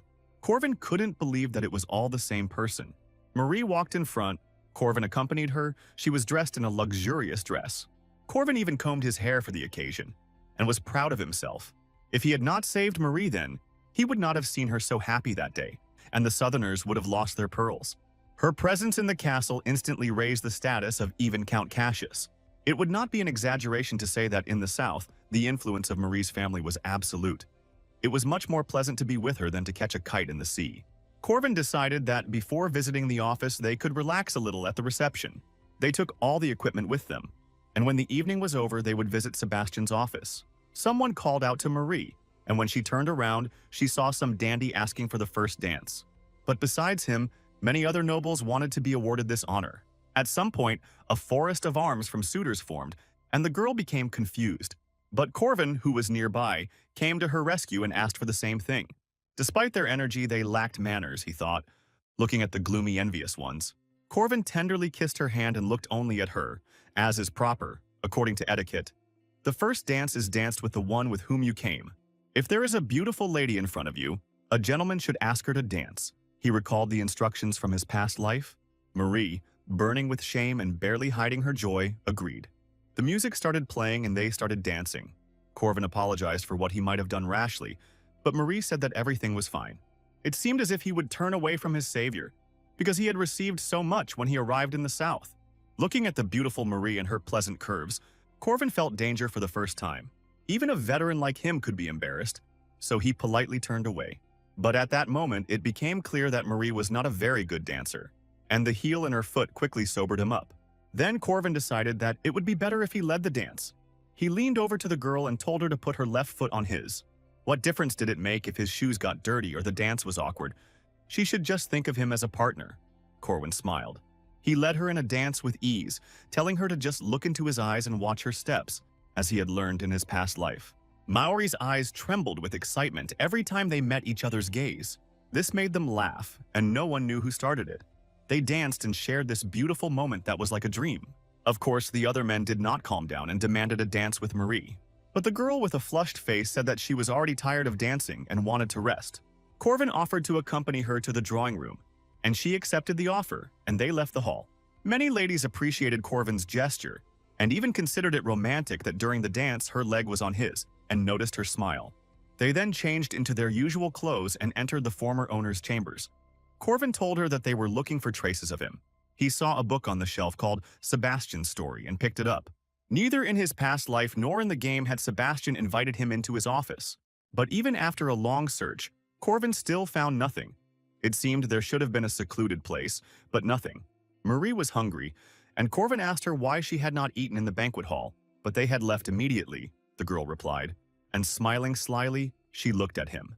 And Corvin immediately understood everything. This was a consequence of their special carnivorous relationship. Marie said she began to appreciate the attractive lines of his collarbone and neck and sat down on his lap. Corvin was worried that he smelled of sweat, but the girl didn't mind and wished herself a pleasant appetite, leaning towards his neck. Corvin felt a gentle, tender bite and a slight burning sensation. Marie was all ablaze with pleasure and embarrassment, and asked him if it hurt when she finished. But Corvin was as unbreakable as a rock. Due to regeneration, he felt nothing, which ruined the whole mood. And then it dawned on him that he had received regeneration along with the ashes of Sebastian's soul. Corvin asked Marie to summon her faithful bloodhound, and the girl did just that, although she didn't understand why he might be needed. And then he asked her to weaken the call so that the dog would become closer to the ghost. As before the materialization, the dog immediately became despondent from such experiments and almost melted on the ground. Corvin understood why the dog hated this. Then Corvin saw the dog disappear because he crossed the border of spirits which the boy could not see. And now a dark shadow appeared. Although he expected something like this, he was still surprised. Corvin saw a red shadow surround him and told Marie to get ready. But it was too late. He had already fallen into an impenetrable veil. Corvin's face darkened. Old Sebastian should have warned him about this. The Academy's grimoire contained the spirit of a vampire. Because suffering from a thirst for blood, he destroyed both his spirit and body. So where did the body go? Now it was standing right in front of Corvin, asking him how it happened that a random person came here with his remains. Before him was an ancient and evil vampire who asked what brought him to this house. Corvin introduced himself respectfully and said that he was Sebastian's junior from the future. He said that he had already seen the soul of a vampire. And Corvin wanted to know, since the body and soul were separated, why the body looked so normal. But Sebastian pointed his sword at him and said that he would ask the questions. Corvin thought that everything would go smoothly, but it was not to be. Sebastian was a famous military leader of the South many years ago. Not just the strongest in his time, but the strongest of all time. When he attacked, Corvin barely defended himself. The vampire thought that since the guy saw his soul, he destroyed it. But Corvin objected that he helped her find peace and harmony. But Sebastian was adamant. If his soul had sent Corvin here, he would not have come to him with a vampire. Corvin was outraged that he was called a liar and did not understand how the body could move without a soul. The vampire's body is immortal, but he needed a part of his soul connected to this place so that he would not become a monster like the one Corvin brought. Then the guy objected that Marie was different and did not attack people, and Sebastian said that he had been exhausting himself for many centuries to get rid of his thirst. But even when he sewed up his nose and mouth, there was one thing that didn't give him peace: the smell of blood. Vampires are unable to resist it. He was like that himself. Sebastian simply physically couldn't believe it, and he said that if Corvin planned to stop him, he would also be in danger. The Duke was completely surrounded by a dark, bloody aura of power. The guy didn't expect this and regretted coming here with Marie. The hero's body was completely destroyed due to hatred for vampires. Corvin realized that there was no time for jokes anymore and prepared to use the most powerful aura burning technique. His spear struck the ancient and dead vampire like a snake.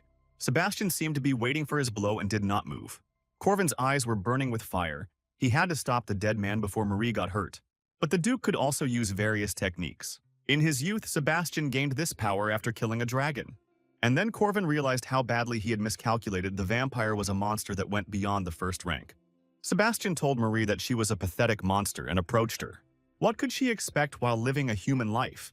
After which the vampire grabbed Corvin and bit him on the neck.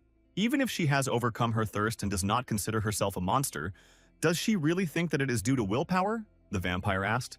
In the end, she would want the blood of her lover just as much, the ancient vampire believed. He knows this firsthand because he killed people dear to him. Sebastian shouted at her to disappear and rushed forward, raising his sword. Marie barely dodged his sharp thrust. The girl denied these attacks. She was not that kind of vampire. Marie summoned her dog, but Sebastian cast a binding spell on him. The golden chains wrapped tightly around the dog, leaving him defenseless. After all, he relied only on strength and had no strategy, which is why the vampire was able to hit the bloody dog with a sword. Seconds before the impact, Marie canceled the call to save her pet. But Sebastian used a sealing sword from a Romanian vampire, a weapon created to seal immortal beings. And before this sword, her immortality meant nothing, and he pierced Marie's body with magic blades. He told her that he would now end her miserable life because a beast always remains a beast. Marie replied that it was all a lie, that nothing had changed then or now. Corvin himself told her many times that everything was fine. Then Sebastian summoned Corvin himself, who was unconscious, to her prison of blood. He said it was the best way for both of them, and Marie was horrified.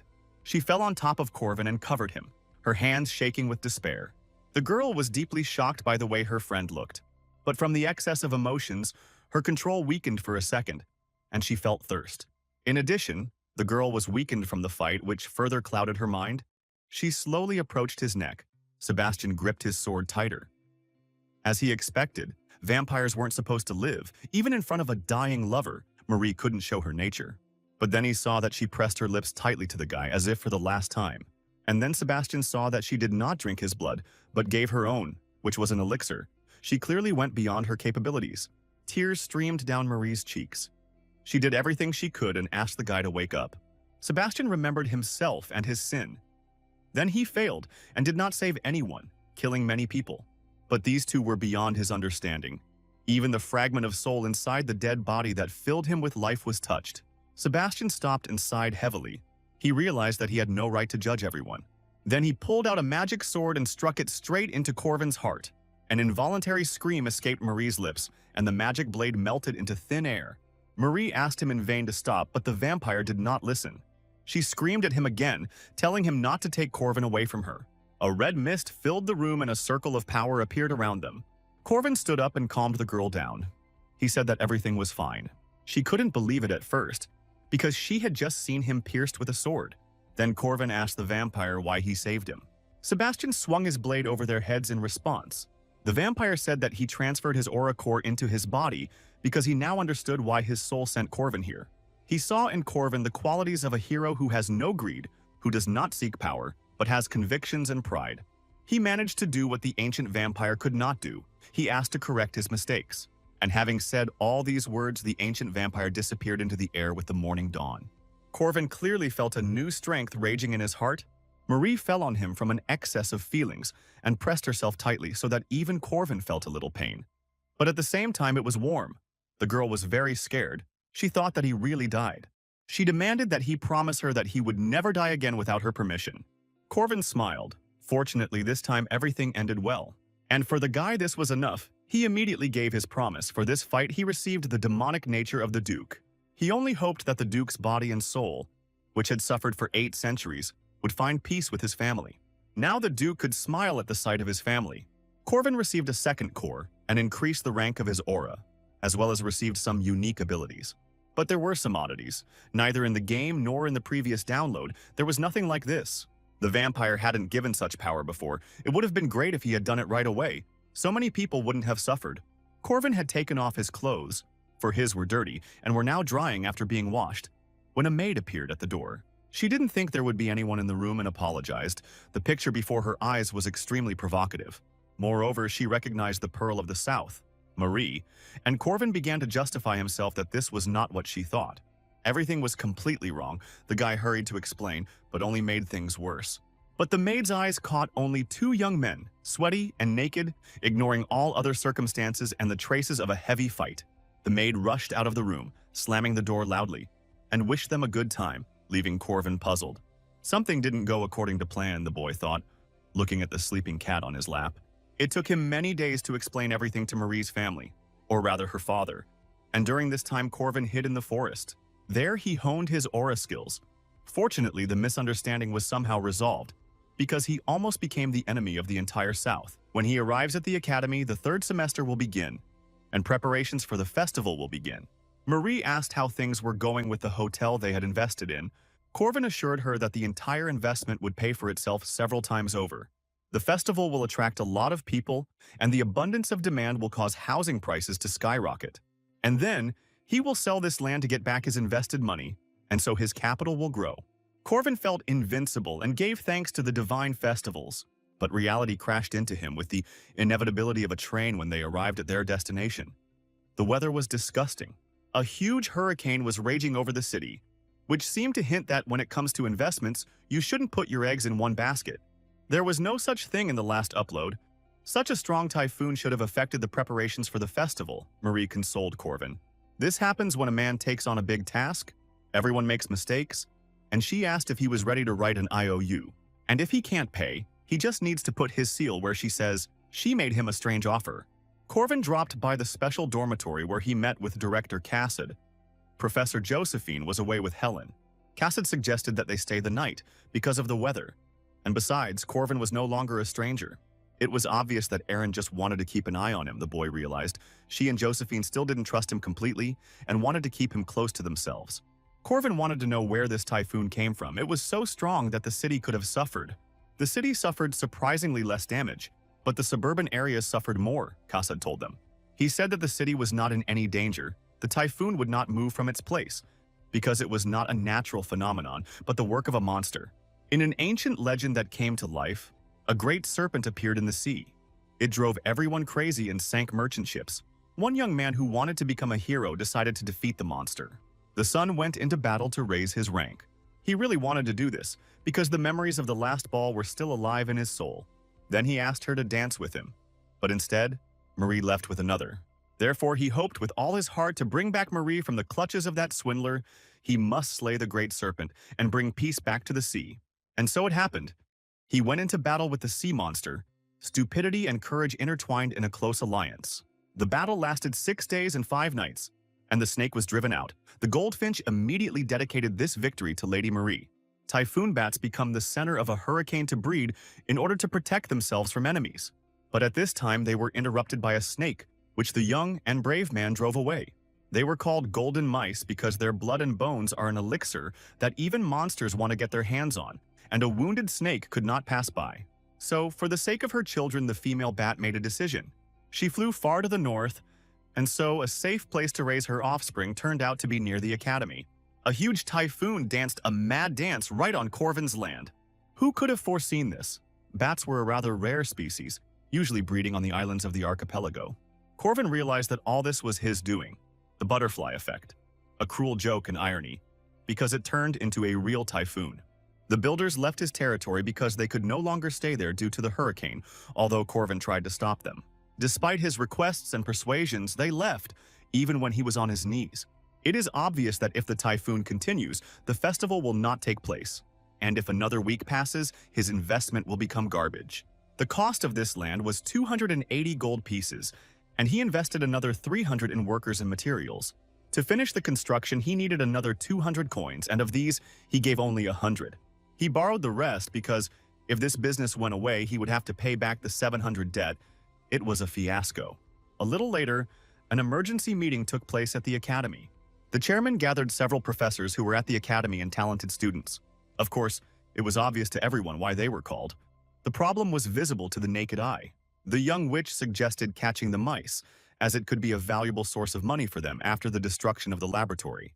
The mustachioed professor agreed with her. The mice needed to be pacified, but there were also voices against. One red-haired professor said that there was no point in exposing oneself to risk, since the typhoon would end on its own in a month. Another professor with 2 degrees immediately began to argue with him, and she asked him what he based his opinion on. But the red-haired one knew that the breeding season of these mice lasts a month. In that case, there really was no point in exposing yourself to risk. But the Dean of the Night said that they should at least try to stop the typhoon. Otherwise, they will delay the return of the students, disrupt the festival, and what's more, people might think that they are sitting on the sidelines. The debate continued. Some believed that the academy was an educational institution, and that specialized organizations should deal with monsters. Corvin listened to their arguments with a heavy heart. He could hardly contain himself. But his patience came to an end, and Corvin slapped the table and stood up from his seat. He reminded them that they had taken an oath to be brave and do good, and that they would not renounce their beliefs even in death. Towards the end, he even switched to shouting, so that his appeal would sound louder. They must destroy the monster. The red-haired professor immediately objected that all this was youthful maximalism. Corvin, with tears in his eyes, asked if they didn't see the victims who lost their homes, the people who lost their jobs, and who could have become beggars. He started singing a tune about hungry children and orphans in the most pitiful way possible so that they would feel uncomfortable, and said that people's lives cannot be calculated with money. Clutching his heart, he said that there was no need to take an oath or be a knight for this. There was nothing grandiose about it.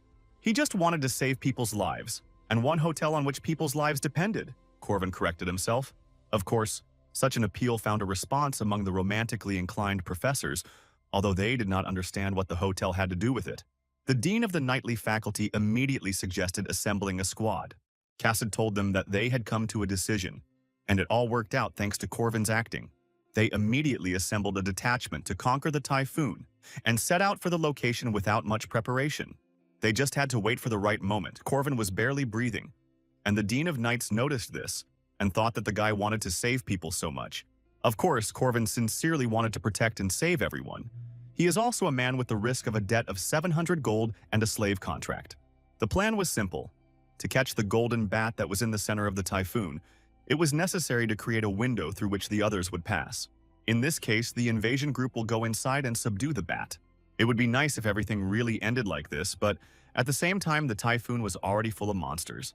The monsters that came to eat the bat were locked here, and due to the prolonged hunger, they were really angry. Of course, Corvin wasn't particularly worried about this because they had the strong Professor Harmon with them, and other professors from the knightly faculty who could wield huge axes better than a spoon. Even the red-haired lazybones helped them with his magic. He had good skills to destroy such easy targets. And most importantly, with them was a second-year student, a knight from a barbarian tribe, Berserker. It was funny to think that they would not defeat the monsters.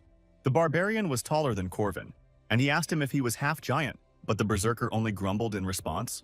Corvin also dealt quickly with the monsters, but it was more important for them to catch the bat. They had to get into the center of the typhoon and quell it before the damage increased, of course. He was only thinking about his hotel. The pacification team confidently moved forward, led by the mustachioed professor. But inside the big typhoon there was a small one. The mouse, sensing danger, created another one to protect itself. They were surprised that a mouse was capable of such a thing. Perhaps maternal love played a role. Red asked the knight next to him if they could go inside, and he said yes, if they could survive the pain of being torn apart. Then the red-haired professor said that they would lose too much and decided not to overdo it. He fired a flare into the sky and requested reinforcements. And then the sorceress Dana came into play. It was time for her to show her skills. The typhoon was filled with red discharges and began to seem even more dangerous than before. The red-haired professor covered everyone behind his protective dome. He indignantly reminded Dana that he had asked her to eliminate only the typhoon, and not them both. A huge red bolt of lightning exploded in the sky, and the air hissed like a bottle of soda that had been shaken and suddenly opened. Harmon was indignant. That's why they hate wizards, who are always trying to destroy their knights, he shouted in the ruins. But to their horror, they saw that the typhoon was not affected, and this looked strange. To their surprise, the mouse only grew bigger, and the professors did not know how this happened. And then Corvin realized that the mouse had evolved right before their eyes. The growth of demonic beings is a unique phenomenon that occurs in the process of life and accumulation of experience. The mouse absorbed most of Dana's attack, and they could no longer treat her as a normal monster. Now the bat has become the queen of the storm. Typhoon became stronger at once and caught all the people like chips inside itself. Worse, any attacks can make it stronger. The professors were flying around in confusion, not knowing what to do, and Corwin said that it was his time to act. And it made him realize again that his martial arts didn't work without a fulcrum. They definitely couldn't do anything. The mouse didn't give them a chance to do anything. While they were hovering in the air, even the 2-meter-tall berserker giant was useless. But Corvin could not accept defeat so easily, because the debt hung over him like the sword of Damocles. Berserker shouted to Corvin why he was talking so much. Corvin borrowed the giant's head, and although he couldn't keep it on the ground, he still found a foothold. Now he was jumping in the typhoon using the knights' bodies as a fulcrum. And as if a rocket was approaching the monster, his eyes were filled with vengeance. The monster wanted to protect his unborn children. The outcome of this battle depended on this throw, and a desperate battle began. But Corvin's last point of support was the jelly, which could not withstand the push. Then he began to use the technique as best he could, right inside the slug. And he threw his spear with all his might straight at the bat, since he was within throwing distance. And again he realized that all martial arts work only on the ground. They are useless in the air. Corvin realized that he had reached his limit and thought only about debts. And so he realized that risky investments with long leverage are the worst investment, and he would be better off eating delicious food with that money. He thought that his world was destroyed and everything was lost. When I saw someone attacking a bat, these were loud sounds that could be heard even in the middle of a typhoon. He looked up to see who it was and caught the moment when the mouse was defeated in one move. The girl in the monastic robe fought in the air with great power and without hindrance. She delivered another powerful blow to the mouse's head. A huge explosion occurred in the center of the typhoon, which blew away everything that was underneath it. The slime that Corvin was in evaporated, and he covered his face from the bright flash. And when the typhoon ended, the knights flopped to the ground like frogs. They looked through the thick dust at the one who came and finished everything. Corvin whispered the words of prayer. God did exist after all. As Helen and Josephine approached Corvin, he prayed fervently. The turmoil with the typhoon hit the outskirts of the city but quickly died down, and the city was not damaged in any way. The academy existed on taxes from citizens, so it was important for the guards and its students to maintain the image of heroes and protectors. And volunteer work was part of this image. Marie handed out her favorite potatoes. But Helen was not so friendly, and when asked to give more, she replied, "Eat as much as they give you." Corvin noted that she had no shortage of humanity and asked if she knew how civilization began. But the girl brushed him off. Corvin explained that he himself learned about this from someone. The beginning of civilization can be considered the appearance of bones with traces of healing after a fracture. Typically, such a fracture would result in death in the wild, but the healed injury suggests that the wounded animal was cared for by its fellows and shared food. If someone is in trouble, they need help. And that is the basis of civilization, Corwin said. But for Helen, the answer was the same. It was all because of the weakness of people. It didn't matter to her because she didn't have anyone who could come and help her in difficult times. Corvin was determined to help her because it mattered. Helen sighed and told him not to say such things so easily, being a weakling. She is a living monster created using living people. Corvin didn't know her essence, didn't know who she was. Then he would have thought differently. If he knew about it, he would be able to show his back to her so easily. Fool, Helen thought. Looking at the guy furtively, the ghosts of that body still haunted her, demanding that it be returned. Helen knew perfectly well that this body did not belong to her, but she would never give it up. And was it true that Corvin could help her? The city where the academy was located was considered safe, but this was hardly true in reality, because there was its own crime here, like this gang of black snakes that ruled the slums. Sometimes they carried out special tasks to establish their power in the region. For example, eliminating excessively noisy people in your establishments. Corvin demanded that they bring him even more strong tea, which disturbed all the visitors. Then, the dummies entered the hall, demanding to see the troublemaker, but the guy was waiting for them. This bar bought illegal tea from the gang, and also paid them money for protection. There was no more suitable place to catch the bandits. The impudent blockheads realized that he was a student at the academy, and told him that since he was a minor, he couldn't be there. The bandits were ready to let him go if he left immediately, but Corvin poured tea on the dummy's head. The rest of the gang members rushed towards them, but the leader stopped them. There were many guards like Corvin. All of them came here and rushed into battle relying on their pride. And only after the pompous speech did the leader tell his dogs to teach Corvin a lesson. He was sure that these formidable, fierce bandits would definitely punish the self-confident student. But naturally, the outcome was predictable.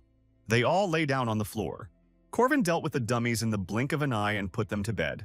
He introduced himself as someone who catches mad dogs and grinned. That day, the entire gang ceased to exist. Corvin eliminated them because they were engaged in slave trading. In this world, demonic people were an object of rejection. Of course, they were not ordinary. That is why human society rejected them, succumbing to disgusting xenophobia. Corvin informed the prisoners after releasing them from their cages that a carriage sent by Marie's family was waiting for them outside. Because he freed them, the demon people trusted him more. And then he got down to the real purpose of this visit. He asked if Renee and Ron, brother and sister, were there. The girl with flowers in her hair pointed her finger at him. And Corvin saw two puppies of a demonic breed who were hissing and growling. In his past life, when he met them, they were 20 years old, of course. The beastmen's bodies grew faster, along with development. But in any case, he had no intention of leaving them in this place. The girl was protecting her brother. It was obviously Ren's older sister. These people awakened immediately after birth, so they were sold as children. The atmosphere was very different from what Corwin remembered. She was a powerful, pumped-up, and rude sister. And this was only in a year. In the past, they were villains, acting as minions of the church, and the churchmen wanted to use them to create political conflict. These two were no ordinary enemies, but Peter still killed them last time. Even though they were different from what Corvin remembered, he still invited the children to come with him.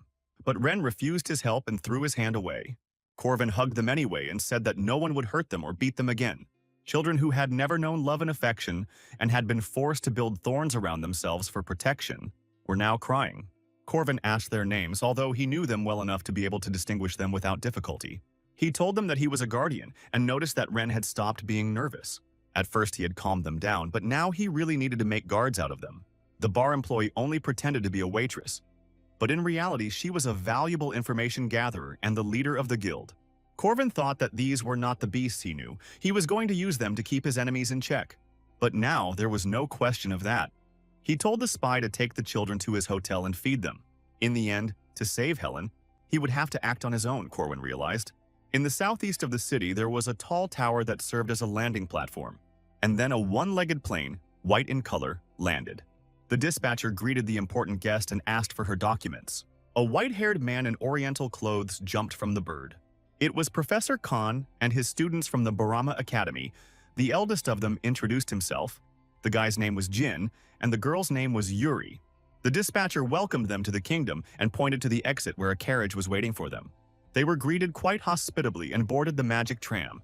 As soon as Jin sat down, Yuri put a sword to his throat because the impudent guy did it before the teacher. But Khan told them to sit down and stop arguing. These were empty words. Then Jin asked if the teacher was sure that the one they were looking for was in this place. Khan said that the director of the academy had definitely taken her, and the emperor had guaranteed it. He told them to hide their identity. Now it was necessary to forget about everything and do a great deed. These words caused the boy to be overwhelmed by a wave of flashbacks. How could he forget what he saw? Everything on fire and piles of bones. And that evil spirit he hated, he gritted his teeth in anger. A month had passed since the mouse incident, and the academy was bustling with activity due to the festival, although it was more like the Four Schools Cup. Jaeger and Lark were delighted, and were in a hurry to create a team. They thought about which competition to choose. They could only participate in two. Corvin told Alicia that they were going to the pairs competition together, and the girl hiccuped. The team competition was randomly assigned, so Corwin prayed to be in the same group as her. And although the paired fights were also determined randomly, Corvin knew that anyone of second rank and above was guaranteed to participate. Alicia was despondent. He would treat her like a slave again. It was a fun festival and the girl wanted fun. But Alicia was surprised that he didn't want to participate with Maria. But Corvin knew that she would want to fight in solo battles. She also really wanted to get a prize for winning. And then Alicia understood everything. A noise went through the hall and everyone turned to see what was going on. Everyone noticed the guests from the east who stood out with their clothes. Corvin was waiting for these characters and thought that they had finally arrived. Professor Khan, Fighter Jin, and Swordmaster Yuri all looked exotic, so they attracted a lot of attention. These were the main characters of the third arc in this long story. Professor Khan demanded to be allowed to transfer one student to his academy, but was refused, even though he claimed to be a relative. A year ago, they encountered a tragic incident, and the culprit was his niece. In the midst of the battle, taking advantage of the moment, they kidnapped the niece, Khan claimed. Now he knew where she was and wanted to return her. But Madame Josephine told him that the student Helen was in a special position, and she herself thought that Khan had come here as soon as he arrived. He knew that there was a beast living inside this girl, and he just wanted to take his niece from the clutches of this beast. But thanks to him, the body was still alive. And besides, it was the will of the girl's father and director Kassad's friend, Josephine answered confidently. Khan responded that they would take care of everything themselves and asked if she thought the beast could live in society. Josephine said that the first term had passed without problems, and the fat bishop whom the sea had sent wanted to know if this was true. The bishop thought that all this could be a demon's plan and said that he did not believe her words. He offered to let Helen participate in the festival. If it is evil, then it will be revealed in front of everyone. Josephine sensed their intentions, but did not want to involve her student in it. But there was nothing to be done. The church stood behind the bishop, and even Madame Josephine could be burned at the stake as a witch. On the other hand, it was a good opportunity for Helen. If she passed the test, in the future, it would become an argument in favor of her humanity. And Josephine said that she would help Helen participate in the individual competition. And she added clearly and unambiguously that where Helen would stay would be decided by the girl herself and no one else. Here on their land, Josephine was Helen's guardian, as well as the director and great saint of the island of Zion.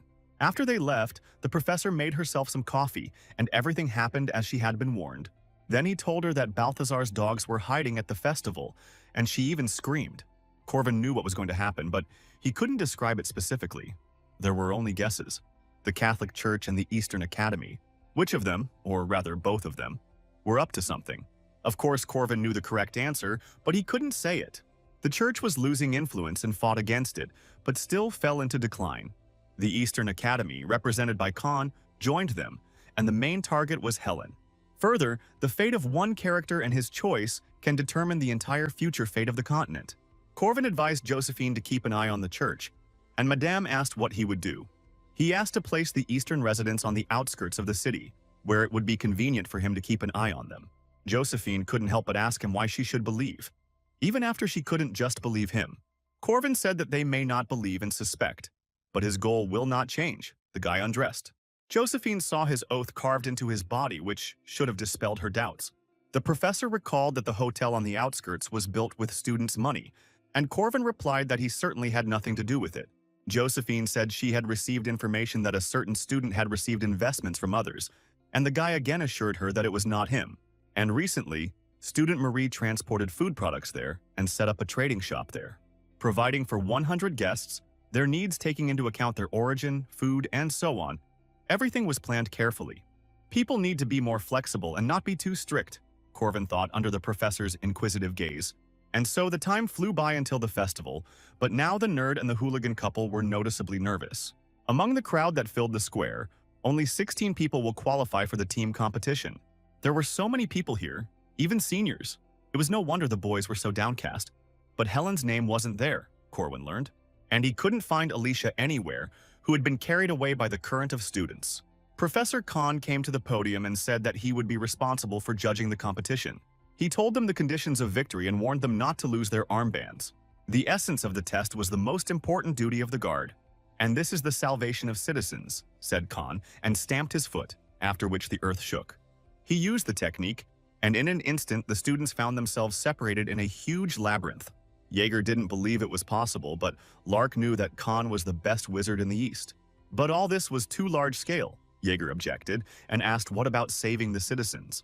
The citizens were part of the test. If you saved them, it gave points.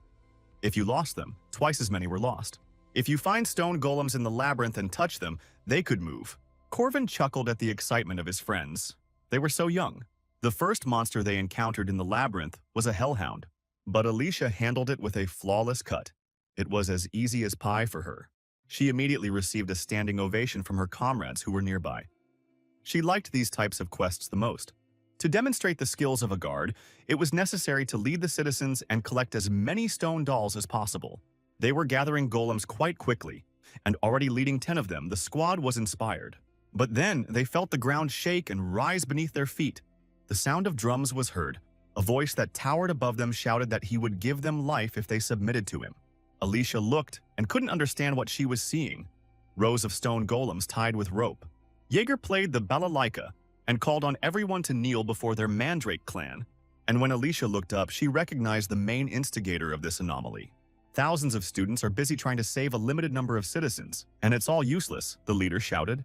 He told her to call him the all-powerful Corvin. It was much more profitable to eliminate all the teams, he believed. It all started with 3 people. He joined students from other teams. The pretext was to unite and pass the qualifying round. Since only 16 participants would pass, they simply had to eliminate everyone else. That's why they didn't think about a safe zone. They just gathered the golems and combined them into a shield. Many wanted to destroy the citizens with magic, but this could not be done. No one could attack a king who rested on the backs of his subjects. The stone citizens were an excellent shield and means of transportation. Deliver a citizen to a safe zone and you get a point, but destroy him, and you'll be 2 points short. Many teams were crushed by this move and could do nothing. Since they couldn't use magic, they resorted to hand-to-hand combat. Then Lark stepped in. He had been holding himself back and now he could give it his all.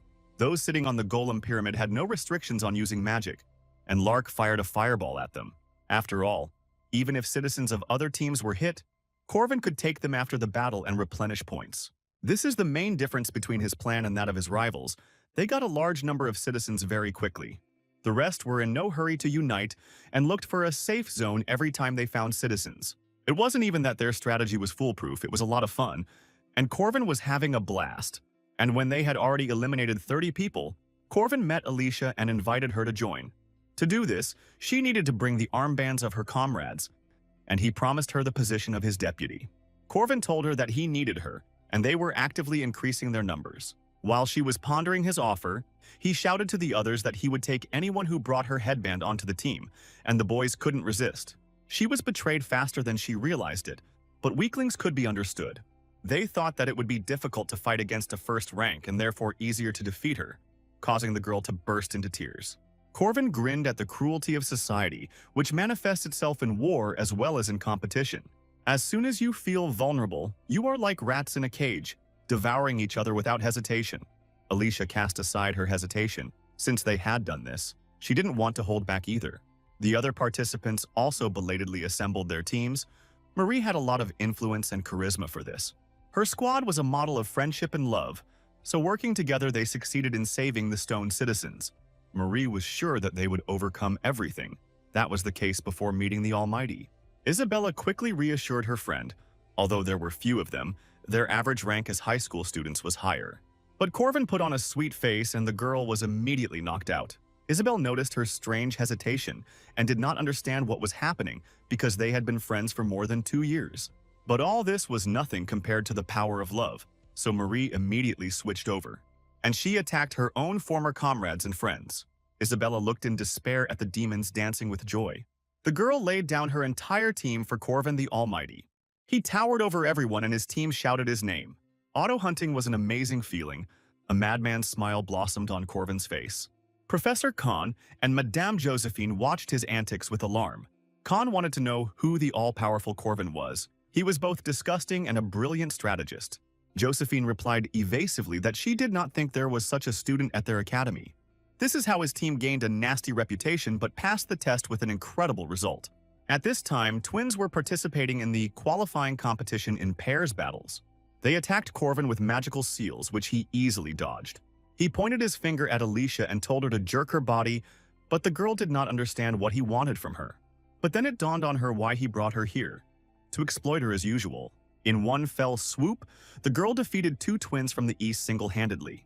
Corvin was pleased that they easily won the pairs competition, although Alicia was the only one to win. The couple Jin and Yuri, on the other hand, were not impressed by Alicia's skills. Even though they had heard about her, it seemed like she was missing the basics, Yuri said. But she was more concerned about the strange spearman next to Alicia, who never entered the battle. They sensed something in him because recently he was a knight of the 5th rank. Before this, there were only two opponents worth thinking about: a berserker giant and a vampire, Marie, with a huge supply of mana. But Corvin, with his Spider-Man reaction, aroused suspicion. The twins were not that weak. In their homeland, they were the strongest. That's why Jim felt the strength of this spearman. In his breath, his looks, and his experience, he was the strongest first-year student of the 1st rank. Jim said it would be a shame to face him in a group competition, as that's where smart guys come out on top. Jim really hoped that Corwin wouldn't get in the way of their formation. Helen walked alone through the deserted streets, because now all people's attention was focused on the festival. It reminded her of the day she became a goddess, filled with the smell of burning. The voice inside her was telling her to kill everyone she saw, and everything around her was engulfed in flames. Helen sensed the attack and knew she was being ambushed when she saw the blow flying towards her. But it was more of a killing intent that took the form of a strong image. Someone who hated her very much stood in front of her. The guy was impressed and said that most people would die without noticing anything. Helen remembered having experienced a similar feeling before, but she still didn't know who was in front of her, so she asked if he knew her. With undisguised malice, Jim replied that no, they had never met before, and added at the end, "Sister." Then Jim put on a mask of goodwill and said that he had made a mistake, and just wanted to joke. The guy's face seemed familiar to Helen, but she didn't know where from. But she thought that it didn't matter. Turning away, she told him to be careful, and he promised to attack only after he had a good look at his opponent. Yuri came up to him and told him that he shouldn't have given himself away so rashly, but Jim was sure that he had confirmed the effectiveness of his technique. The steel monster is a masterpiece of spiritual magicians. In order to seal this monster and save Ran, one must use the 8-gate techniques. Yuri reminded that in order to provoke Helen, one must wait for the right moment. Yuri believed that Ran needed to be pulled out of the monster first. Jim realized that after this, Yuri still wanted to use the monster, but he just wanted to kill him. Corvin sat in the restaurant and thought about his plans. It was unexpected to be so far from school. Professor Khan had changed the location of the team competition, Josephine informed him, leaving him dumbfounded. And all because the supplies brought from the east were stolen by bandits, and Josephine asked if it was his doing. Corvin denied everything and said that he had not stolen anything, and was a little embarrassed under her intense gaze. He didn't steal anything, but he did take things that the church was smuggling, and that Kanu needed to catch Helen. After all, this is an original performance created by Khan. To gain time and regain what was lost, Khan staged this performance. The city they were in was quite ordinary, Alicia said, and offered him something to eat. But Corvin reminded him that it was impossible to eat there.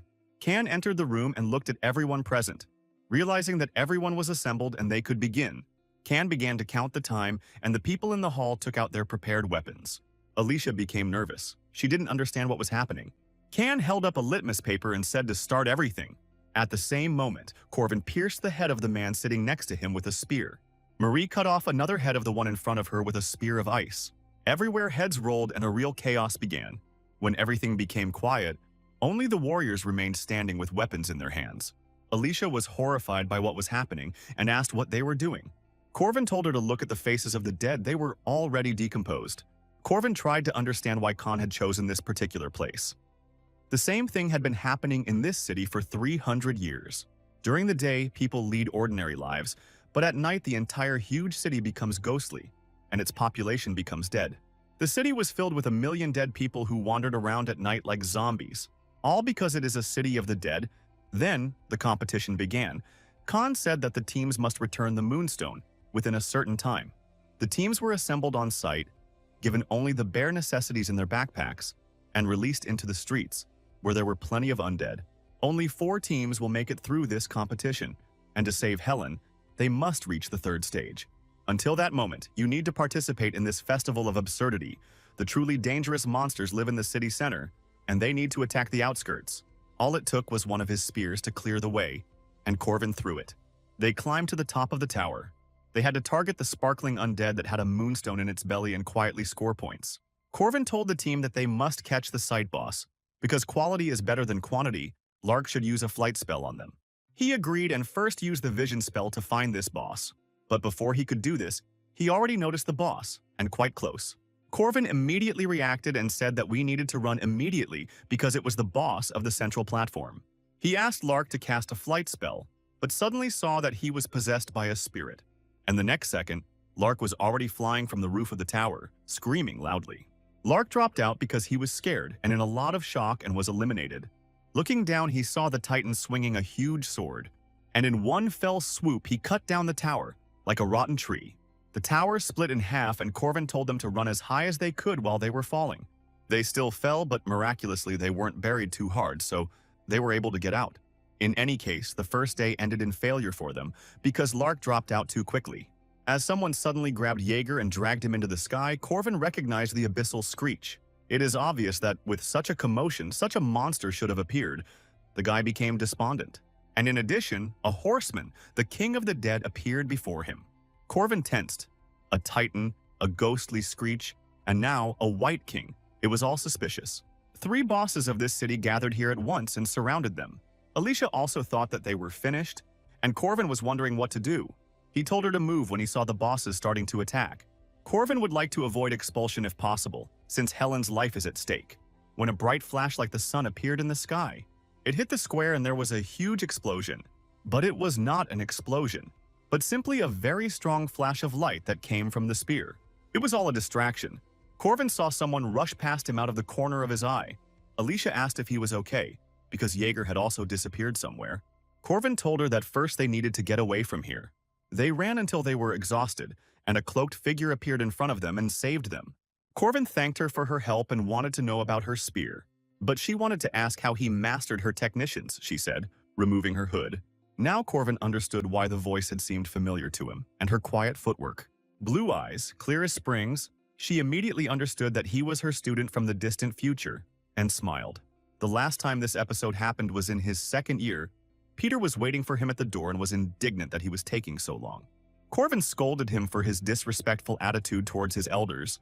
Corvin wanted to know why he had called him here, and Peter knocked on the door of the director's office. Last time, Corvin told Peter that he wanted to become stronger, and he introduced him to the teacher who would help with this. Aaron told him to come in quickly and smiled dazzlingly. It was a bond that was formed through player privileges, and it was their first meeting. After some time, the city became quiet, and zombies roamed the city as before. Aaron took them into the building and said that it was safe. The undead couldn't get in. Alicia thanked her and offered her some chocolate. Aaron declined, but accepted the thanks. She said that you can't eat food from different time periods here. It was a place where events from 300 years ago were repeated, and strange confusion and time paradoxes arose. Corvin had not checked all these feedbacks of the world and was surprised by Alicia's appetite. Corvin asked Aaron why she was there, and she wondered why he didn't call her teacher. Alicia realized that Aaron's teacher was also from the distant past, because she was in this city at that time. It was a contentious moment. In this town, everything was frozen in Groundhog Day. The loop was constantly repeating itself, but not for Aaron. Corvin was surprised that the woman retained her sanity. Aaron stood up and said that she had become friends with the Reaper. This city was a loneliness that gave birth to the undead, and it prevented the birth of the immortal king. He was supposed to appear in the city center soon. She stunned them. Hearing this, Corvin suggested going there immediately, but Aaron said that it was her task. Then Corvin replied that she would definitely need helpers, and Aaron thought about it. His reaction amused her. The guy could be called smart. But the truth is that she had no choice but to refuse from the very beginning, because this is the main quest in this city. Corvin also did not refuse the task because to complete it you need to kill 3 bosses. And together with Aaron, it will be as easy as pie. They used the same techniques and were able to work quickly and harmoniously. Covering each other's blind spots, the spearmen conducted a circular defense. Corvin blocked the Titan's massive sword with his spear, and Aaron was able to stab him in the chest while he was unarmed. The final blow was dealt by Alicia, who simply cut off the boss's head. The Titan's headless body fell shaking the ground. They did a great job working together. Corvin extracted the Moonstone from the Titan. With only one man, the hunt became better. Of course, it was Aaron who praised them for doing a good job. In this city, everything was the other way around.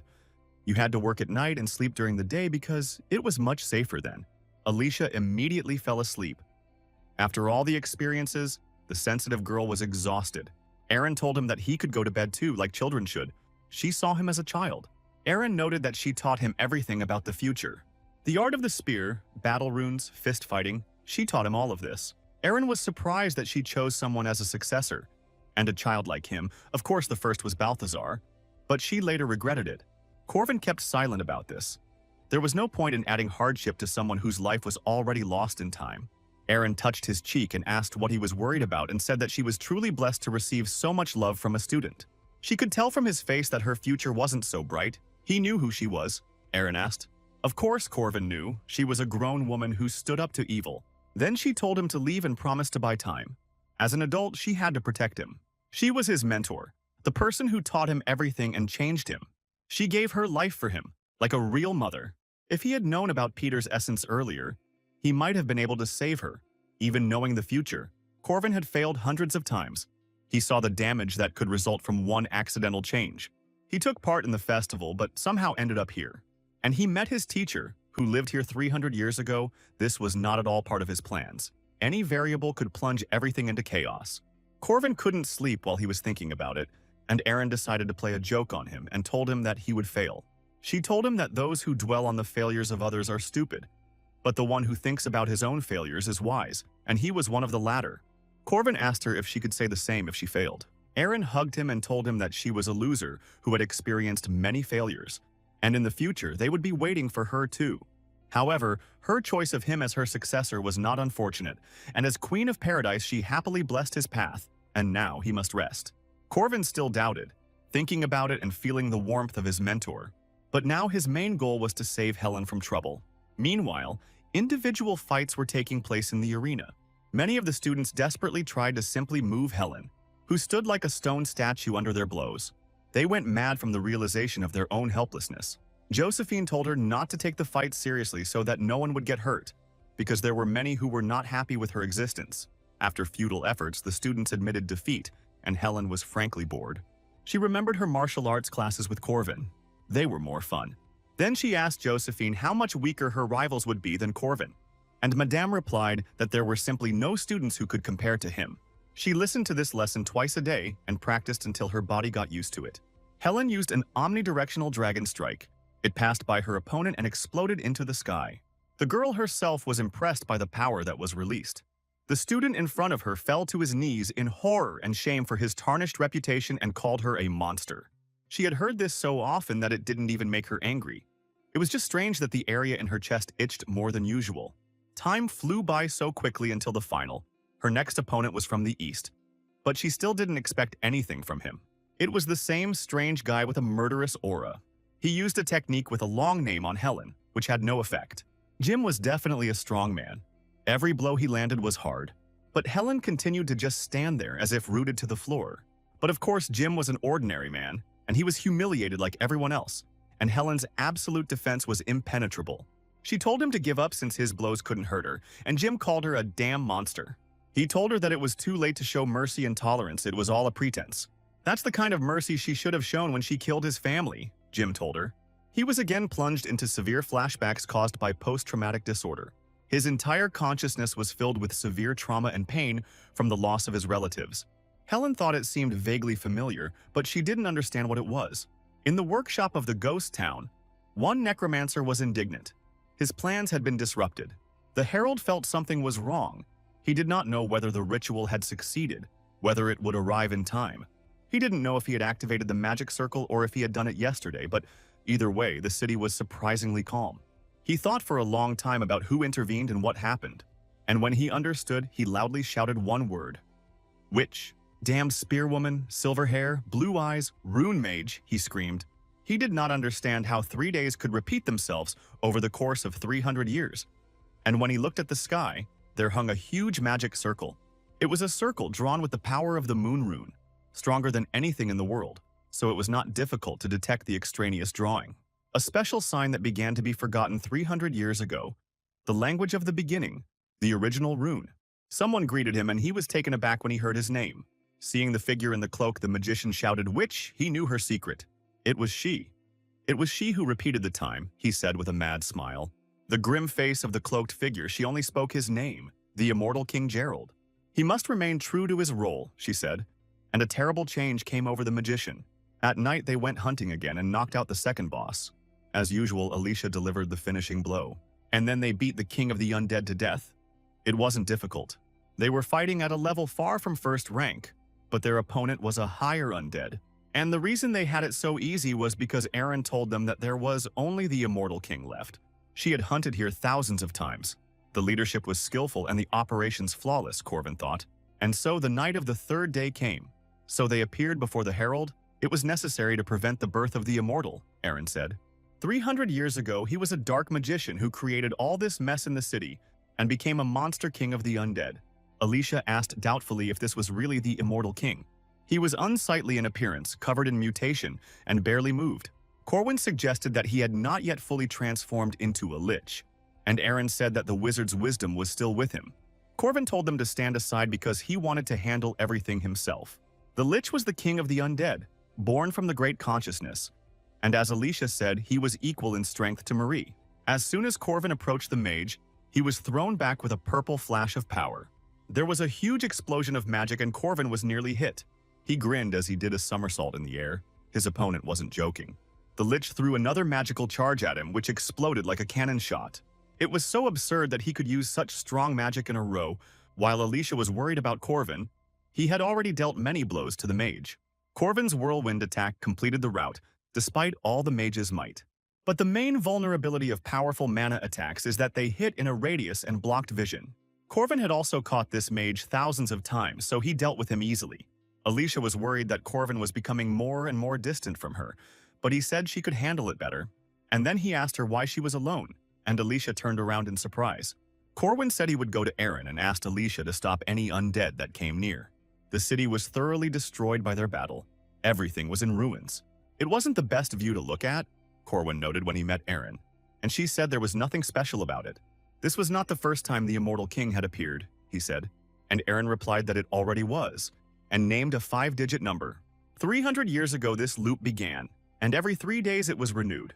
The undead appeared and disappeared throughout the city in an endless cycle. And all this time she lived here, alone, and did not go crazy. The reason for these cycles was that for 3 days she was catching Harold. And Aaron confirmed that everything was exactly like that. It was she who made this city like this.